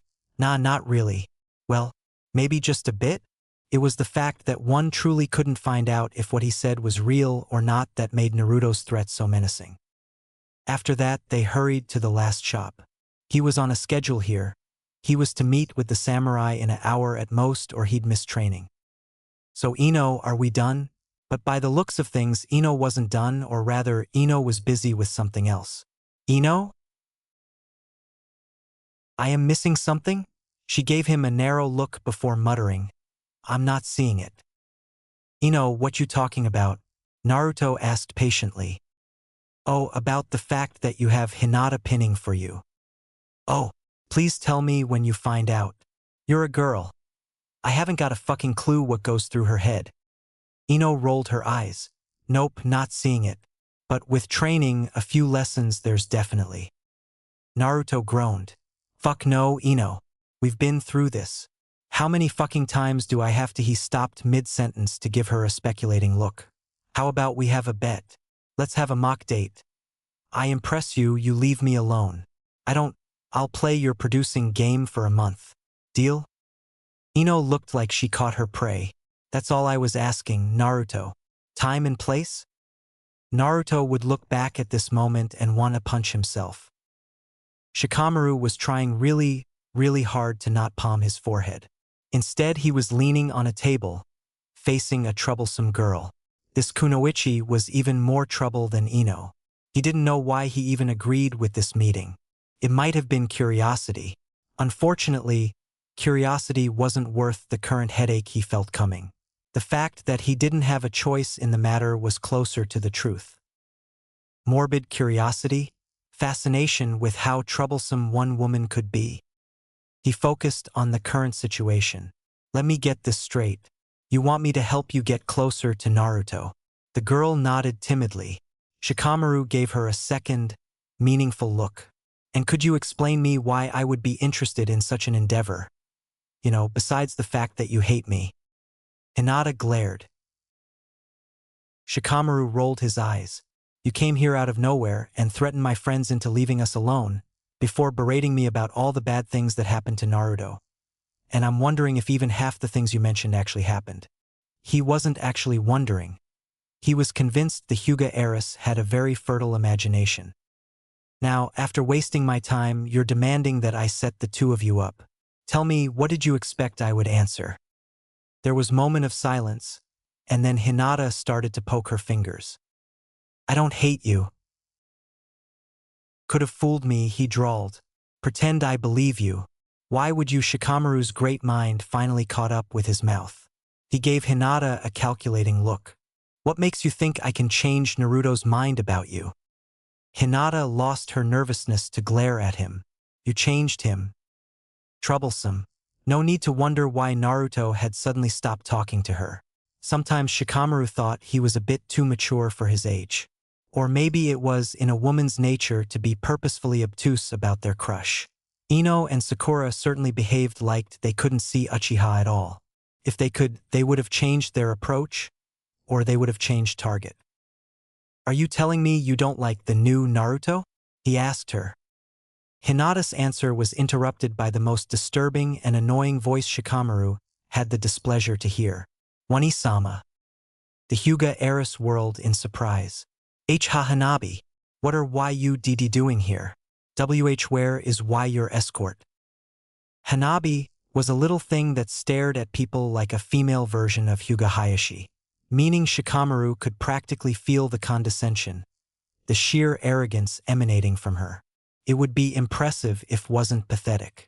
He already liked Hinata more than this little urchin, and he didn't like Hinata at all. It was like looking at a female version of the Uchiha. Who are you talking to, Wani-sama? And why did you have to make his friends leave in order to talk to him? Her eyes narrowed in suspicion. What are you two taking about? Hinata blushed faintly, but responded just as quickly.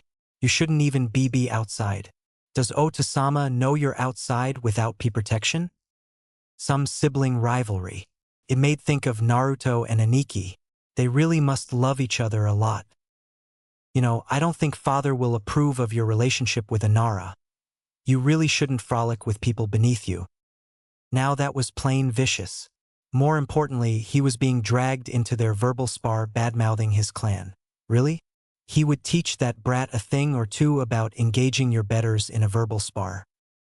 Shikamaru took advantage of Hinata's spluttering to intervene. Oh, so the baby can talk? You actually think you can play with the grown-ups, do you? Shikamaru looked as haughty as the best Hyuga. Now, if you're done with your childish antics, you can leave the adults to their discussion. The young girl twitched, and Shikamaru knew he had pushed the right buttons. Who are you? He cocked his head as if to ponder. Me? I'm the son of your dad's boss.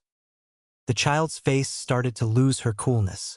My father bows to no one, she warned. Shikamaru smirked. Last time I checked, the Hokage isn't from the Hyuga clan. Never has been.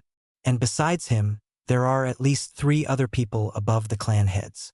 Seeing Hinata's sister losing control, he smiled, this time condescending. I'm sorry, I thought you would have learned by now that daddy isn't always the strongest. Her cool facade started to turn into a scowl. Name them, then. Shikamaru scoffed. Now, why would I do your homework for you? How about you ask your daddy? I'll bet you he'll even be able to name me. Now, about that ridiculous, childish thirst for drama. Your sister doesn't like me. I'm sure your sister hates me. But grown-ups have to talk to people they don't like in order to achieve their goals. It's okay if you don't understand yet. Give it some time. What are you, 5? I'm your tutors, will teach you in due time. Up until now, Shikamaru had indulged in Naruto's penchant for masochism because, well, he was still looking for a reason, really. However, Sanosuke had it right. Naruto would make a terrifying samurai. His progress in the samurai physical training was astounding. His only fear was how powerful the blonde would become when he assimilated those teachings into his taijutsu. As for him, he simply thought he was along for the ride. Until Mini Hayashi's surprise attack. One moment during his belittling speech, his eyes had registered her right hand aiming for his chest. The next, the small child was flying through the air, and only his wire and some quick thinking prevented the girl from crashing into the nearby wall. Instead, he trapped her in midair. The young Nara sighed, thinking he had probably started something that he didn't want to finish. Let me down this instant. How dare you leave to hang like this? I demand you drop me right this instant. He let the child squirm and turned away to face the incredulous stare of her older sister. The heiress remained speechless. Did you just... How? Shikamaru, whatever she was going to say choked in her throat when she saw his cold stare. Shikamaru hadn't liked Hinata before. He liked her even less now. This whole mess was her fault. Actually, it was Naruto's fault. Everything was always his fault, really. But the blonde wasn't there, so he have settled for the Hyuga. Time for some payback. Why are you letting your sister walk all over you? You're stronger than her.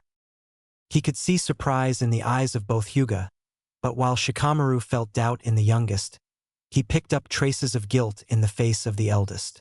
So he had been right. Excellent. There's no way. Father told me. I'm not stronger than her.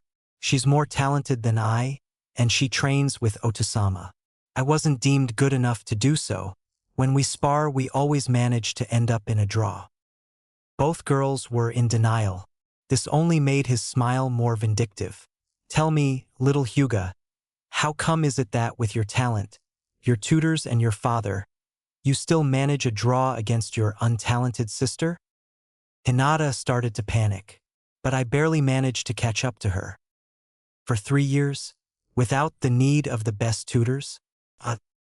Hinata flushed. Lies. Hanabi spouted.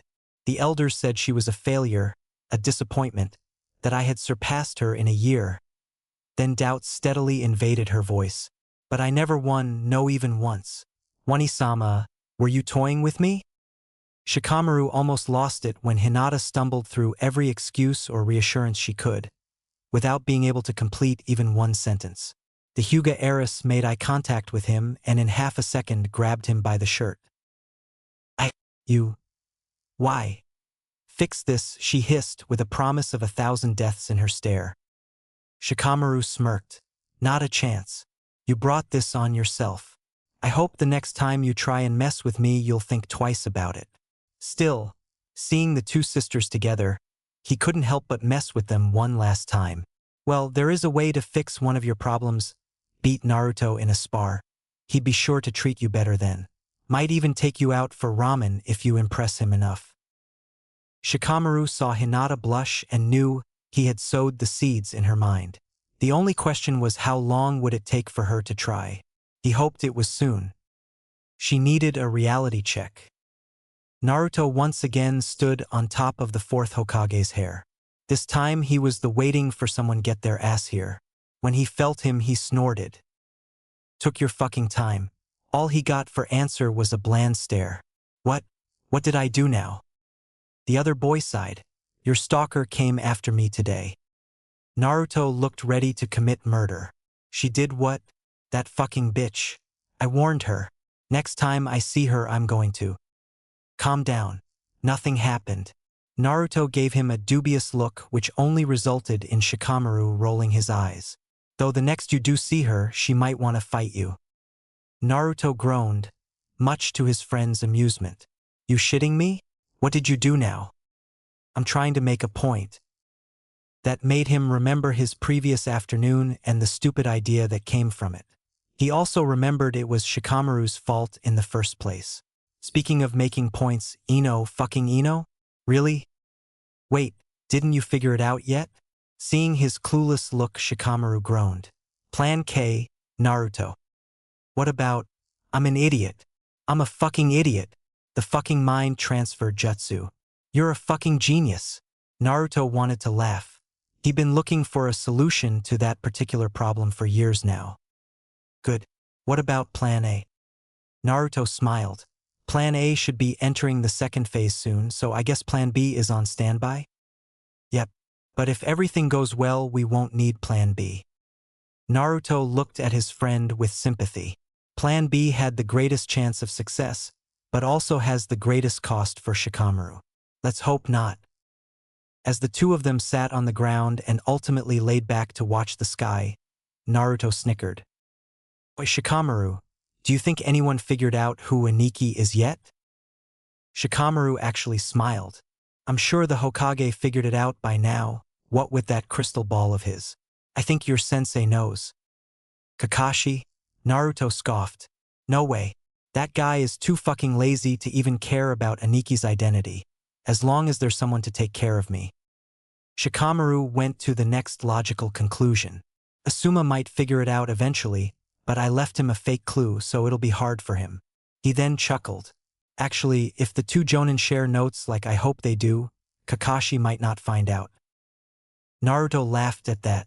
That had to be the best prank ever. Well, I think we'll let them ponder some more. Don't you think so, Aniki? Shikamaru smirked in response. 8. Chunin exams. Preparations. In which Naruto has girl troubles. Congrats, I think you're ready to take the Chunin exam. Naruto blinked at his sensei. The fuck? How very astute, Naruto. That part usually comes after the promotion for most shinobi. That threw him for a hell of a loop. And here he thought his sensei was a virgin. Wait a sec.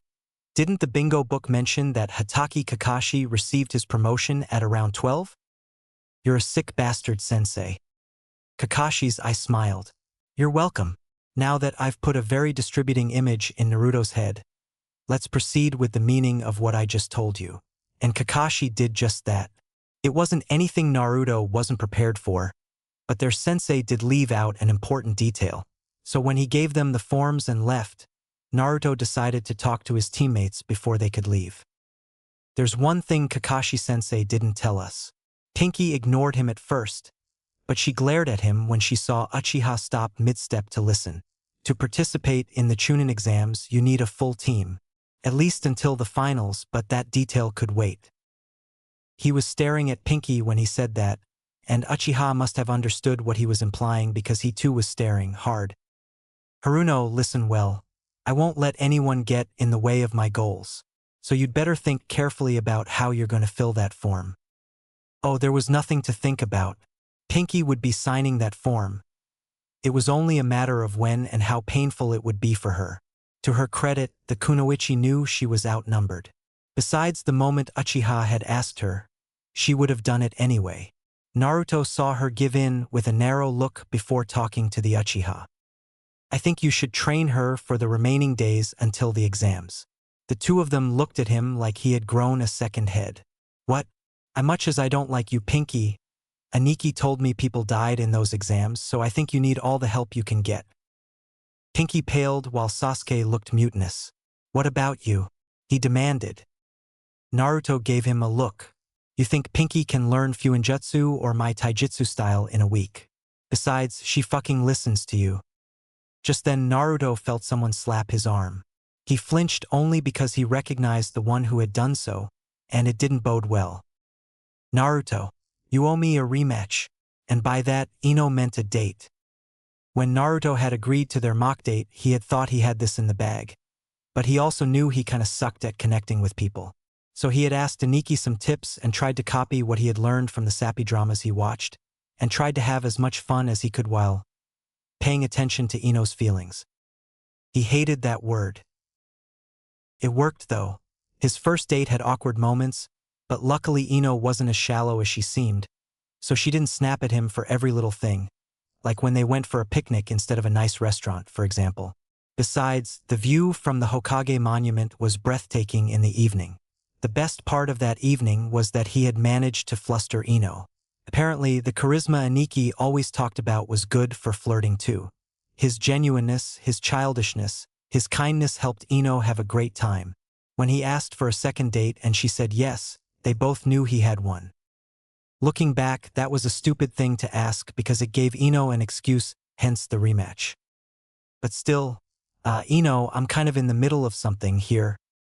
However, the kunoichi was relentless. No, the Chunin exams are next week, so you won't have time after that.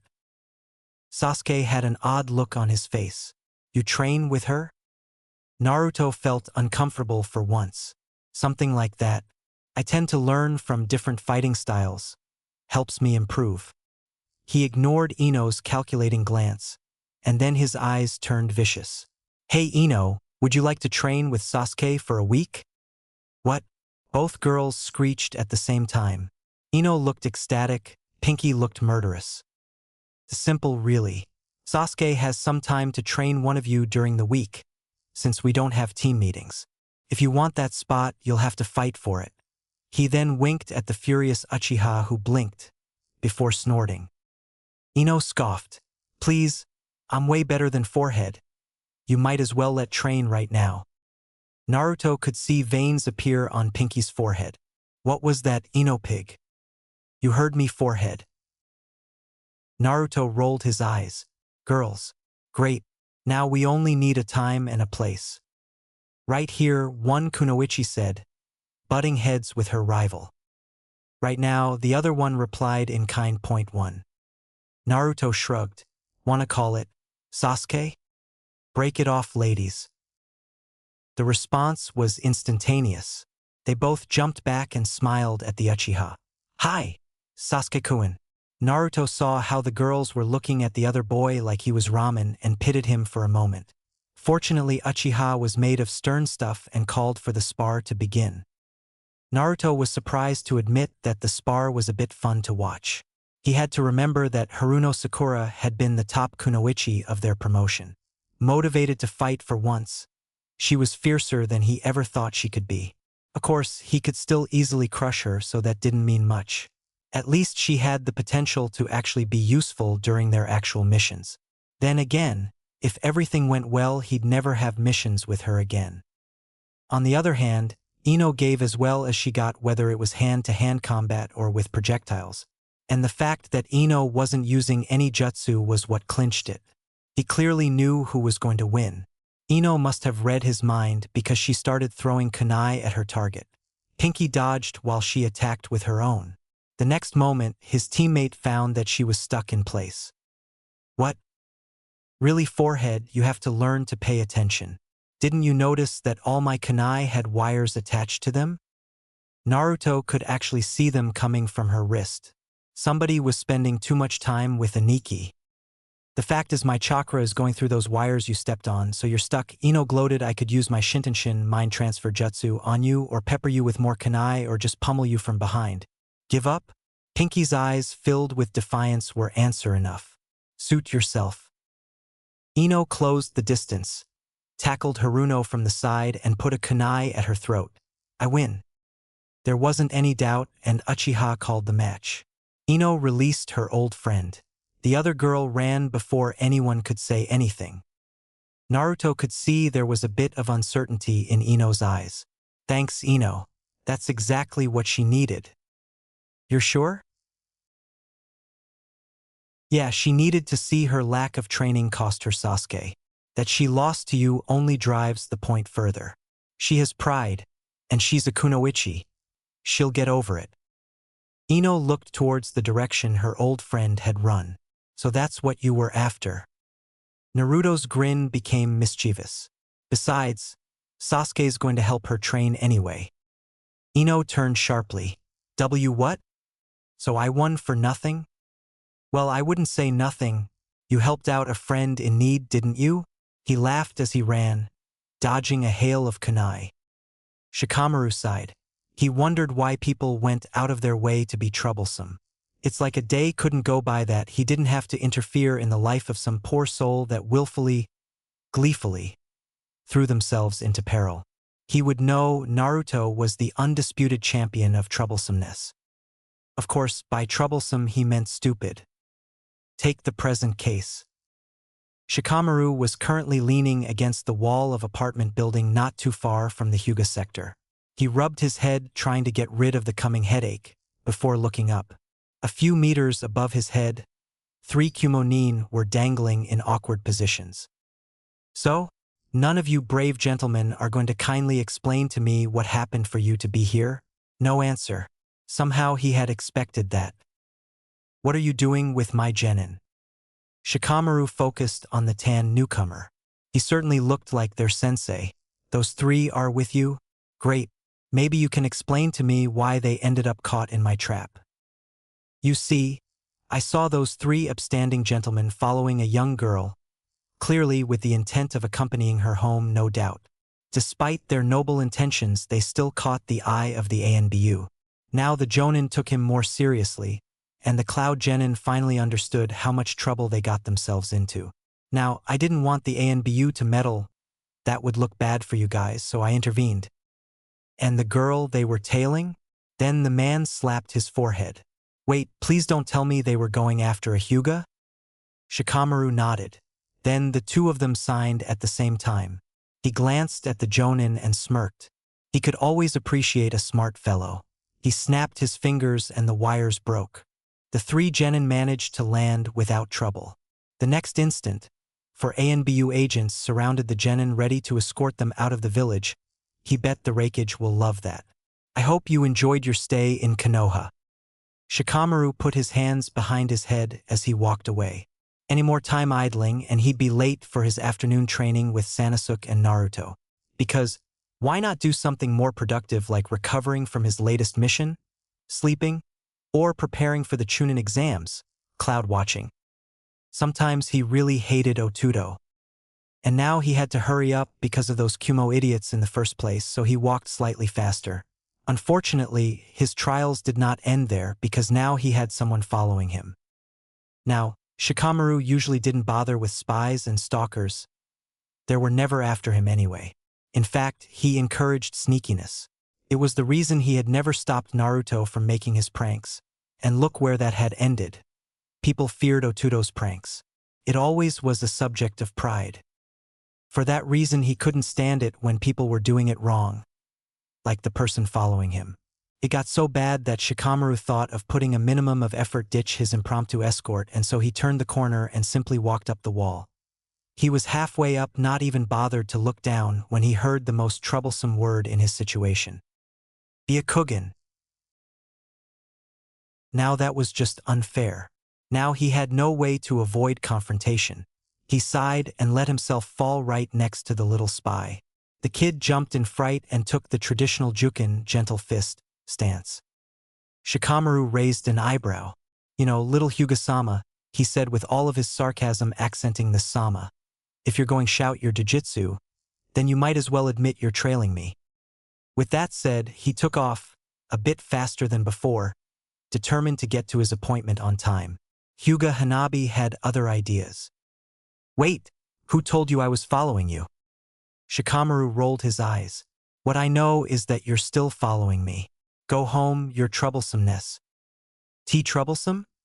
How dare you? I'll have you know that the Hyuga clan. Really, that's what he got for playing Good Samaritan. He had half a mind to, you know what? He should. Clearly the mini Hyuga hadn't learned her lesson. He took out one of his wire balls. Catch. Hanabi caught it by reflex and turned into a black cocoon, with her head sticking out. What's this? Release me this instant. Instead, Shikamaru carried the Hyuga over his shoulder like a duffel bag and walked briskly towards the Hyuga area of the village, heedless to the threats and pleas of his package. The guard at the entrance of the gate gave him a strange look when he handed him his prize. He turned back quickly. Now he'd have to run to get to his meeting on time. Hanabi, what's the meaning of this? Shikamaru cringed and looked around. Yep, that was Hyuga Hayashi looking at him right now. I'd like to stay and explain, but I have an engagement and being late would be troublesome. The Hyuga clan head remained emotionless. I see. Should I be asking your father about this then, Shikamaru Nara? Or better yet, your mother? That man did not just pull the "I'm going to tell your mother" card. That was a level of dirtiness that even he hasn't stooped to. He sighed. As much as he hated the situation, he had to tip his hat to the man. Your daughter found it a good idea to ditch her escort, again I might add, and follow me around. The man raised an eyebrow, and Shikamaru hadn't told the best part yet. That is, after she was almost ambushed by Kumogenin. The look of murderous fury that went through the elder Hyuga reminded Shikamaru to never get him angry. Still, he was late and this was none of his business. So, the ANBU patrolling the marketplace 30 minutes ago can fill you in. Don't mention it. It's more trouble than it's worth, really. Shikamaru quickly left the area. When he looked up, the sun made him shudder. He was late. Sanosuke would be even more brutal. Oh well, maybe he should just skip and never come back? It was Naruto who wanted the training after all. Shikamaru, you're late too. Oh, and guess what? The Chunin exams are next week. Said Nara tried hard not to cry. Some days were just more troublesome than others. Naruto had enjoyed this training session. He enjoyed the work, and he enjoyed above all Shikamaru's suffering. He loved Aniki, but for them to be equals while the other only got by with minimal effort drove him mad. So sometimes he went there late when he thought Shikamaru needed the extra BA training, yeah. Deep down, Naruto knew Shikamaru trained more than he let on. The simple fact that he could go through Sanosuke's entire torture session without puking was proof enough. He just wanted to see it for himself. They rarely trained together after all. Yes, he was fucking jealous of Team 10. Damn it. Anyway, there he was, strolling from training grounds number 43 to his shitty apartment when his eyes fell on a curious sight. The first thing he noticed was a guy dressed all in black, with a weird cat hood and even weirder makeup, holding a snotty brat he sometimes saw around the Hokage's office. Next to him was cute blonde with weird pigtails, and behind the brat was none other than Pinky herself. Oh great, Pinky had seen him too, so now he had to do something. Naruto transformed his chakra and started walking. Kengan, bullet fist. Naruto jabbed with his left and a burst of wind hit the weird guy, making him drop his victim. Needless to say, the guy was not happy. Who the hell are you? I think the more important question is, what the hell would you have done if that brat had gotten hurt? Seeing the foreign headbands, he decided to explain. I know it's weird being in Konoha for you people of Suna, what with your weird makeup and her weird hairdo, but, as allies, do you really think it's a good idea to beat up the Hokage's fucking grandchild? The two Sunanin who had bristled at Naruto's insults had now gone pale. The Kunoichi turned to her teammate. Shit, I told you to let it go, you idiot. But how should I know? Meanwhile, Naruto went to the little boy and put him on his feet. He made sure to know he was unharmed before bopping him on the head. Everyone froze and looked at him like he was crazy, while Konohamaru was rubbing his new bump. What the hell was that for? None of this would have happened if you had apologized properly. At the sound of me protesting, he hit him again. If you're the Hokage's grandchild, act like it. The boy did apologize in the end, and Naruto took him away. When he was sure the Suna team was out of sight, he turned to Konohamaru. You may be the old man's kid, but that doesn't mean shit for real shinobi. You're a prime target. Don't make the ANBU's job harder than it already is. There are a lot of foreign shinobi coming, and the last thing people will worry about is you getting your ass kicked because you couldn't get a fucking clue. Yes, boss. Naruto blinked before hitting the irritating brat again. Who the fuck gave you right to call me boss, you annoying pipsqueak? But boss, you got to take me in. You know so much, and you just became a genin and you're already cooler than Ebisu-sensei. He had to give it to the kid, he had good eyes. Maybe he could give him a break for recognizing his obvious talent. Tell you what, you meet me tomorrow at the Hokage's office, first thing in the morning, and we'll see about it. Now scram. I got shit to do. Once the brat left, he took a detour and went to training area number 7. There he took 3 deep breaths and faced his teammate, who for some reason had followed him since the meeting with the Suna kids. What the fuck do you want, Pinky? The girl flinched and didn't speak for a moment. Why didn't you ask them what they were here for? Do you know? Naruto snorted.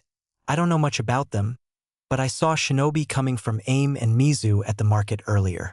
Must be because of the Chunin exams. Then his eyes narrowed. Why were you there with that pipsqueak anyway? You always complain about kids when we have to babysit. Frankly, Naruto thought she'd be moping around or crying on her bed or something. Pinky turned pink, and mumbled something. When he asked again, she said, that brat said I was too ugly to get a boyfriend. Naruto's sweat dropped. That pipsqueak would get himself killed someday. Now that that's settled, let's go back to what the fuck do you want, Pinky? And this time, Naruto's face told her a wrong answer would have painful consequences. I need you to help me get stronger. There was a long, tense pause. Please. Naruto took his time to answer, articulating each word. And I should help you because? Pinky answered, because we're teammates. Naruto blinked twice before laughing out loud. He kept laughing for 2 minutes straight. Thanks, Pinky. I needed the laugh. See you tomorrow. And then Pinky made the mistake of trying to grab his arm. But Naruto, with a twist and a turn, the kunoichi was flat, and Naruto was giving a look full of spite. Oi, Pinky, when I told you about being added to my shit list, I wasn't kidding. Besides, it's not like I can help you. You know? I'm a cheating bastard that uses the demon in my gut. Remember? Hoping he got his point across, Naruto started walking away. A moment later, he suddenly turned and kicked the pink-haired kunoichi in the stomach, preventing her fist from reaching his face. The girl fell on her knees, but painfully got up, took up a stance and charged once more with a war cry. Naruto frowned. This was getting annoying. He caught her second punch and squeezed. The girl cried in pain, but Naruto kept the pressure. And when she thought her hand was breaking, he spun and threw her over his shoulder. I got to say, I don't know what you're trying to do, but it ain't working. Sasuke's gonna train you starting tomorrow, so I don't see how I could help you. Sasuke will? You're on his team, moron. Why would he help someone else over you? I hate you. Naruto paused for a second before moving again. I'm on your shit list and you still help me. Why? Naruto shrugged. but stopped when he noticed that Pinky's voice drew closer. Kakashi-sensei didn't try to help me. Sasuke ignored me all the time. You told him to help me and he did. I need to know. Naruto replied with a cold stare. Why do you want to get stronger? I love Sasuke-kun. I don't want to die before. I don't want to die. She looked afraid. It seemed the words he had told her earlier had sunk in. Naruto suddenly remembered the first beating he got from Aniki. Get stronger, better. Why? Why the fuck do you care? Because I don't want you to die. Weak shinobi die. Strong shinobi die too, but they live longer. It would be troublesome for me if you died, so get stronger. He never forgot that lesson, and he made sure to remind Aniki his own words whenever he thought the boy was slacking off. And now it seemed, he sighed. He was already regretting what he was about to do. Follow me. What? Naruto didn't bother to repeat himself and started walking. Shikamaru was cloud-gazing with a scowl on his face. Usually he loved cloud-watching, but he couldn't enjoy it today because every few seconds his body was hit with muscle spasms, rather painful ones at that. Damned Sanazuke. Well, there was something he got out of it. Seeing how beaten he was when he met them, his parents let him slack off all he wanted, and Asuma-sensei had actually eased up on the training. Not that they trained much. He usually trained on his own with the help of the library, and look where that got him. Chunin level, thank you very much. He heard footsteps and groaned. Apparently his trials were not over. Go away. Let me wallow in my pain. A snort Naruto then. He slowly got up to verbally assault Otuto, but froze before he could utter the first syllable. No, go away.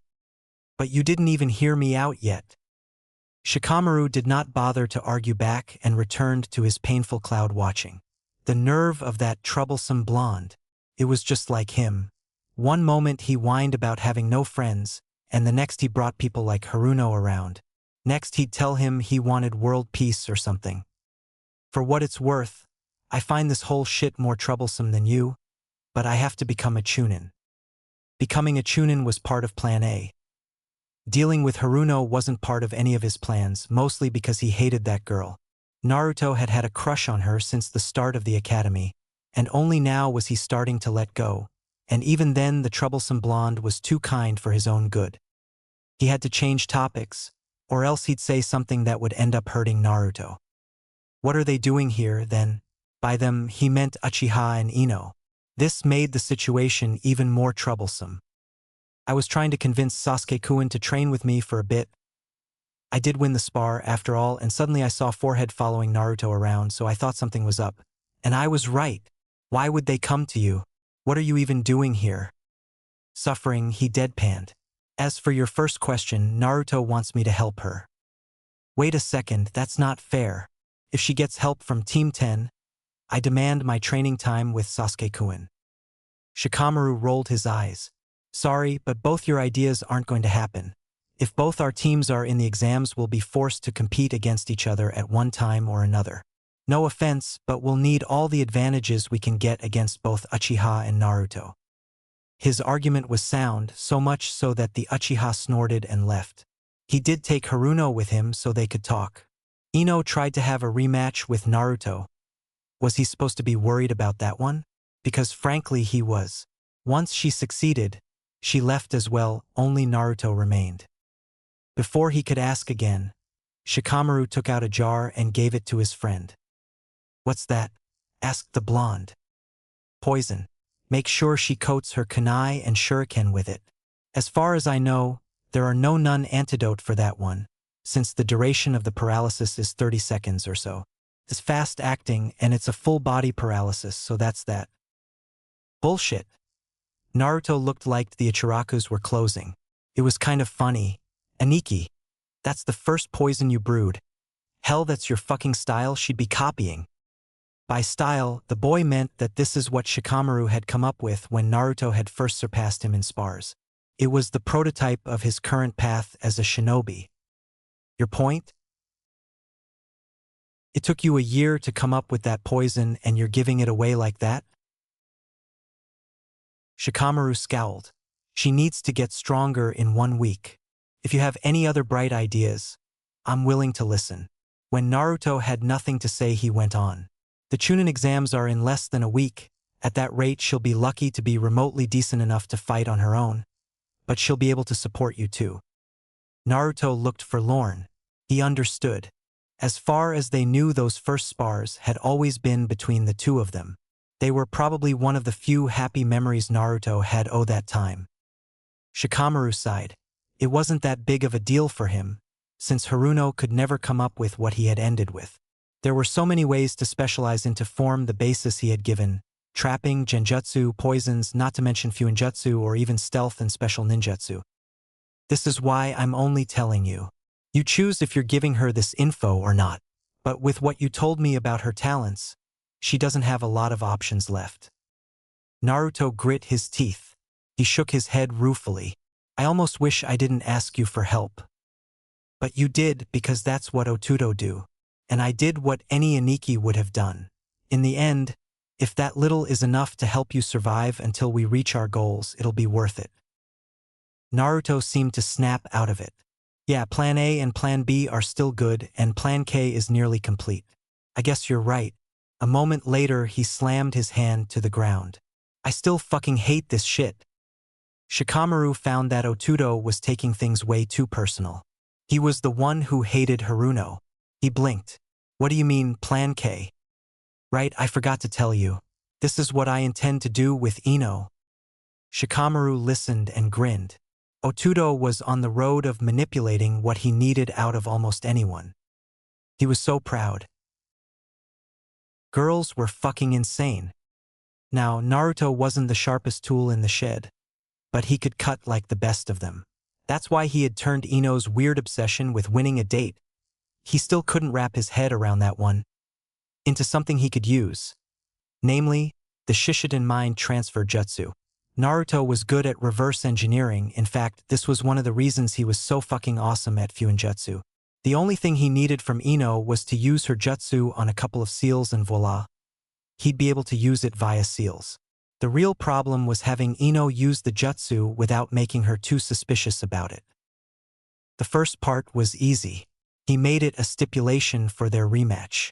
The second part had him pretend he was fuinjutsu nerd, which he wasn't much. Okay, so what if was a fucking fuinjutsu nerd? And promise he'd give her a prototype of what he'd come up with so she could fight with it. He would do it too after he made what he needed with it. It worked because she was more skeptical about him achieving any sort of success than his misuse of a clan secret.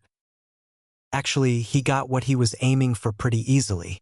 'Twas their second mock date that had him want to pull his fucking hair out. Mainly because it felt like a real date. Ino was being clingy for fuck's sake. It was like their first one, but it was like Ino was the one being tested.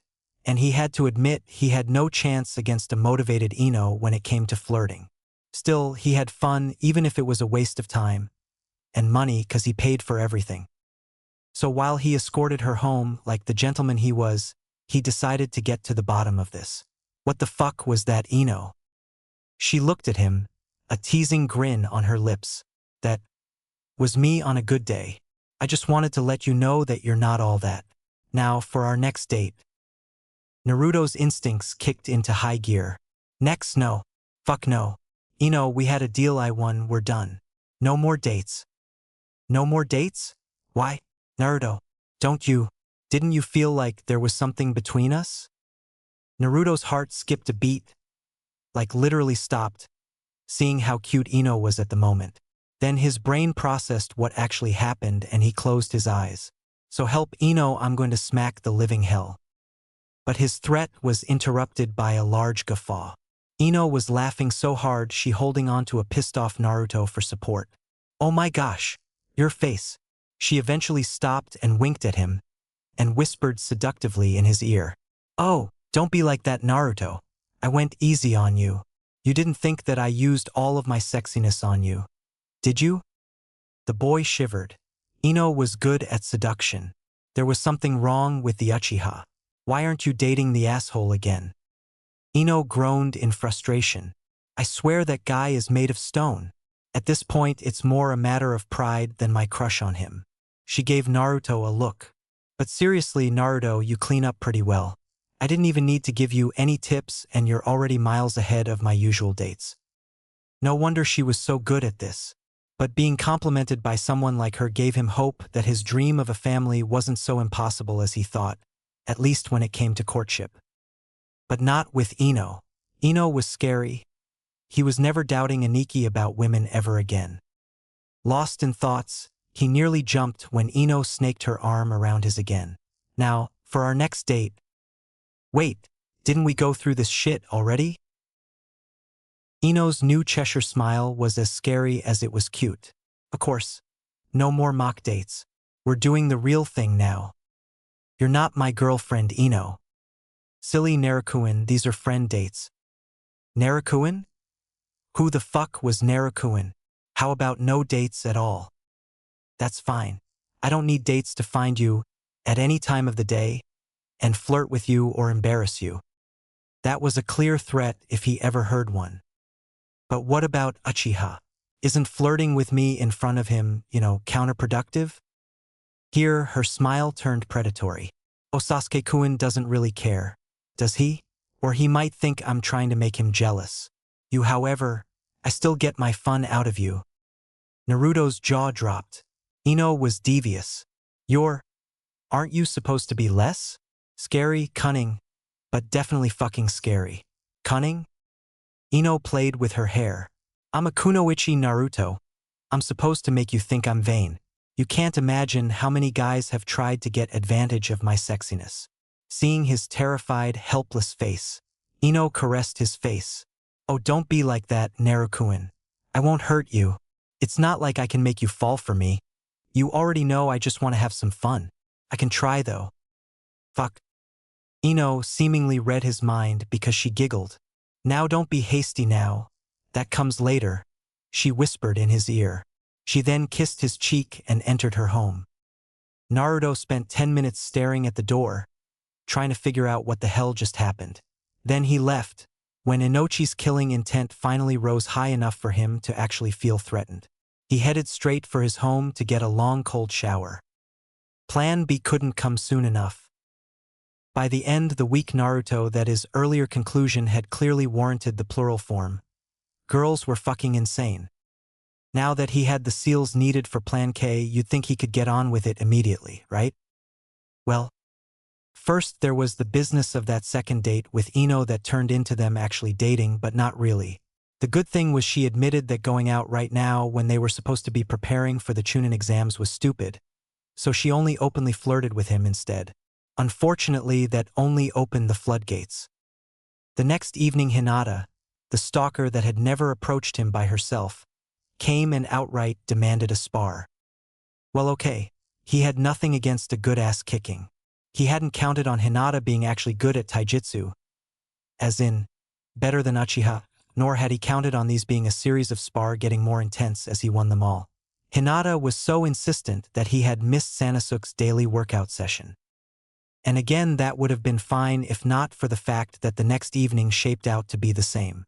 On the third afternoon, Naruto had decided to simply stick around Aniki to avoid Hinata, only to end up meeting Yakumo in front of his house. She had come to invite him for tea. Only the invitation came from her uncle, the fucking interim head of the Kurama clan. Pro tip: when any head of a clan invited you for tea, you fucking went to tea. And so he went. Shikamaru had warned him these were boring. Naruto realized that was a euphemism for real danger of falling in a fucking coma. He didn't remember how he survived that one, but vowed that this was the first and last formal dinner he even went to. Of course, that meant Yakumo was also added to his flee-on-sight list. Even Pinky was looking for him. So there he was on the final day before the Chunin exams, and he still hadn't gotten a time span large enough to use the damn mind transfer seal he had come up with. Thankfully, all the mentioned girls had decided to leave him alone today, or rather, he decided to be really sneaky today, and so he could dedicate himself to Plan K. The best thing was, he didn't even need much for the first part of Plan K. Only solitude and time. He found both that afternoon, seeing that no one has been waiting to ambush him near his apartment. Once he closed the door and made sure to lock it. Praying people wouldn't look too much into it, he took out one of his infamous black seal cards and started carving the seals he had come up with for the mind transfer jutsu.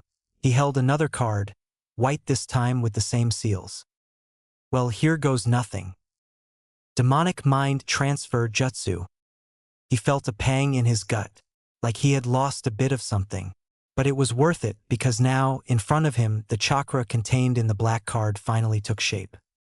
The shape of an old malevolent being whose life was inextricably linked to his. "You," the creature snarled once he laid his eyes on Naruto. Naruto's answer was a terrifying smile. "Hello, QB. 9 Chunin exams. Exams shenanigans." In which Shikamaru blames Naruto for everything. Naruto had to admit he was shaking a bit.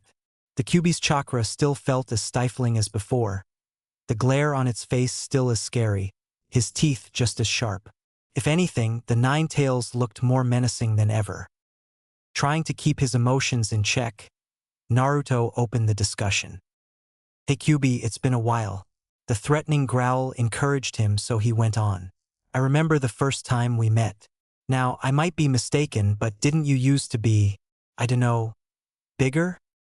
At this point, he failed to hold a snigger and only pissed off his host further. The Nine Tails growled, "Shut, human." At that point, Naruto lost it. "You even talk like a fucking plush toy." The already furious Biju leapt, aiming for his throat, only to slam against a barrier. Naruto roars of laughter continued, totally ignoring the threats of his tenant. Only the spike in demonic chakra managed to stop him. "You miserable wretch! How dare you add to my humiliation after all you've already done?" Naruto blinked. "Done? What the fuck did I do to you? Weren't you the one trying to trick me into killing myself last time we met?" The QB kept its mouth shut. "Well, if you're not going to answer, why the hell did you bring it up?" Naruto tried to change the topic but didn't get the opportunity to do so. "With my chakra in your pathways, we had a link of sorts." Took a moment to figure what the fox meant, but when he did, Naruto lost his smile. "What's so fun about seeing my life?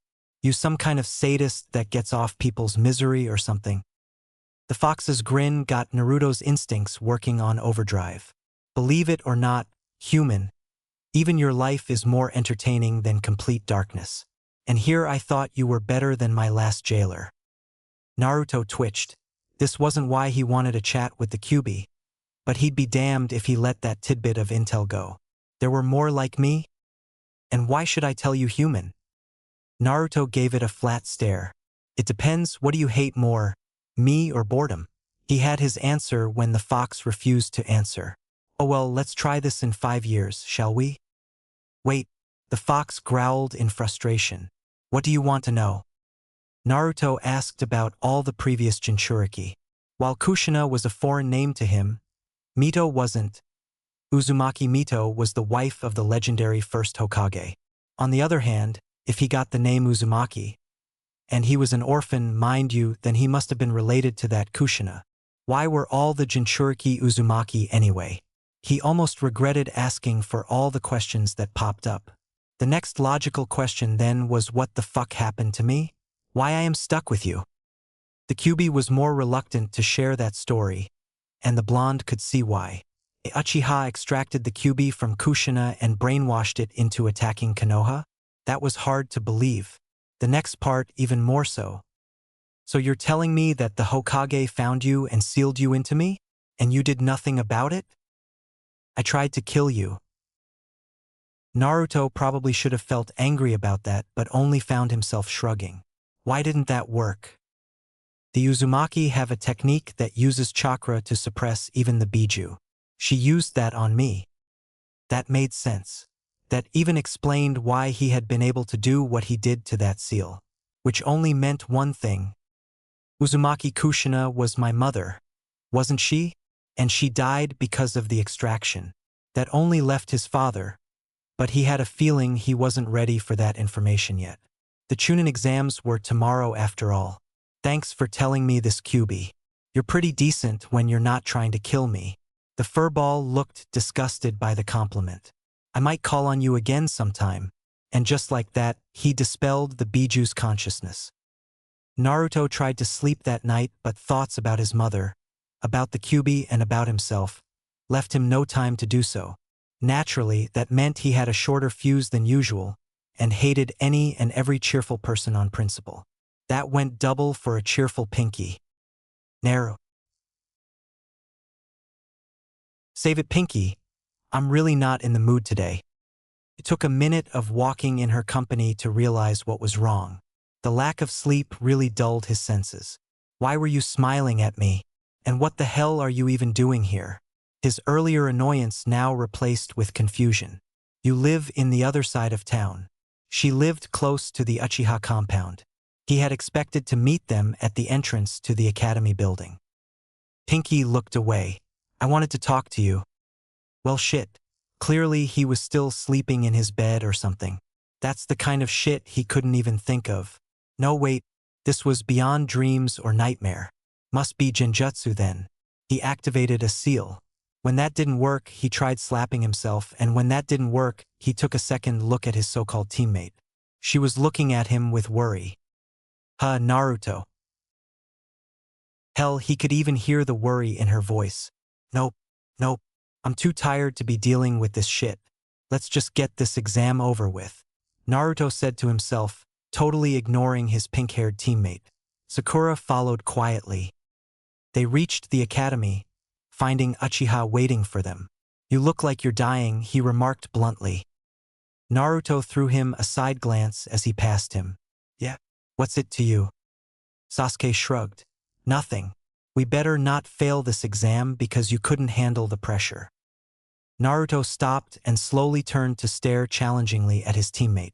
You think I can't kick your pretentious ass as I am right now? The Uchiha said everything without saying anything. Naruto's eyes narrowed further, but he left without saying a word. Naruto walked straight up to the third floor. He looked around the empty hallway in confusion before looking back and seeing none of his teammates. The fuck? Wasn't this shit supposed to happen on the third floor? It is. It's just that your Genjutsu seal is activated. Naruto had his kunai out before he even recognized voice. He glared as Shikamaru continued. There's 2 sets of Genjutsu on the second floor, one to trick you into believing you walked up 2 sets of stairs, and one on the classroom signs to make you think it's the third floor. Naruto shook his head. Fucking Genjutsu, he growled, giving Shikamaru the stink eye. Stop popping out of nowhere. You should have mastered unconscious chakra sensing by now. Besides you look like hell, he finished, his cocky grin replaced by a worried frown. Naruto grunted. Aniki was such a worrywart. I'm fine. The first step of Plan K is complete. Shikamaru gave him a sharp glance. Look up everything you can on Uzumaki Mito, Uzumaki Kushina, and the Uchiha clan, especially Uchida Madara. Aniki committed those names to his memory before he spoke again. All those people are dead? Yeah. That single word was harder to let out than he thought it would be. And I think I found her. Shikamaru's eyes grew wide. I'll find them, Naruto. Thanks. That intense moment between brothers came to an end when Shikamaru heard someone coming. He turned around to see Naruto's teammates. Haruno kept throwing worried glances at Uchiha, who looked a little bruised. Naruto looked even more tired. What happened to you? When no answer came up, Naruto sighed. And here I thought I was the one putting this team at risk. Let's just get this over with. They left Shikamaru in the corridor to wonder what got Naruto in that state, and more importantly if he should keep an eye on Otudo. Fatigue dulled reflexes and clouded judgment as well as any drug. Losing his little brother because something like that would haunt him forever. Nara, Shikamaru, you ditched us. Again, he sighed and turned to face his teammates. You're the Genjutsu specialist, and you're the one who pointed out the Genjutsu on the room. All that explanation got him was a slap on the arm, and then Ino chewed his ear off for being too lazy to stay around with teammates. He wanted to point out that it made no sense, but Choji wisely stopped him in time. They arrived in time to see Kakashi vanish and Team 7 enter the room. Ino rushed ahead of them, no doubt to flirt with Uchiha. What he didn't expect was to enter the room and see Ino detach herself from the boy and wrap her arms around Naruto. The blonde tried to remove said arms, but they were stuck, probably with chakra. Naruto-kun, Sasuke-kun is being mean to me. And why the fuck should I care, Ino? He said with rising panic. The girl giggled. Now don't be mean, Naruto-kun, or what's wrong with you, Naruto? You look sick.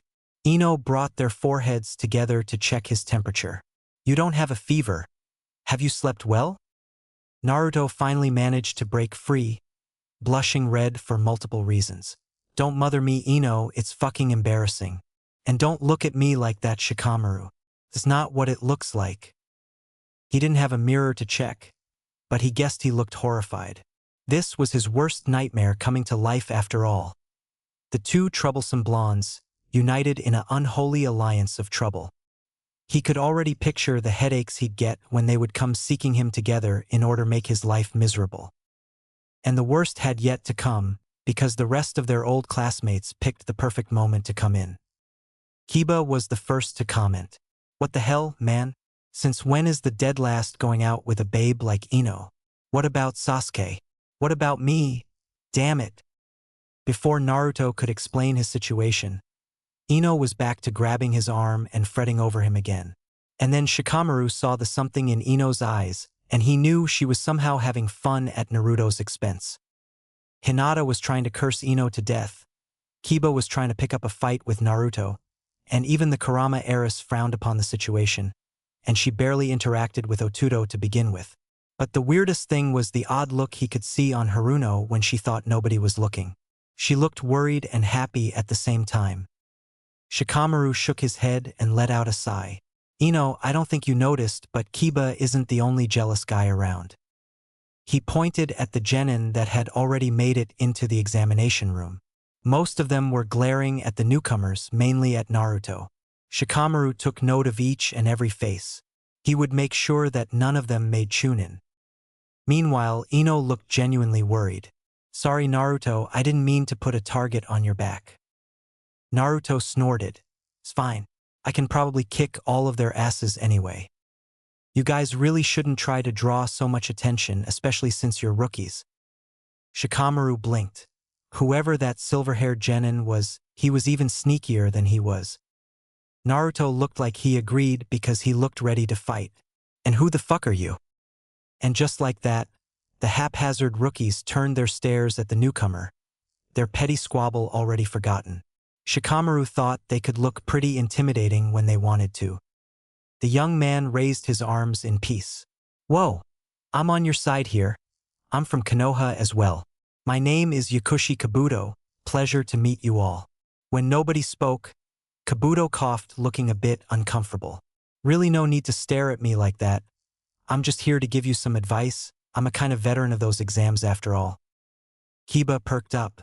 Veteran? How many exams do you have to survive to become a veteran? The young man played with his glasses.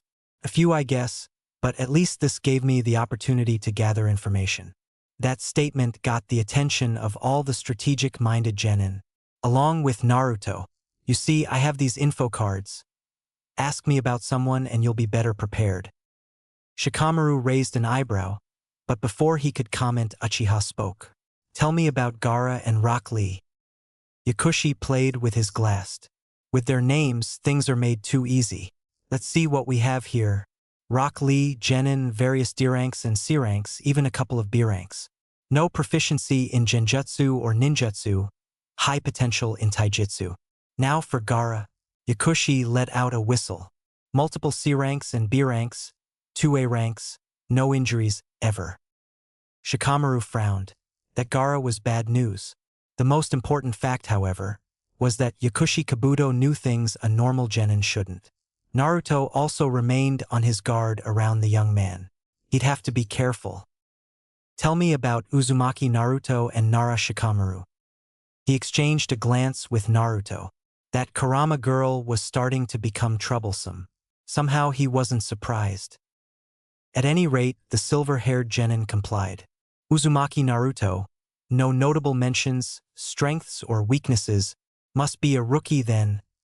I don't have anything on recently promoted genin. Same for Nara Shikamaru. Sorry about that.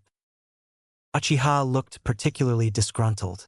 The more observant genin noticed and started giving Naruto odd glances, which in turn made the blonde twitch in annoyance. Yakushi was mentioning the different hidden villagers when one genin team from the Hidden Sound decided to introduce themselves. Shikamaru took a good look at the little skirmish with a keen eye and noticed two things. Otonin used sound-based attacks. 2. It was subtle, but Yakushi forced himself to react slower. He shared a hidden glance with Naruto. At that time, a scarred, mean-looking shinobi barked orders and settled everyone for the first part of the examination. Shikamaru groaned when he saw the test paper. According to the man named Marino Ibiki, cheating was frowned upon, and if you cheated too much, you and your teammates were disqualified. The questions themselves were ridiculously hard. In other words, you had to cheat well. With Ino, they had this in the bag. Naruto would probably use Fuinjutsu, so no worries there. Maybe he should take a nap. The sound of broken glass woke him up. He then met what he could only describe as the sexy female version of Naruto and truly wished that could forget ever meeting her. One Naruto was more than enough for several lifetimes. He would have gone back to sleep, but he was supposed to follow her or else he would fail. He made sure the message he wrote on his exam was still there and followed the other genin to the entrance of a forest he wasn't familiar. Once he arrived, he made a beeline for Naruto. The two made sure they were far from Yakushi before he began. What do you have on Yakushi? He had info he shouldn't have, and he has the chakra control and capacity of a veteran medic nin. I'd say he's a jonin. It was in time like these that he envied Otudo's sensor abilities. He held back before the Oto nin attacked, and he stopped them with a glare. And he's very sneaky. I don't trust him at all. Yeah, I think Naruto suddenly stopped to deflect a kunai. It bounced towards Shikamaru, who caught it with his index finger. The two glanced towards a smiling Mitarashi. I think we should stop talking. He nodded and paid more attention to the pouting exam proctor. You guys are no fun. The least you could do is act a little surprised or something. Like them. She pointed at the other participants that had jumped out of the way. Fortunately for him, Mitarashi quickly returned to the topic. Anyways, come here to sign the waiver, and once you do, you'll get your scroll. Shikamaru sighed and went with his team. Naruto fell in step with his brother. So we meet at the tower or something. That should work. Let's not take out Konoha Genin if we can. And with that half-baked plan, they separated. Shikamaru, Choji, and Ino moved towards Gate 25, nervous, but ready. So what's the plan? Asked Ino. What do you think the plan should be? He asked back. Seeing the panicked looks on Ino and Choji's faces, Shikamaru rolled his eyes. We're in the middle of the Chunin exams. Chunin are supposed to be able to lead a team. That means any one of us is good enough to devise a strategy in order to pass this part.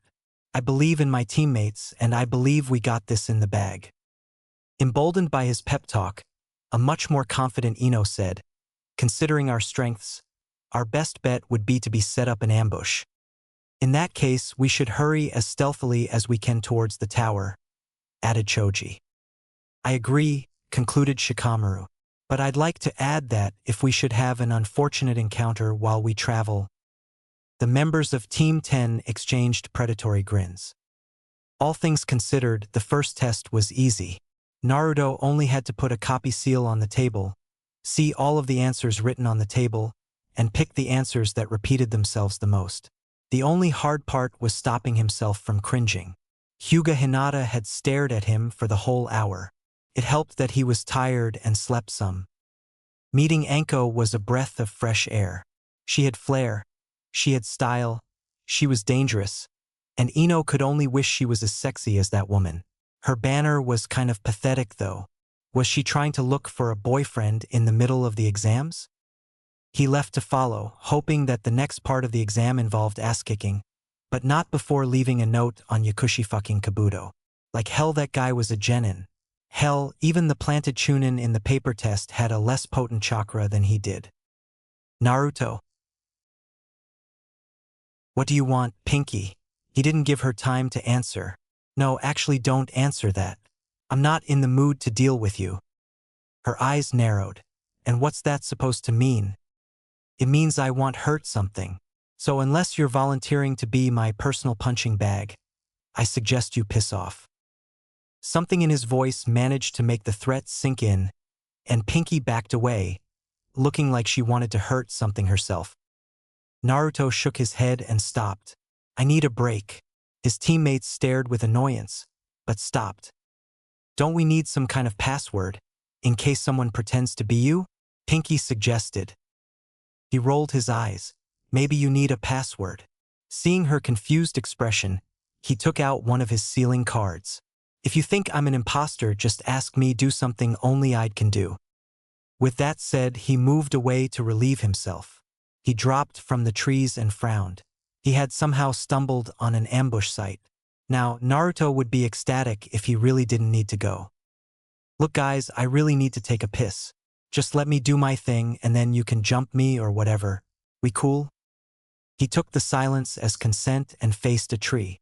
He heard the whizzing sound of a kunai and let out a frustrated growl. He dodged to see three fools trying to attack him in sync. He lunged left under a katana swing and managed to deliver a solid right hook while passing through, hitting his opponent's left leg. The young man flipped and landed awkwardly, but Naruto was already focused on the apparent leader of the team. He swerved right, left, and jumped over the spiked ball of a Kusarigama. The momentum of his jump was enough to reach the other shinobi and punch him before he could raise his sickle to protect himself. He turned to face the kunoichi, but from the looks of things she was focused elsewhere. Naruto looked down and swore. Do you fucking mind? Me? You're the one attacking with. I warned you I was taking a piss. What did you think was going to happen? The brunette's cheeks turned pink. So can we do this like civilized shinobi or do I have to turn violent? She nodded and Naruto finally found the time to zip his now wet pants. Just for that, lady, I'm not going to break your bones when I'm done. Truthfully, Naruto had been using that little break to channel his chakra. He turned around and peppered her with small wind bullets, taking her completely off guard. As she stumbled, he rushed behind her and put her in a sleeper hold. Not fair, she wheezed. Taking a piss, he argued back. Nothing. The blonde belatedly figured what she was referring to, but the kunoichi was already out cold. Great. Now he'd have to wonder if the only woman who saw his man parts found them adequate or not. He let her drop to the floor and searched her. Not finding any scrolls, he headed towards the other shinobi. The two of them were in bad shape but conscious. The katana asshole couldn't walk because of his knee, and the way he had landed dislocated his shoulder. The Kusarigama bastard probably had a concussion from the way he still hadn't moved. Okay, which one of you has the scroll? No answer, but he wasn't expecting answers anyway. He grinned evilly and approached the nearest shinobi. The next moment there was the sound of bones breaking followed by a drawn-out howl of pain. The other shinobi shifted, who incidentally couldn't move, shifted nervously. All right, I'll tell you.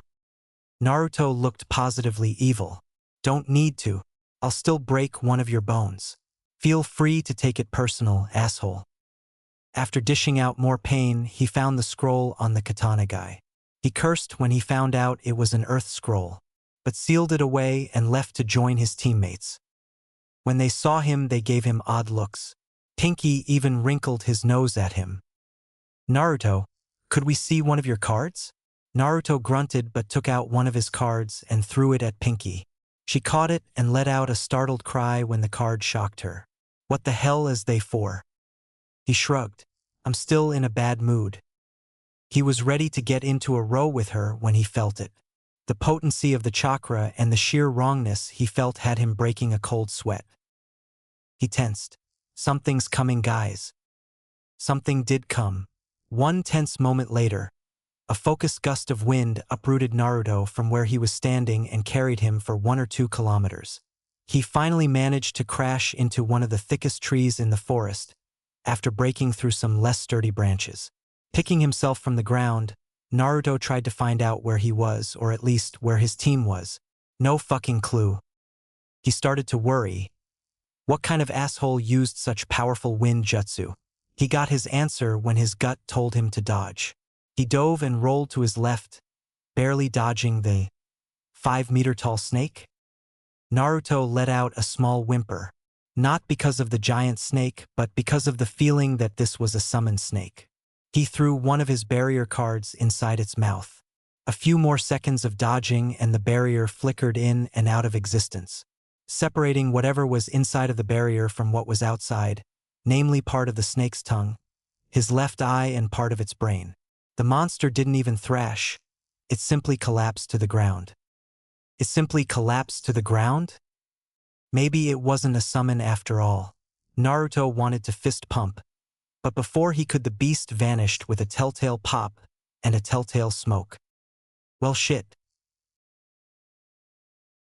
There was no doubt in his mind that he had to go back, but facing a fucking Sannin was not possible. You couldn't run from one either, not with their current abilities. He could only hope Orochimaru didn't want them dead. Still, if he went right now and got himself killed, Aniki would find a way to resurrect him and make the rest of his eternal life a perpetual nightmare. Aniki was caring like that. He took a sealing card with the kanji for brother on it and put chakra into it before moving out. He had teammates to find.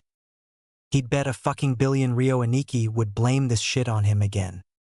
Shikamaru felt his breast pocket vibrate and froze, startling his teammates. They had set up a large and hollow tree as their hideout for the night and were about to call it a night. Thousands of different scenarios went through his mind before he actually started moving. Shikamaru, what's wrong? Ino looked tired. It had been a long day. I'm going out. Don't wait for me, and don't leave this place under any circumstances. Choji and Ino nodded in confusion. He hadn't explained much, but they trusted him and that was all that mattered. He nodded back before exiting the tree and casting a jutsu on the entrance. Suddenly it looked like there was nothing inside. As long as his friends remained quiet, they would remain hidden. That settled, he took out the sealing card that kept vibrating out of his pocket, and using as a compass, set out to find his little brother at breakneck speed. Thankfully, they weren't in opposite parts of the forest. Still, he had deliberately steered his team towards Team 7 with the same card, in case of a situation like that, so it only him about 15 minutes to find him. When he did though, he almost had a heart attack. Naruto was on a particularly thick branch, fighting a losing battle against someone leaking out an incredible amount of killing intent. Otuto was barely standing as it was, while his teammates were behind him under his protection. Uchiha looked unconscious and in pain, while Haruno was crying over him. Shikamaru made a supreme effort to remain still and analyze his options. From the look of things, that one kunoichi was able to take out Uchiha and injure Otuto. Problem was, Naruto wouldn't call on him unless he had a really good reason to do so.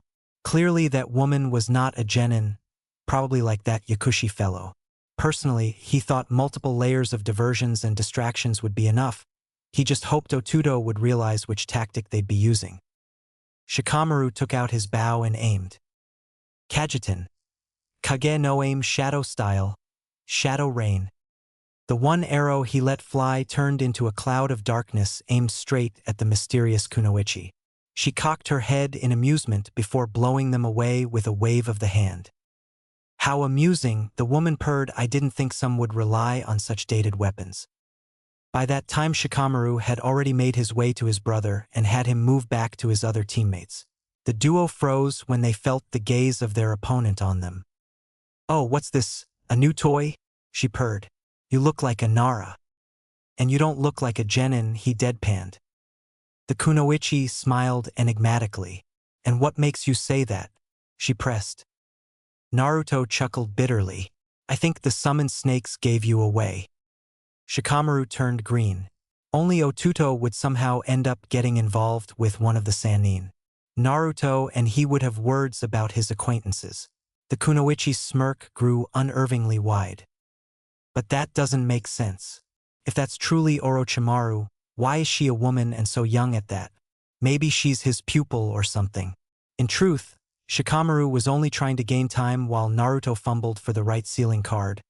But the question was valid. How very astute, as expected from Inara. But tell me this, why can't I be both? Shikamaru didn't have a clue about what the madwoman was hinting to, but his feeling of wrongness rose to incredible heights. Time to enact strategy double. Shikamaru threw a smoke grenade to the ground, took out his bow, and shot a single arrow. Orochimaru's smile faded a bit. Really, child, to think that the Sannin stopped her rant when the arrow exploded mid-flight. Shikamaru wasted no time. He had used the Shadow Rain Jutsu again, but this time he aimed high. He then quickly put away his bow and threw a grenade with the kanji for lighting on it. Wasting no time, he rejoined Naruto while the smoke still lasted. Ready? Naruto nodded, and a moment later they disappeared. There was a slow clap. Very good. You managed to harm my mud clone with that onslaught.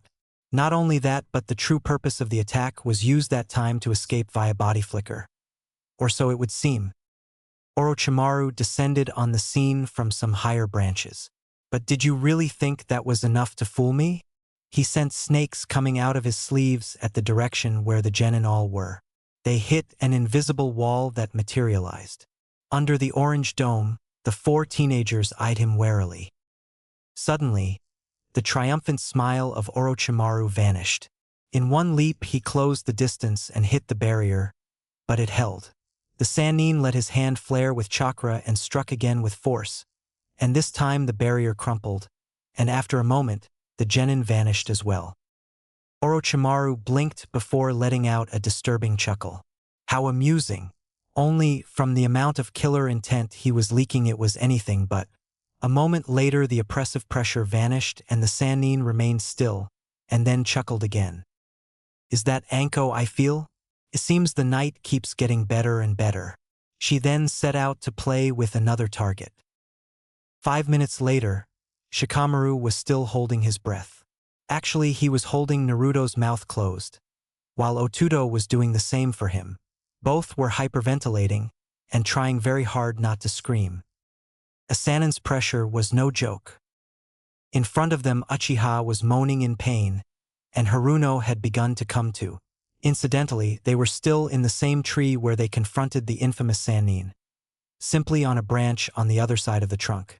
They had actually used the barrier as a diversion while they carried Uchiha and Haruno away.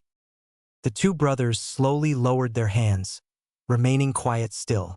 Naruto managed to gather enough courage to lean ever so slightly to the side of the tree trunk they were hiding behind. Otudo let out a breath. Thank goodness for your shadow style, Aniki. You just saved my ass big time. And just like that, Shikamaru remembered exactly why he nearly had 5 heart attacks in the last half hour. Figures we'd have to fight a Sannin on our first Chunin exam.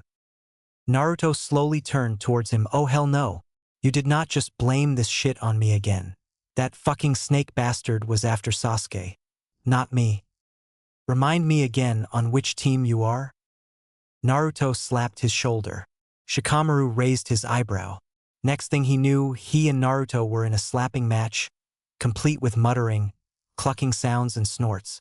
After a few seconds of utter childishness, the two pointed threateningly at each other. The standoff lasted 1 minute. What are you two doing?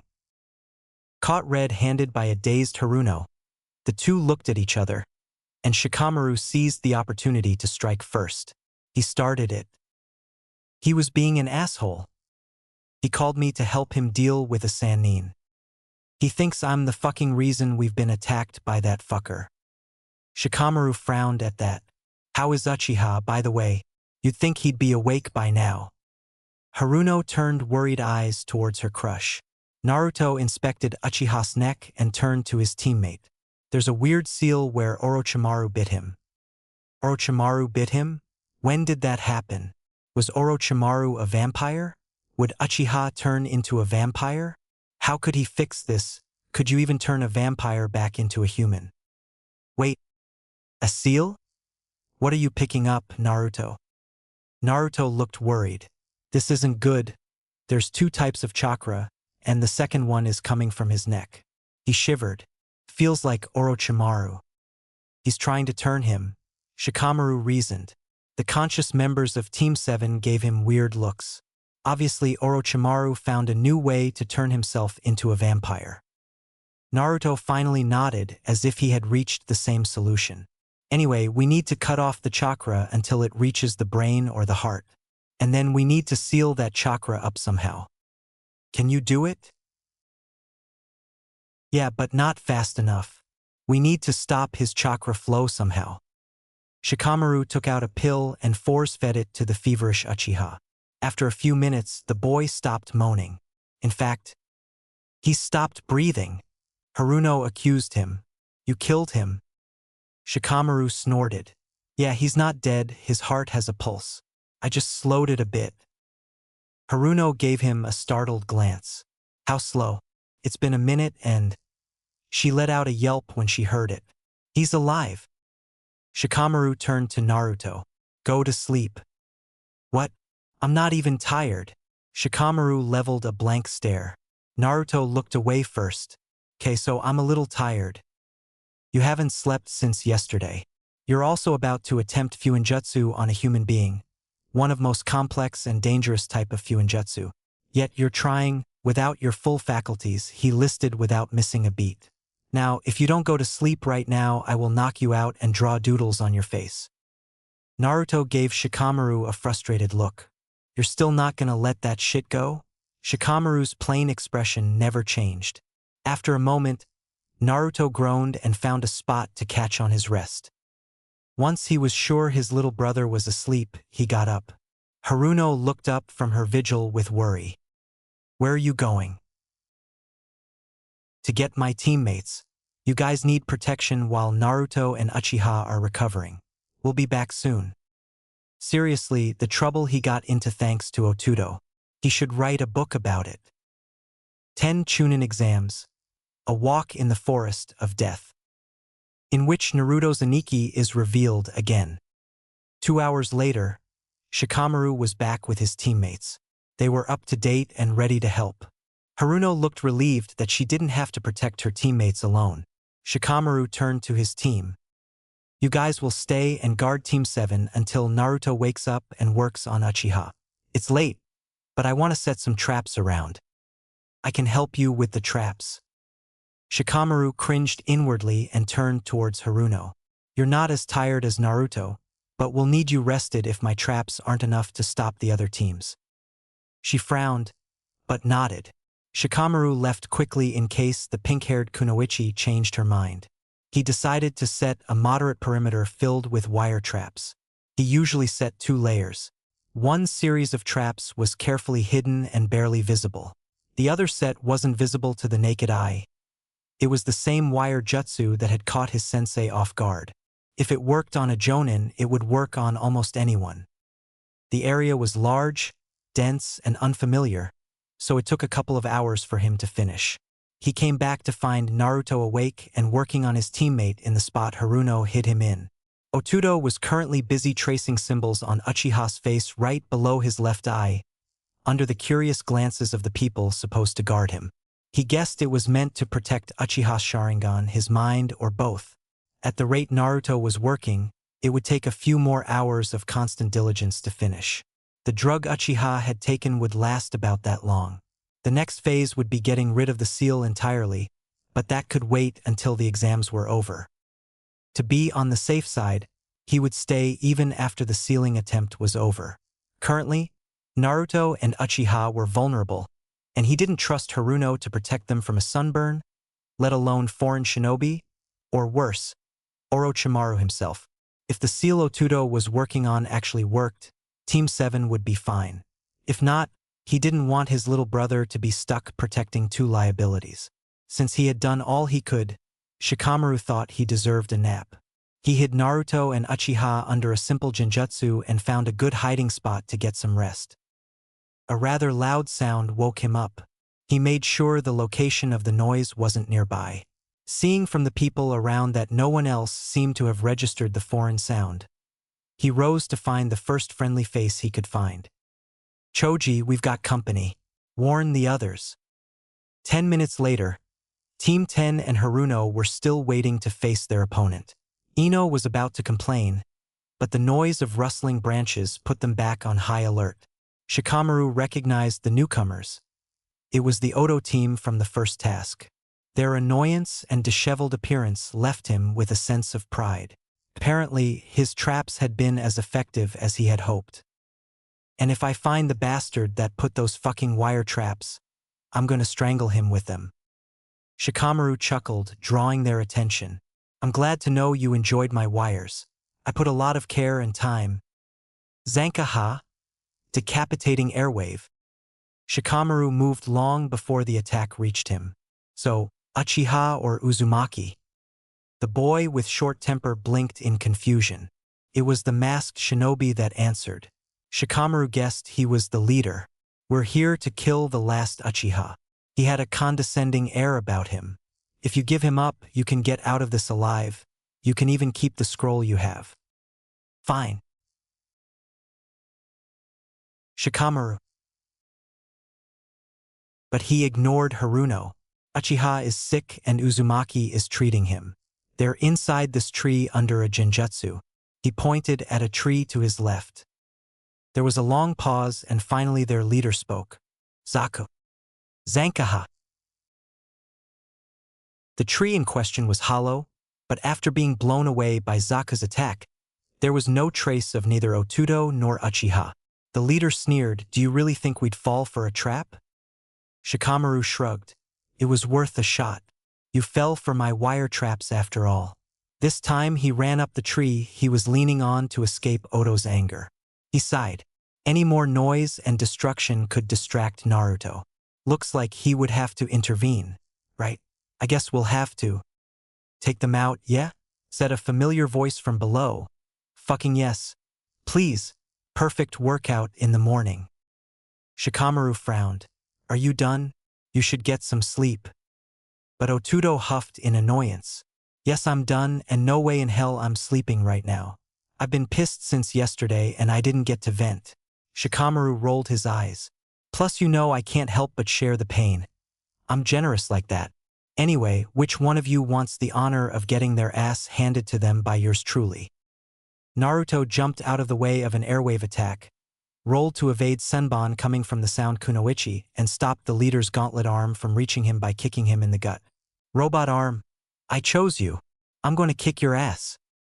Shikamaru shook his head and interrupted the kunoichi second volley with his own Senbon to draw her attention. Choji, Ino, take her out. That left him with the sound shinobi with the tubes in his hands. The other boy smiled. This is good. I wanted to kill you anyway for those annoying traps you set up. Then Zaku aimed his hands toward the young Nara, but he was already in movement. Shikamaru had completed the analysis of his opponent by the time he avoided the third airwave and was already preparing his Senbon to end this battle, but had to change plans because someone had decided to be troublesome. From the way she moved, she didn't have the stamina or the reflexes to react to a sustained stream of attacks. Not to mention she had even less tricks than Tube Dude over there. If he didn't dislike the troublesome girl already, he would have just then. He rushed to her side and tackled her out of Zaku's attack and line of sight. Before she could ask, he trapped her against the tree with his wire. Stay put, Haruno, he ordered the bewildered girl. Now that he didn't have any more distractions, Shikamaru decided to finish this. He made multiple clones leave the safety of the tree from both sides while he quickly climbed and jumped from the top branch right over Zaku's head. His aim was true. The boy had barely the time to notice the Senbon before it pierced his forehead. Zaku fell as Shikamaru landed neatly on the next branch. Taking a quick look around, he found Ino and Choji putting the pressure on the sound kunoichi.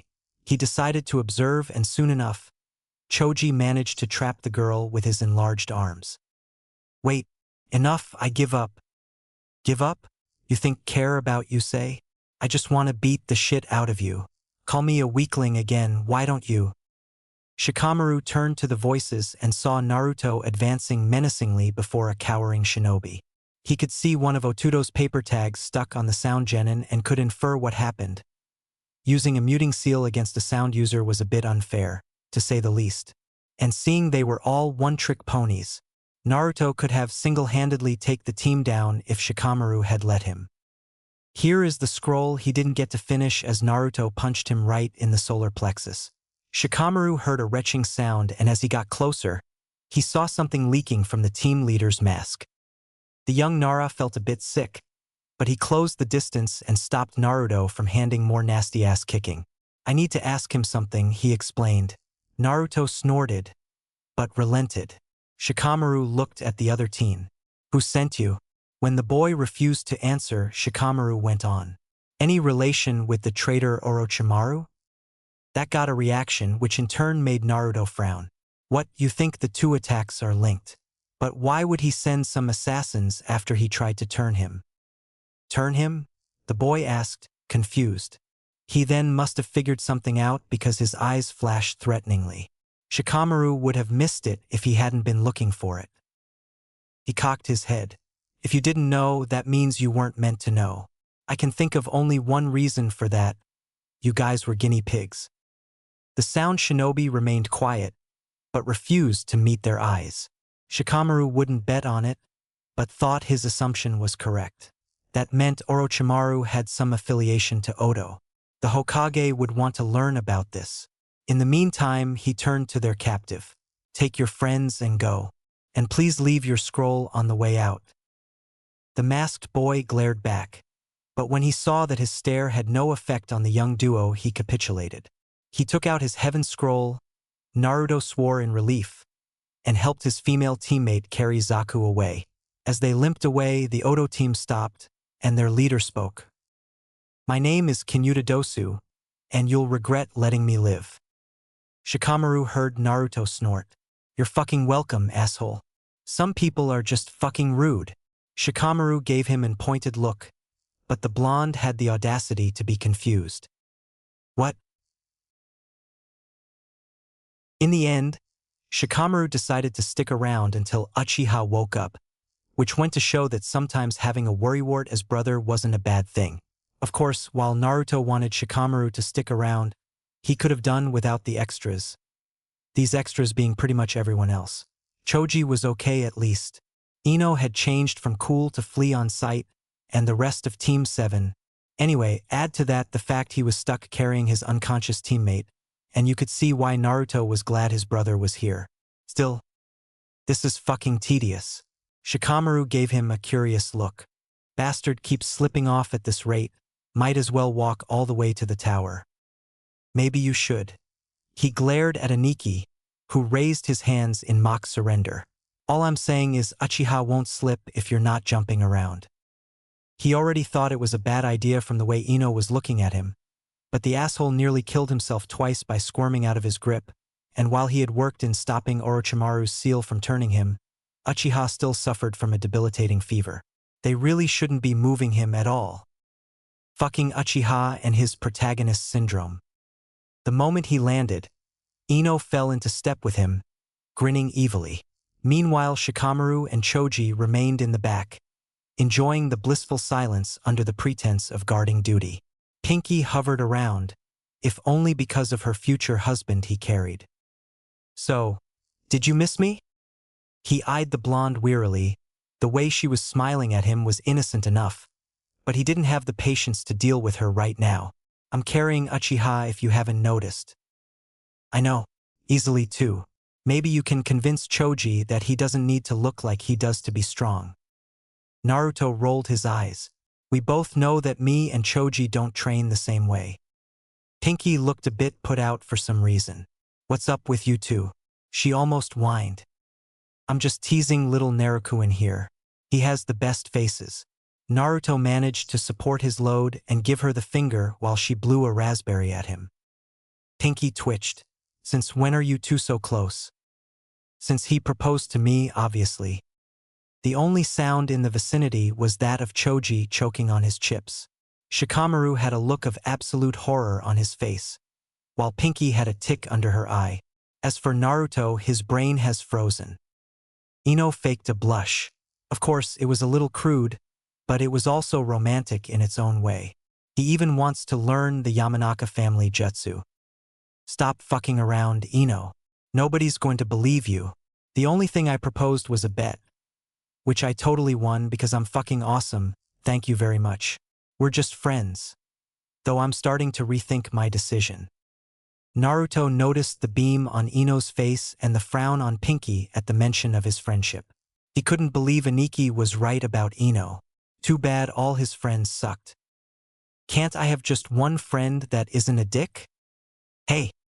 Besides Choji, it's physiologically impossible for me to be a dick, Naruto. But it's nice to finally admit your feelings for me. Piss off, Ino. But you're my future hubby.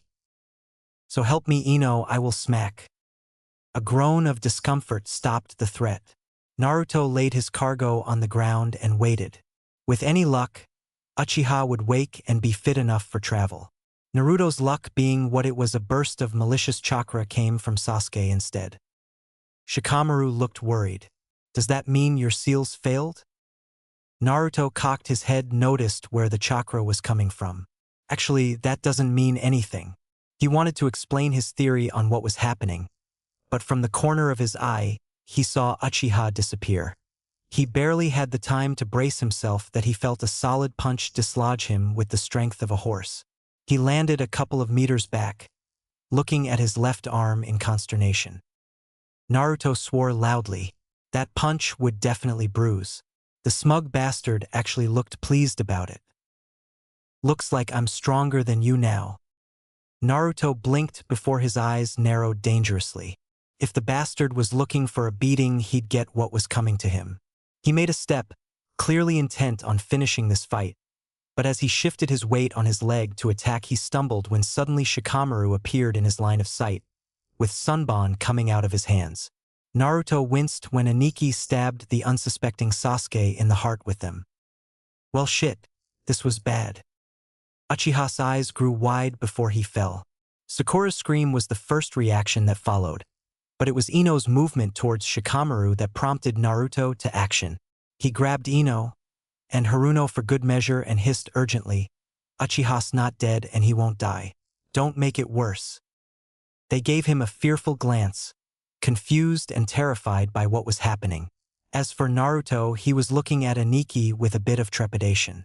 Shikamaru, don't you think? Be quiet, Naruto, he said a bit distractedly. I'm busy right now. I'll deal with you later.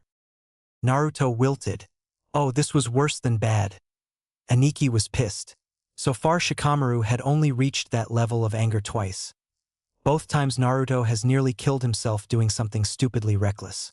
Both times the young Nara had behaved perfectly normal, until Naruto had suddenly suffered his wrath. The worst part was to the naked eye Aniki looked perfectly normal, if only a bit tired and annoyed. No killing intent, no scowl, any hiss or sneer. Yet a moment ago he had stabbed Uchiha as casually as someone would talk about the weather. As if to confirm Naruto's fears, Shikamaru addressed the downed Uchiha. Now Uchiha, what you're feeling, or rather what you're not feeling, is your heart. Naruto's teammate was still struggling to move, with his hand painfully clutching his chest. Shikamaru eventually snapped his fingers. Sasuke's heart started beating again, and the boy coughed and convulsed, before letting out a shuddering breath.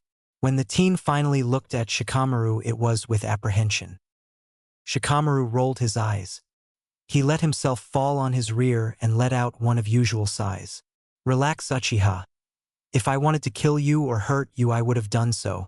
Still, now that I have your attention and that your new chakra tattoos are gone, let's talk. You see, I think trying to hurt people with chakra you never used before is a very bad, very dangerous, and very stupid idea. And the first thing you did was to hurt Naruto, who was trying to save you, at his own risk too. Naruto sighed. Aniki took the whole overprotective thing to the extreme. Consider this a warning if you like, because there won't be a third offense. Uchiha have Shikamaru a disbelieving stare. You're Aniki. Naruto and his brother exchanged a look. No use in hiding their secret now. Congratulations, Shikamaru answered, you're not an idiot. I'm surprised you guys didn't figure it out sooner. And by surprised I mean terribly amused. You're Aniki? Ino nearly spluttered. Naruto understood her reaction quite well. She gave her teammate a second look and shuddered. I guess I should have known.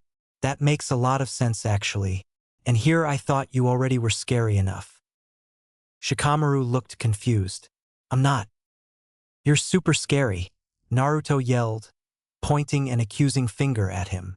He blinked when he noticed Ino had done the exact same thing. Aniki frowned, before looking at his best friend. Do I look scary, Choji? The Akimichi cocked his head to the side. I'm not seeing it, he finally concluded. Even Haruno looked at him in disbelief. Shikamaru nodded as if that settled everything. Well, at least one of you has common sense. He then glanced at Naruto. As for you, Naruto, the blonde gulped. He used an unknown form of chakra to attack you and you didn't dodge? Were you trying to get yourself killed? Maybe you're a bit too immature to become Chunin after all. That stung. He hated when Aniki went for his feelings like that. Don't fuck with me. Do you know how hard I busted my ass off for this? What I know, he said frostily, is that dead people don't achieve their dreams. And I survived the fucking snake Sannin himself. Your point? Shikamaru frowned. You should have run. Obviously. Naruto opened his mouth, but closed it to think about what Shikamaru was saying, while the other shinobi were looking at Shikamaru like he had suddenly sprouted wings. From what Aniki heard from him, he didn't want anything to do with his teammates. And going back to risk his life for them went against all his plans. If all went well, he'd never have to see them again. Forget risk, going after a Sannin in that situation and with his abilities was suicide, plain and simple. You're right, he admitted. I guess I wasn't thinking. Now everyone was looking at him like he had just announced he was the QB. Shikamaru shook his head. His face held annoyance, amusement with a large amount of fondness mixed in. You were thinking or you wouldn't have called me. You're just a fool. Naruto frowned. Shikamaru kept calling him a fool and damn it he'd know why. Suddenly, Aniki's hand ruffled his hair. Damn it Aniki, not the hair. I'm almost taller than you, for fuck's sake. Shikamaru smiled. I can't help it. I have the best otudo in the world. He blushed furiously. Fuck you Aniki, embarrassing me in public like that. Naruto still found those parcels of affection too much for him. He wanted to lie about the fact that was happy about it, but before he could he tackled by an almost hysteric Ino. Oh my goodness Naruto, you're so cute. I always wanted a little brother. Don't worry, I'll take good care of you. I'll cuddle you and tease you, and take you shopping for clothes and then… Wait. And just like that the world was back to normal, besides the fact that Ino was still attached to his arm. Naruto looked at Haruno with same expression Aniki had on his face, annoyance. You wanted Naruto to abandon us? The pink-haired Kunoichi was understandably upset. What a fucking hypocrite. When Orochimaru first leaked her killer intent, what did you do? Shikamaru looked disturbed for a moment, and for good reason. Naruto himself didn't know what to think of a female version of Orochimaru. Well, we tried to run. She was way out of our league. As you should have. Now, when you ran, which direction did you take? Towards Naruto's position or away from him? She answered with a confused frown, so Aniki increased the pace of his questions. Did you even take Naruto in consideration when you ran? Do you know what happened to him when he went flying? Did you take into account that he was already sleep-deprived? The way Haruno paled and kept throwing him guilty glances almost made him feel sorry for her. Shikamaru paused, if only to let the next words sink. Now consider this. You guys fled from a dangerous genin, thinking she was too tough to handle. Naruto came back for you knowing you guys were fighting a Sannin, meaning he knew that going back meant he had no chance of winning and no chance of escape. All Naruto heard, however, was how much Aniki cared and how he had almost dragged his sworn brother to hell with him. Ino, who still had to let go of his arm, squeezed his hand in comfort. Maybe he should see the good thing about having a sister. Maybe she would stop trying to embarrass him to death. Who was he kidding? He could only hope that would mean no more flirting at least. Shikamaru sighed. Anyway, we should all head out together. People will be more wary of our numbers, so if Uchiha is fit for travel, let's be on our way. For once, nobody argued. The trip to the tower went about as well as Aniki predicted. and they arrived at the end of the third day since the beginning of the second exam. Besides fatigue and Uchiha's new seal, they were fine. Once they arrived, both teams opened their scrolls at the same time. The genin were pleasantly surprised to see their old Chunin instructor come out of the scrolls. Naruto let the smarter members of the teams answer the riddle, and off they were to some peace and quiet. Irika-sensei looked pleased. I must admit, seeing your two teams arriving like that shows that you understand the strength of numbers. Unfortunately, you'll be on your own from now on. Only Sasuke and he had perked up at the news, the rest frowned. Naruto would worry about that later. For now, there was a bed with his name on it somewhere and no one would get in his way. He felt a sudden familiar chakra and turned to face his Jonin instructor. He blinked but took it in stride. He had a report of some sort to make anyway. So, how are you, my cute genin? We're alive. Considering Orochimaru attacked, that's fucking unbelievable. He answered bluntly. Kakashi's lack of surprise was reassuring. That meant the people in charge had an idea of what was going on. Frankly, he had no fucking clue. I'll have you tell me the details of that later. What do I need to know? Yakushi Kabuto needs to be watched. Orochimaru seems to have ties with the Hidden Sound Village. That's about it. The Jonin nodded and left. Team 7 and 10 found empty rooms next to each other and settled there. Naruto claimed the bed next to be the window for himself and stopped himself from simply dropping dead on the mattress. He rubbed his eyes tired and looked at his teammates. If you have something to say, make it fast. I'm tired. You didn't tell Kakashi, Sasuke noted. He looked at Haruno and she shrugged.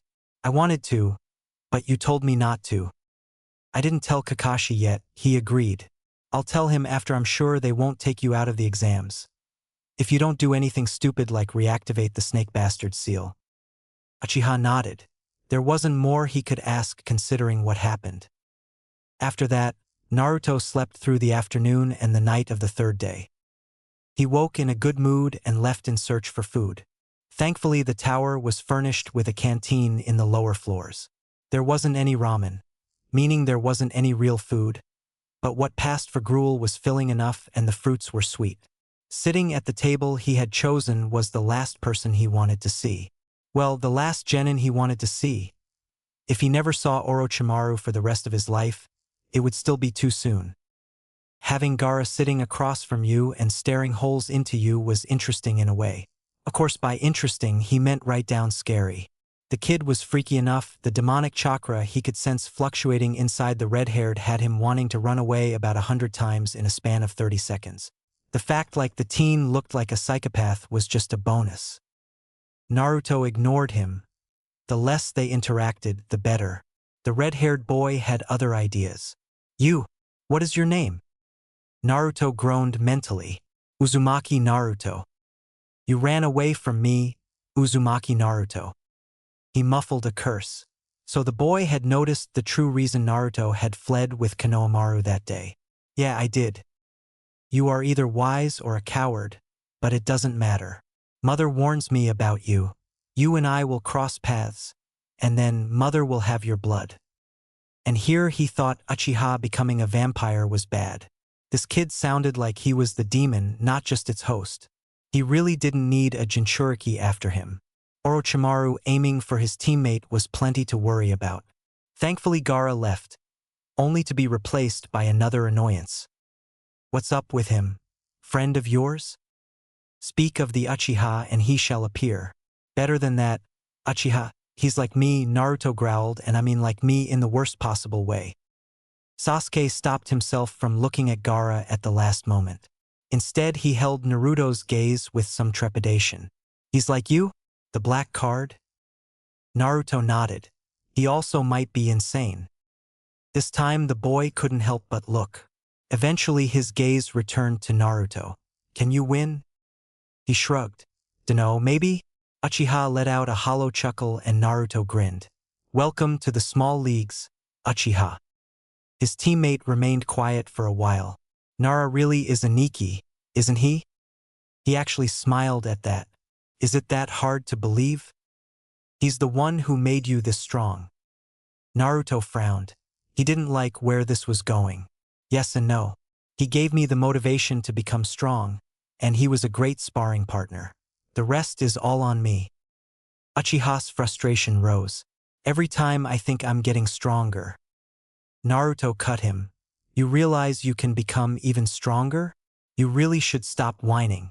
Did you see me whine after getting my ass kicked by Orochimaru? Hell, even you accepted that it was beyond help. The man you're after, is he as strong as a Sannin? For once the proud Uchiha looked unsure. Maybe. Bullshit. And you actually thought you'd reach that level at what? 13? You're doing great, hell. You're the fucking rookie of the year. And that means nothing if the dead last is more powerful than me. But it won't stay that way for long. I will have power and I will reach my goals. Naruto scoffed. Fine, but let's not pretend I actually was the dead last.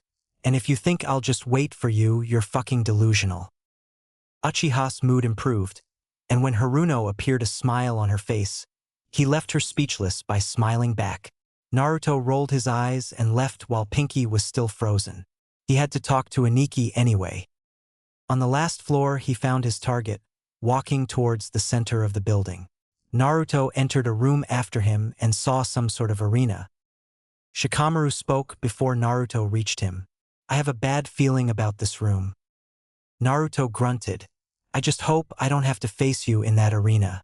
Or that Gaara kid, according to Kiba the boy can control sand. Must be a Jinchuriki thing.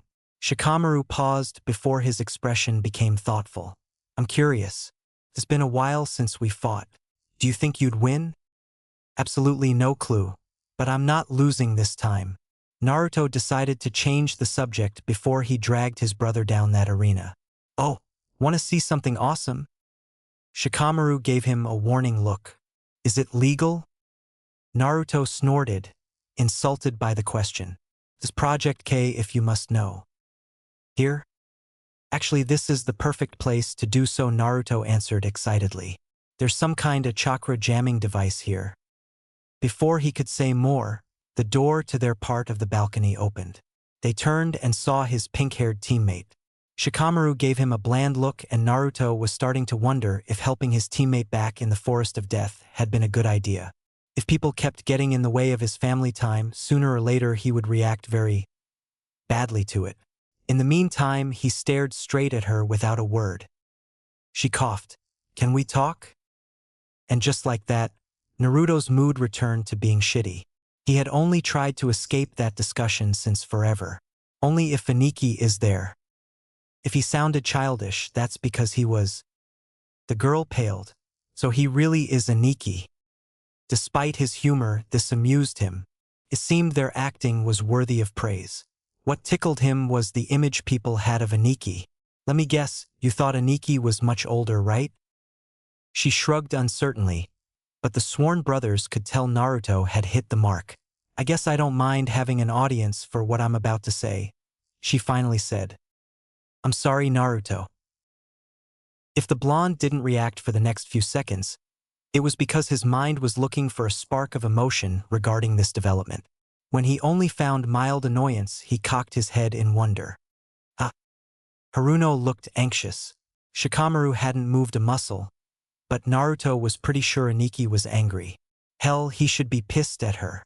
But since Haruno was in his shit list, his feelings for her had changed as well. He just hoped things would end with this apology, and then she would go back to fawning over Sasuke again. You know, I probably should be an asshole about this, but I don't feel like it. But just to be sure, why are you apologizing? Sakura looked uncomfortable. For being awful to you all this time. I don't know why. Because I was annoying at first, Naruto answered for her. And because that was the cool thing to do. Everyone else was doing it, Shikamaru added. Naruto scoffed. He was starting to lose patience. Just answer the question, Pinky. She looked a bit lost. You were a real bitch since the academy. So why do you want to apologize now? Haruno flushed. Well, you never answered my question. Why did you help me last week? Naruto's eye twitched. Being on my shit list doesn't mean I want you to die. I just mentioned it. What, 5 times already? That's it? Naruto threw his hands up in frustration. What else did you expect? I'm not some kind of fucking monster. Now stop dodging and answer the fucking question. Pinky went back to flushing again. When you helped me last week, it made me wonder. Why would you help me? The more I thought about it and the more I feel awful. The worst was that Haruno really did look remorseful.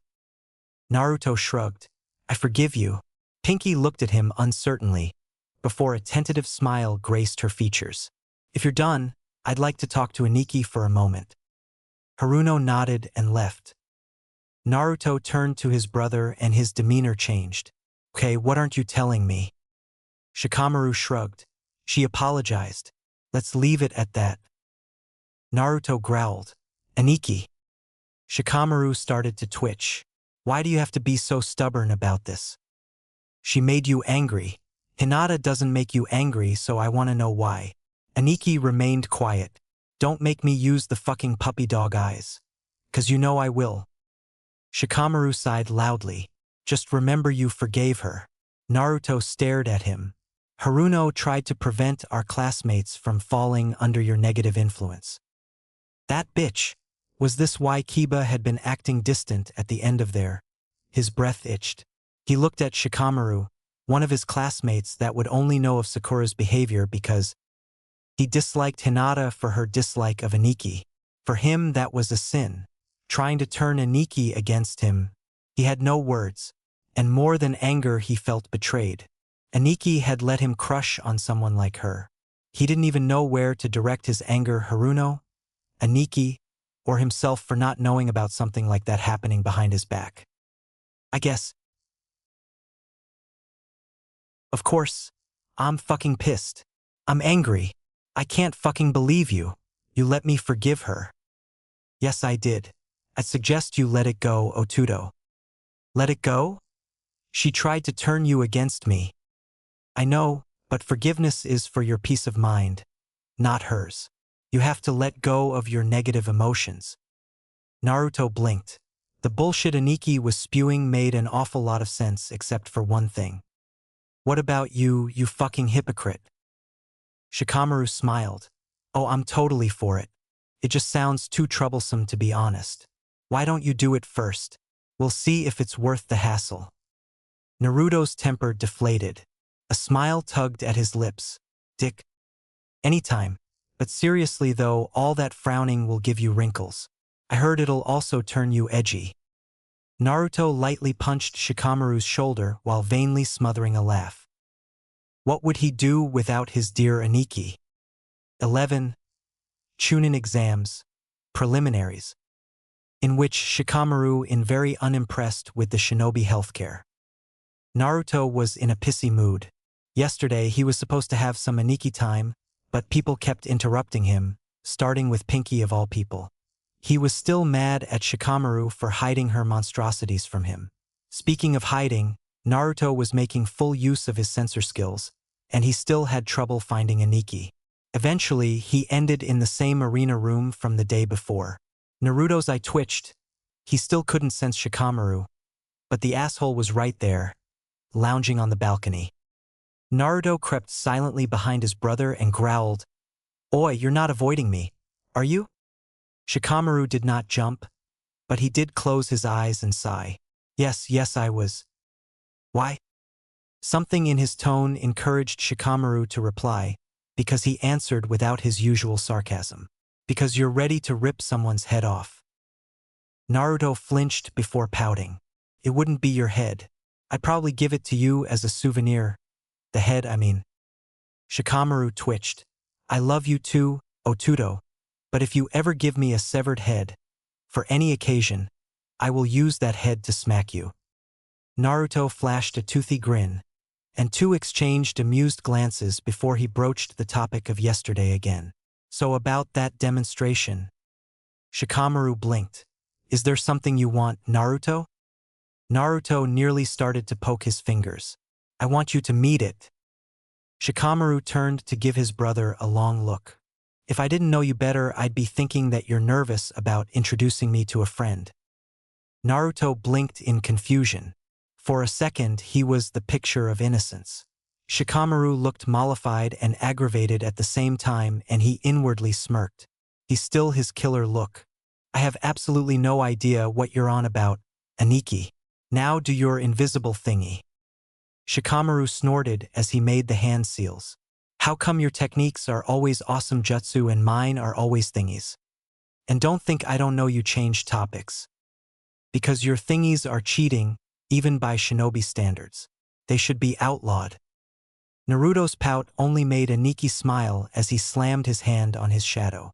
Shikamaru's shadow grew to a 2-meter radius below them, before rising and forming a dome. A moment later the shadow bubble disappeared, tinting Naruto's view like a pair of sunglasses would. To the outside world, however, it would look like they had vanished. His part done, Shikamaru looked at him. So, do you have a thingy to prevent the Kyuubi's chakra from causing a mass panic? Naruto bristled. Seals aren't thingies. They're no different than my jutsu. Your jutsu are unfair. Shikamaru raised a brow. The Hiraishin was made with Fuinjutsu. The whole concept of Jinchuriki is possible only by Fuinjutsu. Naruto flushed. Shut up, Aniki. During the banter, Naruto set up a series of seals with the purpose of hiding chakra. It wasn't perfect and a little impractical to use, but good enough for the little amount of Biju chakra that would leak. In reality, it was unnecessary, but Aniki wouldn't risk it, so he humored him. Once done, he took a black card with an intricate sealing pattern. Demonic Mind Transfer Jutsu.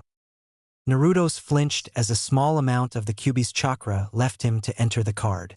Unfortunately, Shikamaru didn't miss that promised nagging later on. Right now, chakra was emanating from the card and forming a one-tailed fox. Naruto saw Aniki ready his shadow cocoons just in case. A moment later and the fox lunged for Aniki's throat, but Shikamaru instinctively countered by slamming the shadow ball on Thing's muzzle. By the time the Kyuubi got its bearings back, Naruto had grabbed it by the scruff of its neck. The fox struggled and unleashed his chakra. Shikamaru took a step back, probably because of the chakra. Naruto wasn't affected, however. The blonde stayed pouring his own chakra over the Kyuubi. It was like water dousing the flames, so much that the fox looked uncomfortable. Served that furball right. He had half a mind to drown that wretched thing. How dare he try that on Aniki? Naruto, I think you're suppressing its chakra. Naruto blinked. Apparently, he was so awesome he managed to surprise himself. Once the Kyuubi stopped struggling, he slowly stopped the chakra output. The fox looked quite unhappy. Damn you, Uzumaki. Damn the cursed Uchiha. Damn the stupid Senju. And most of all, damn you, Uzumaki. Naruto blinked before he started shaking the fox by the scruff of its neck. Oi, listen to me. You try to harm Aniki again and I'll make your eternal life an eternal hell. The fox glared at Naruto with hatred. Curse you, human. I will enjoy ripping you to shreds when I'm finally free. Shit. Shikamaru was going to murder the Kyuubi. Never mind the fact that it was impossible. Aniki would find a way. He always did. Now, if that wasn't a fucking scary concept, he didn't know what was. For the furball's protection, he hid the Kyuubi from Shikamaru's sight. Oi, you dumbass. Apologize right now. Why are you hiding him, Naruto? It's not like I can kill it or anything. Naruto shivered. He knew that tone. He knew that look. Naruto knew him better than anyone did, and that meant he knew Shikamaru was pissed again. Inside of 2 days, no less. Was the world in a hurry to end or something? He shook the furball again and warned him with a small hiss. The fox growled uncertainly. You're Aniki. There is no aura around him. He shows no hint of anger or killing intent, and yet I still feel threatened. That thing had a good reason to. Aniki made 2 hand signs, followed by the famous rat seal. Shadow virus.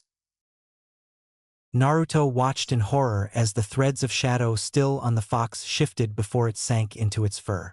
A moment later, the Kyuubi roared before trying to claw itself to death. Shikamaru, he hissed at his brother. Pain. The Kyuubi was in pain. Aniki had managed to fucking hurt the Kyuubi and he just met the thing. Shikamaru was looking at the thing in morbid fascination, and the furball was howling in pain. Shikamaru. All right. Shikamaru snapped his fingers and the howls stopped. The shadows poured out of wherever they had hid before and vanished. The silence was filled with shallow breathing for a moment.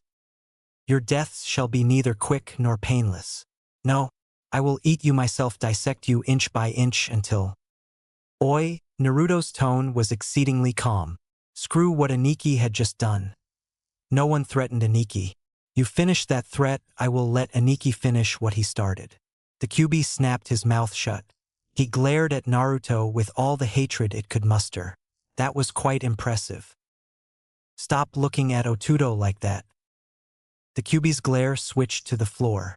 Naruto was surprised the floor hadn't burst into flames yet. He looked at his brother and groaned. Shikamaru, I wanted to talk to him. We need to work on our good nin, bad nin routine. Shikamaru looked at him. What routine? Do you want to play the good nin? Fuck no. Shikamaru kept staring at him. Right, that wouldn't work. Bad nin, worse nin, then? Aniki sighed. Can't we just compete to see who can make someone talk the fastest or something? Naruto's eyes shone at the idea of a contest. Oh, this is so on. The two nodded and decided to stare at the Biju. Took 5 minutes, but the sulking fox finally reacted. What do you want from me? The fox growled between breaths. Naruto spoke since it was his idea. Listen, carefully. I'm only going to make this offer once. You screw this up and we're done. You go back into my gut and I'll forget you. The Kyuubi bared its teeth, but remained quiet. I want an alliance. The beast snorted. And what do I get out of this alliance of yours? You get a body outside of my gut like now, with enough chakra to be a threat. There was a pause as the fox considered Naruto's words carefully. And if I trust you, I'll only keep enough chakra to keep myself alive. The Kyuubi lifted its head, showing a cunning grin that sent shivers down his spine. I'm listening, human. The sworn siblings exchanged a look. It seemed Plan K was in full motion as of now. Naruto grinned as well. Here's the deal. And so, we will be holding a preliminary round, seeing there are too many shinobi that have cleared the second stage this year. Shikamaru listened to the proctor with a frown. The idea didn't sit well with him. The main reason being one bad matchup here could mean a 6-month setback. While they weren't in a hurry per se, Shikamaru could feel his Otudo was nearing the limit amount of hatred and spite he could bear. Once that limit was reached, Naruto would leave Konoha and everything that came with it. Everything including a very pissed-off Kyuubi. He could see Plan K becoming a very bad idea. He could only hope it wouldn't come to this. Uchiha Sasuke, Tsuchikin, please enter the arena. That matchup was one-sided. There was no way for Uchiha to lose this fight. Looking back, either Choji or Ino would have been enough to subdue that Oto Kunoichi. Shikamaru watched with his mind focused on his little brother. Shikamaru barely registered Uchiha's twisting lunge, but Kin's worry made him pay more attention. His teammates were discussing her strategy, wondering what he had prepared. So he took a glance at the arena and saw the bells attached the senbon she had thrown. She's a genjutsu type, he concluded out loud. Choji and Ino waited for him to elaborate. There are bells attached to the senbon. Ino was quick to catch up. That means Sasuke-kun probably cut some wires. She probably used them to control the bells. Choji finished her thought. And knowing her two teammates, those probably aren't normal bells. Shikamaru had to admit that this setup would be enough to catch most shinobi unaware. Too bad for the Oto Kunoichi. Uchiha Sasuke was far from the average ninja. On top of that, he wasn't the type to gloat while you set up your strategy. He beat you first, then he gloated. He was one of few shinobi to actually get the order right. Within moments, Uchiha closed the distance and engaged in close-range taijutsu, Kin's apparent weakness. A few exchanges and a punch through her guard, a strong kick to her head, and Sasuke won the match. Winner, Sasuke. You think pitting Haruno against Uchiha would have been too obvious? Shikamaru noticed Naruto's annoyance, but only answered with a bland stare. The blonde huffed. They set him up with one of the weakest ninja here. It's like they made sure he made it to the finals. You're reading too much into it. Shikamaru saw him twitch and barely managed to contain his amusement. You're trying to get a rise out of me. Is it working? Next to him, the rest of Team 10 were snickering while Naruto muttered and cursed. At that time, the panel lit up and everybody watched, hoping their match wouldn't be as one-sided. Finally, the names Temari and Misumi showed up. Neither names were familiar, but there was only one Kunoichi who had remained nameless up until now. Let's hope she's just as strong as her brother. Shikamaru gave Naruto a deadpan stare. Let's hope not. This next match was as uneven as the first one, and ended being shorter. When the proctor called for the match to begin, Temari had already judged her opponent. You look like a freak, she said as she took her weapon out. I'm not gonna let you anywhere near me. And that's exactly what she did. As Misumi rushed her, she opened her staff, which was in fact a large metal fan, and blew him skyward, before unceremoniously letting him drop. From where he was, Shikamaru heard the sound of broken bones. This shinobi wouldn't be in any condition to fight anytime soon, if he even was alive. Gecko called the fight and medic Nin carried the unfortunate shinobi in a stretcher. Great. One of them controls sand and the other one wind. I'm guessing the third sibling is equally troublesome. The lack of response made Shikamaru pause and turn. The look he saw on Naruto made him cringe. It seemed his dear brother had come up with one of his ideas again. The kind that turned into Biju getting out of their hosts and people falling victim to mysterious pranks. Naruto? He asked warily. She's a wind jutsu user. Shikamaru blinked, looked at the retreating Kunoichi, glanced at Naruto and blinked again. You know Asuma-sensei is also a wind jutsu user, right? Naruto shrugged as the lights went on again. Aburame Shino versus Akimichi Choji. Shikamaru exchanged looks with Naruto and the rest of Team 10. This match could end up either way. He didn't have the opportunity to observe the Aburame clan in action or spar against one of its members, but he knew two things. One, that the clan was renowned for their chakra-draining insects.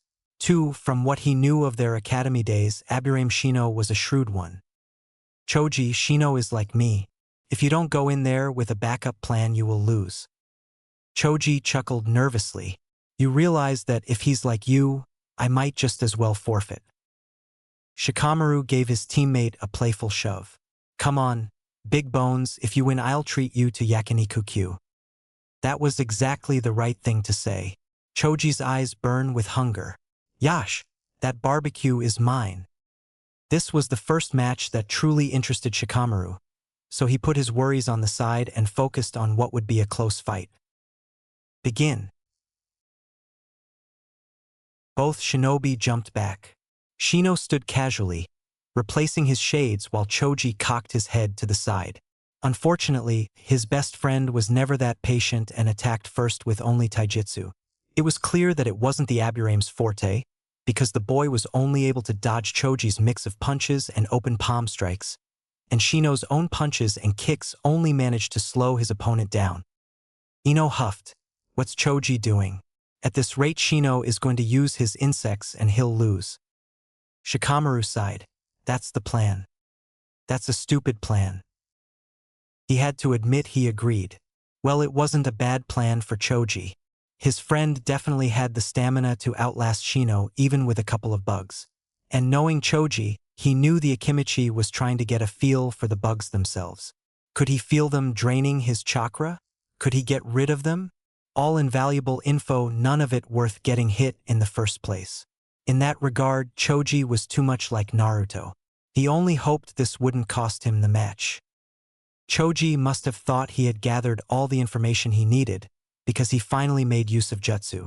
Shino, who tried to deflect a normal fist to the face, was caught unaware when that same first suddenly grew 5 times its size and hit him like a solid wall. The young boy rolled near the wall of the arena, kicking up dust as he went. He didn't seem to be moving, so Choji came closer. Seeing Shino struggle to get up, Choji enlarged both his arms and captured his opponent with his hands. You should give up. I don't think so because I've yet to be captured. Choji and rest of the spectators turned to where the real Shino was breathing heavily. Choji immediately understood how much trouble he was in, but the clone he captured had already dissolved into bugs before he could let go or throw it away. You should give up because with the amount of bugs currently on you, you have about 20 seconds before you lose all your chakra. Choji grit his teeth before he took out a soldier pill. Let's see if I can knock you out before then. In the next moment he had enlarged himself and was spinning madly in place before bursting into movement in Shino's direction. The insect user tried to stop his opponent with more of his draining bugs, but the swarms going after Choji were repelled by the rolling meat tank. He missed his mark 2 times before he grazed his target, and that was enough to disable Shino's arm. At the rate this was going, Choji would have the time to win this match before his chakra ran out. Shino's exploding tag took even Shikamaru by surprise. One moment, Shino had a human boulder in front and the arena wall in the back with no way to escape.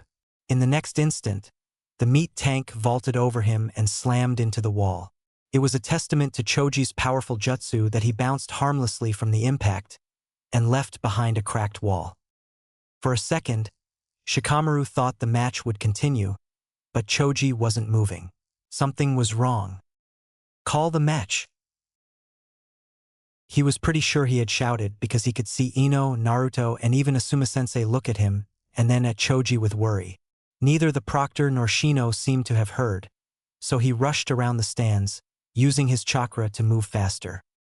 His worry turned to horror when more of Shino's insects flew towards his friend. Enough that he couldn't even see Choji anymore. Thankfully, he was close. Shikamaru jumped over the guardrail and used the arena wall to launch himself towards Choji. He landed in front of Shino. Walking towards his best friend, he only spared a few words for the Aburame. Remove your bugs or I'll remove them. Shino jumped, clearly surprised. He opened his mouth, but his answer was drowned by the sound of several jonin appearing on the scene. Kurenai stood in front of Shino, with Kakashi and Guy not far. Asuma-sensei stood between him and the other jonin, but his eyes were on Choji, as they should be. Shikamaru, however, was rapidly losing his composure. The proctor himself finally made his move. Akimichi Choji is hereby disqualified, and if you... Choji was hurt, and they thought he still cared about these exams? Well, he had to look on the bright side. With Choji disqualified, Shino had no reason to keep his insects on him. Either way, he moved towards his friend with the intent of removing those bugs himself if he had to, and lo and behold, insects flew away on their own to find their host. Shikamaru delicately kneeled near his friend. Choji, can you hear me? The groan he heard was so unlike Choji that it sent shivers down his spine. Asuma-sensei kneeled next to them, looking at him expectantly. No pressure.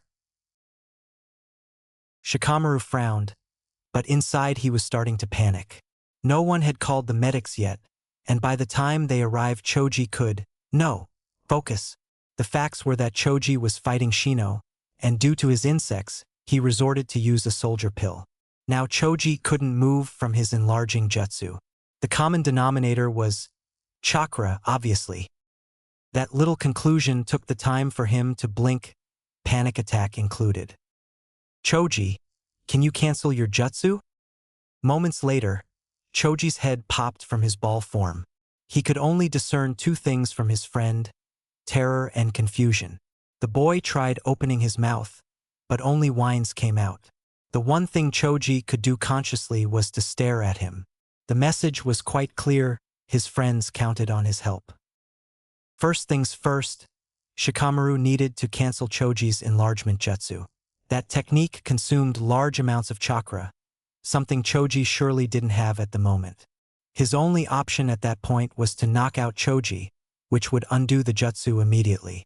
Of course, assessing Choji while unconscious was a bad idea medically speaking, since some vital symptoms might be hidden. Shikamaru's inability to use yang-type chakra meant he couldn't put Choji to sleep like a normal medic nin would. He would have to improvise. He apologized to his friend before materializing his shadow senbon and piercing Choji's head with it. Two things happened. Choji returned to his original shape and he found himself at the mercy of 3 lethal jonin and a coughing proctor. Nara Shikamaru, you are hereby disqualified. You are under arrest and will wait. Choji is alive. The odd looks he received annoyed him to no end. I knocked Choji out, that cancelled his jutsu. That means he's spending less chakra and the medics have more time to save him. Seeing their hesitation, he kneeled next to his friend and put 2 of his fingers around his temples. Something like black lightning coursed through Choji's head and suddenly his eyes snapped open. Sorry for the wake-up, Choji. Do you feel any pain besides your headache? Choji wheezed, worrying Shikamaru further. Nothing had changed. At least now he could actually diagnose his friend. He checked for a pulse and his eyes widened. Choji's heart rate was way too high. Wasn't he suffering from chakra exhaustion? What other problem could he be suffering from? Over here. The medics. This could be bad. He moved to let the professionals work, but was far from impressed when one of the medic Nin pronounced that Choji suffered from chakra exhaustion. They put him on their stretcher in order to take him to the hospital. By that time, Choji could very well die. Shikamaru moved in front of the medics before they could leave.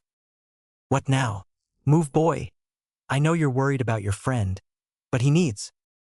Check his pulse. One of the medics looked at him in confusion, while the other snorted in disdain. Naruto arrived moments later and stood by Shikamaru's side. Look, said the condescending medic, I know you're worried about. That was as far as he got before Naruto shut him up with a well-placed glare.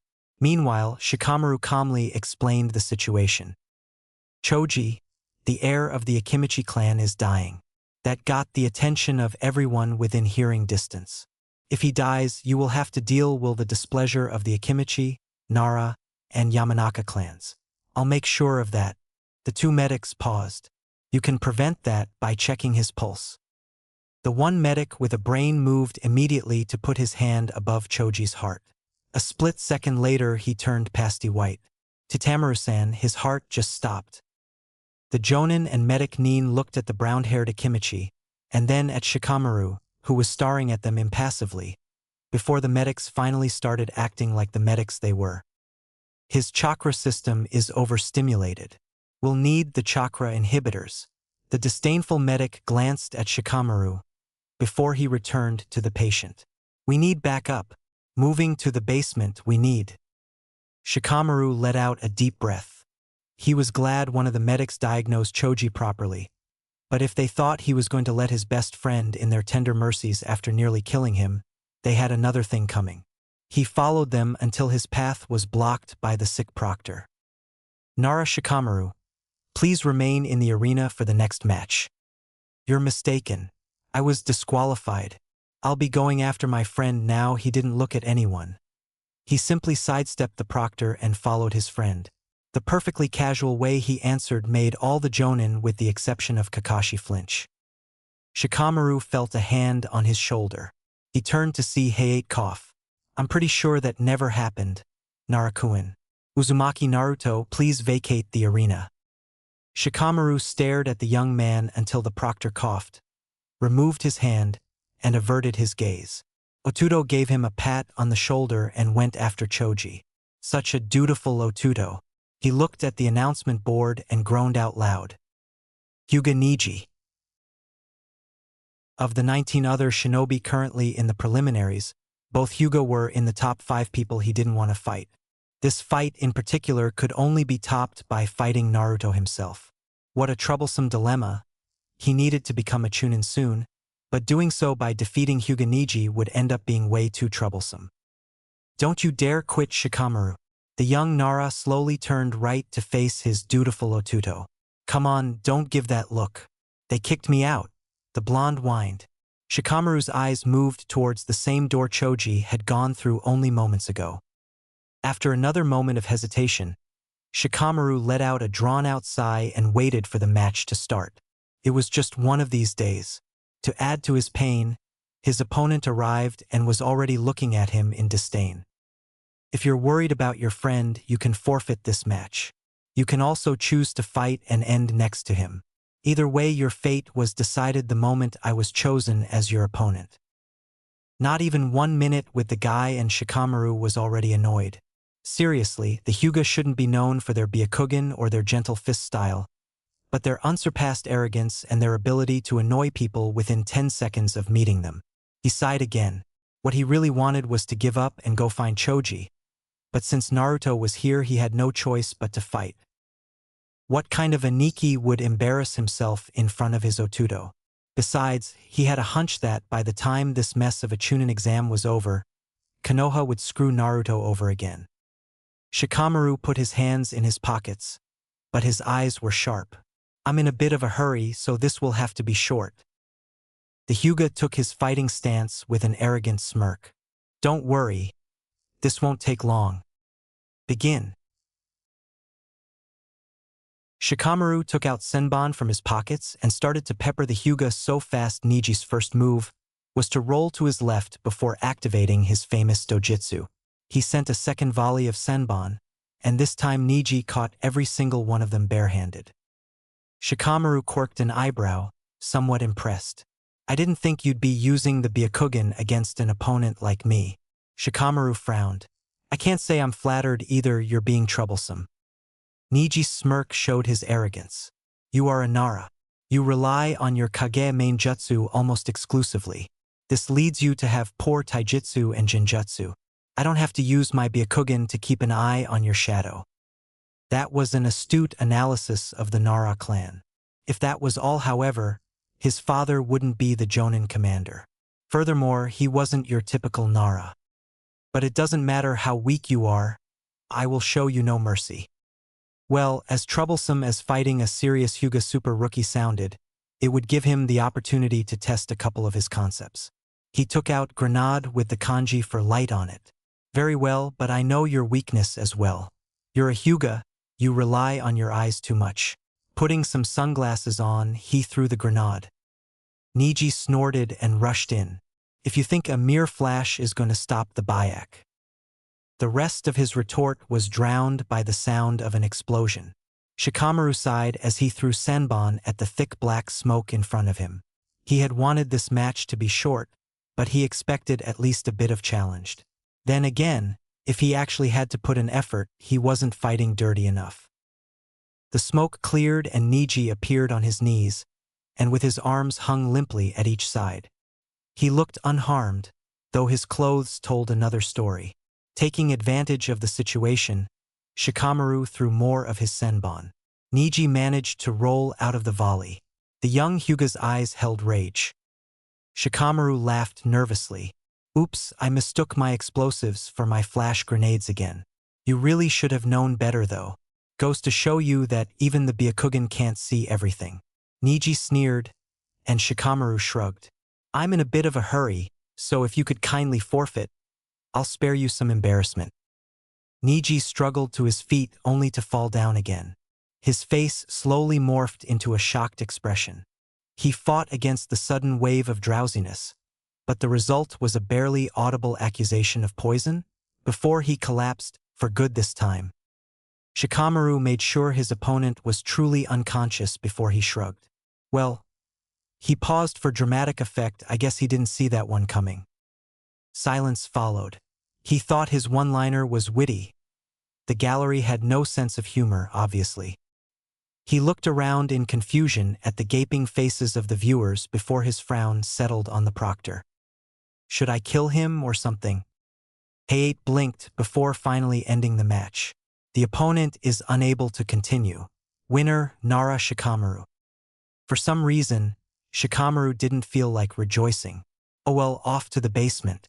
He headed for the exit door of the arena and found his sensei waiting for him there. That was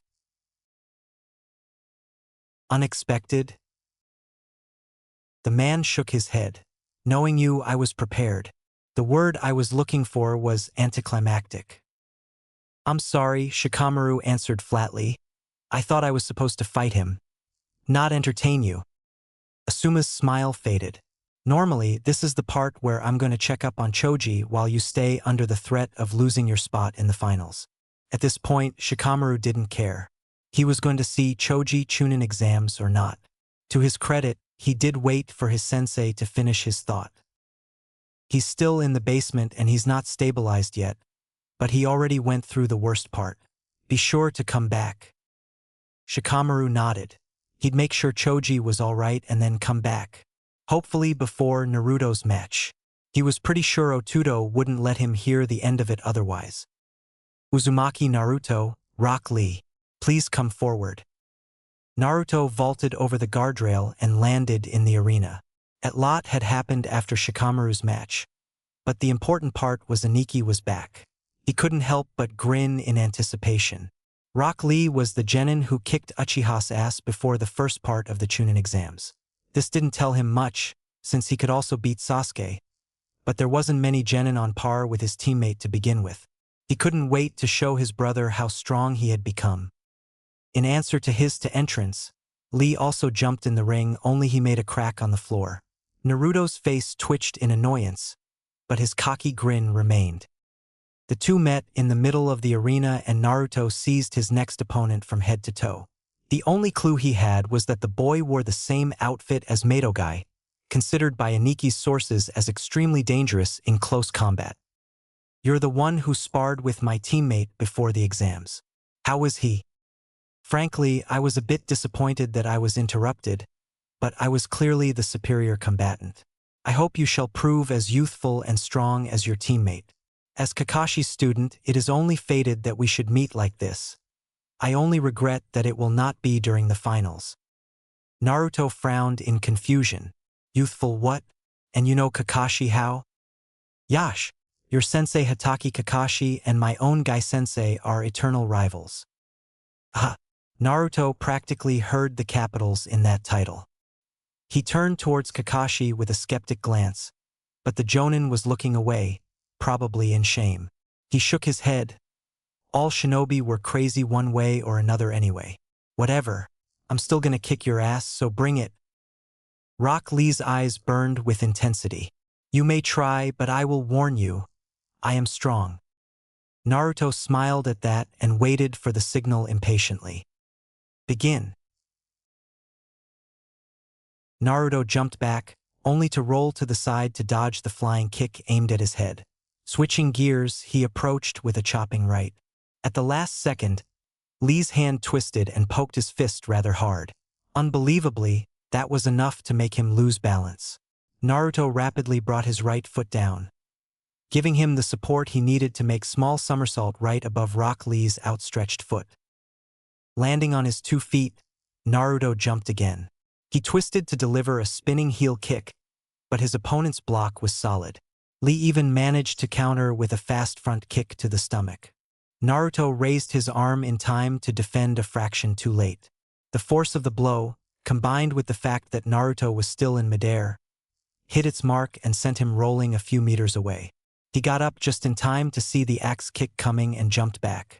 Lee's kick left a small indent on the arena floor. Fucking hell. You hit like a fucking horse. Lee had hit him exactly once so far, and he hurt in 3 separate places. Naruto was proud of his taijutsu, but this guy clearly outclassed him in that branch. And his speed. Lee didn't give him time to gather the chakra needed for his ninjutsu. Hell, he never even got the chance to get started on his rotations. Naruto smiled. Now he actually felt like this was a proper exam. Okay, get ready, because round 2 is going to be a fucking blast. Naruto primed his barrier seal card before he even got up. A good thing too, since the Lee crashed into it with a fist not a moment after inactivated.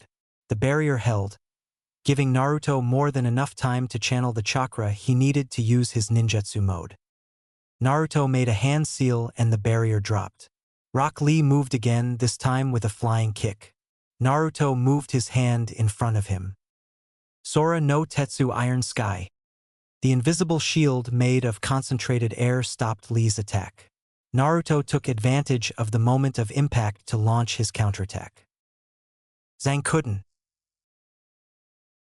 The air bullet coming out of his roundhouse whiffed, but the wind's pressure staggered Lee for a split second.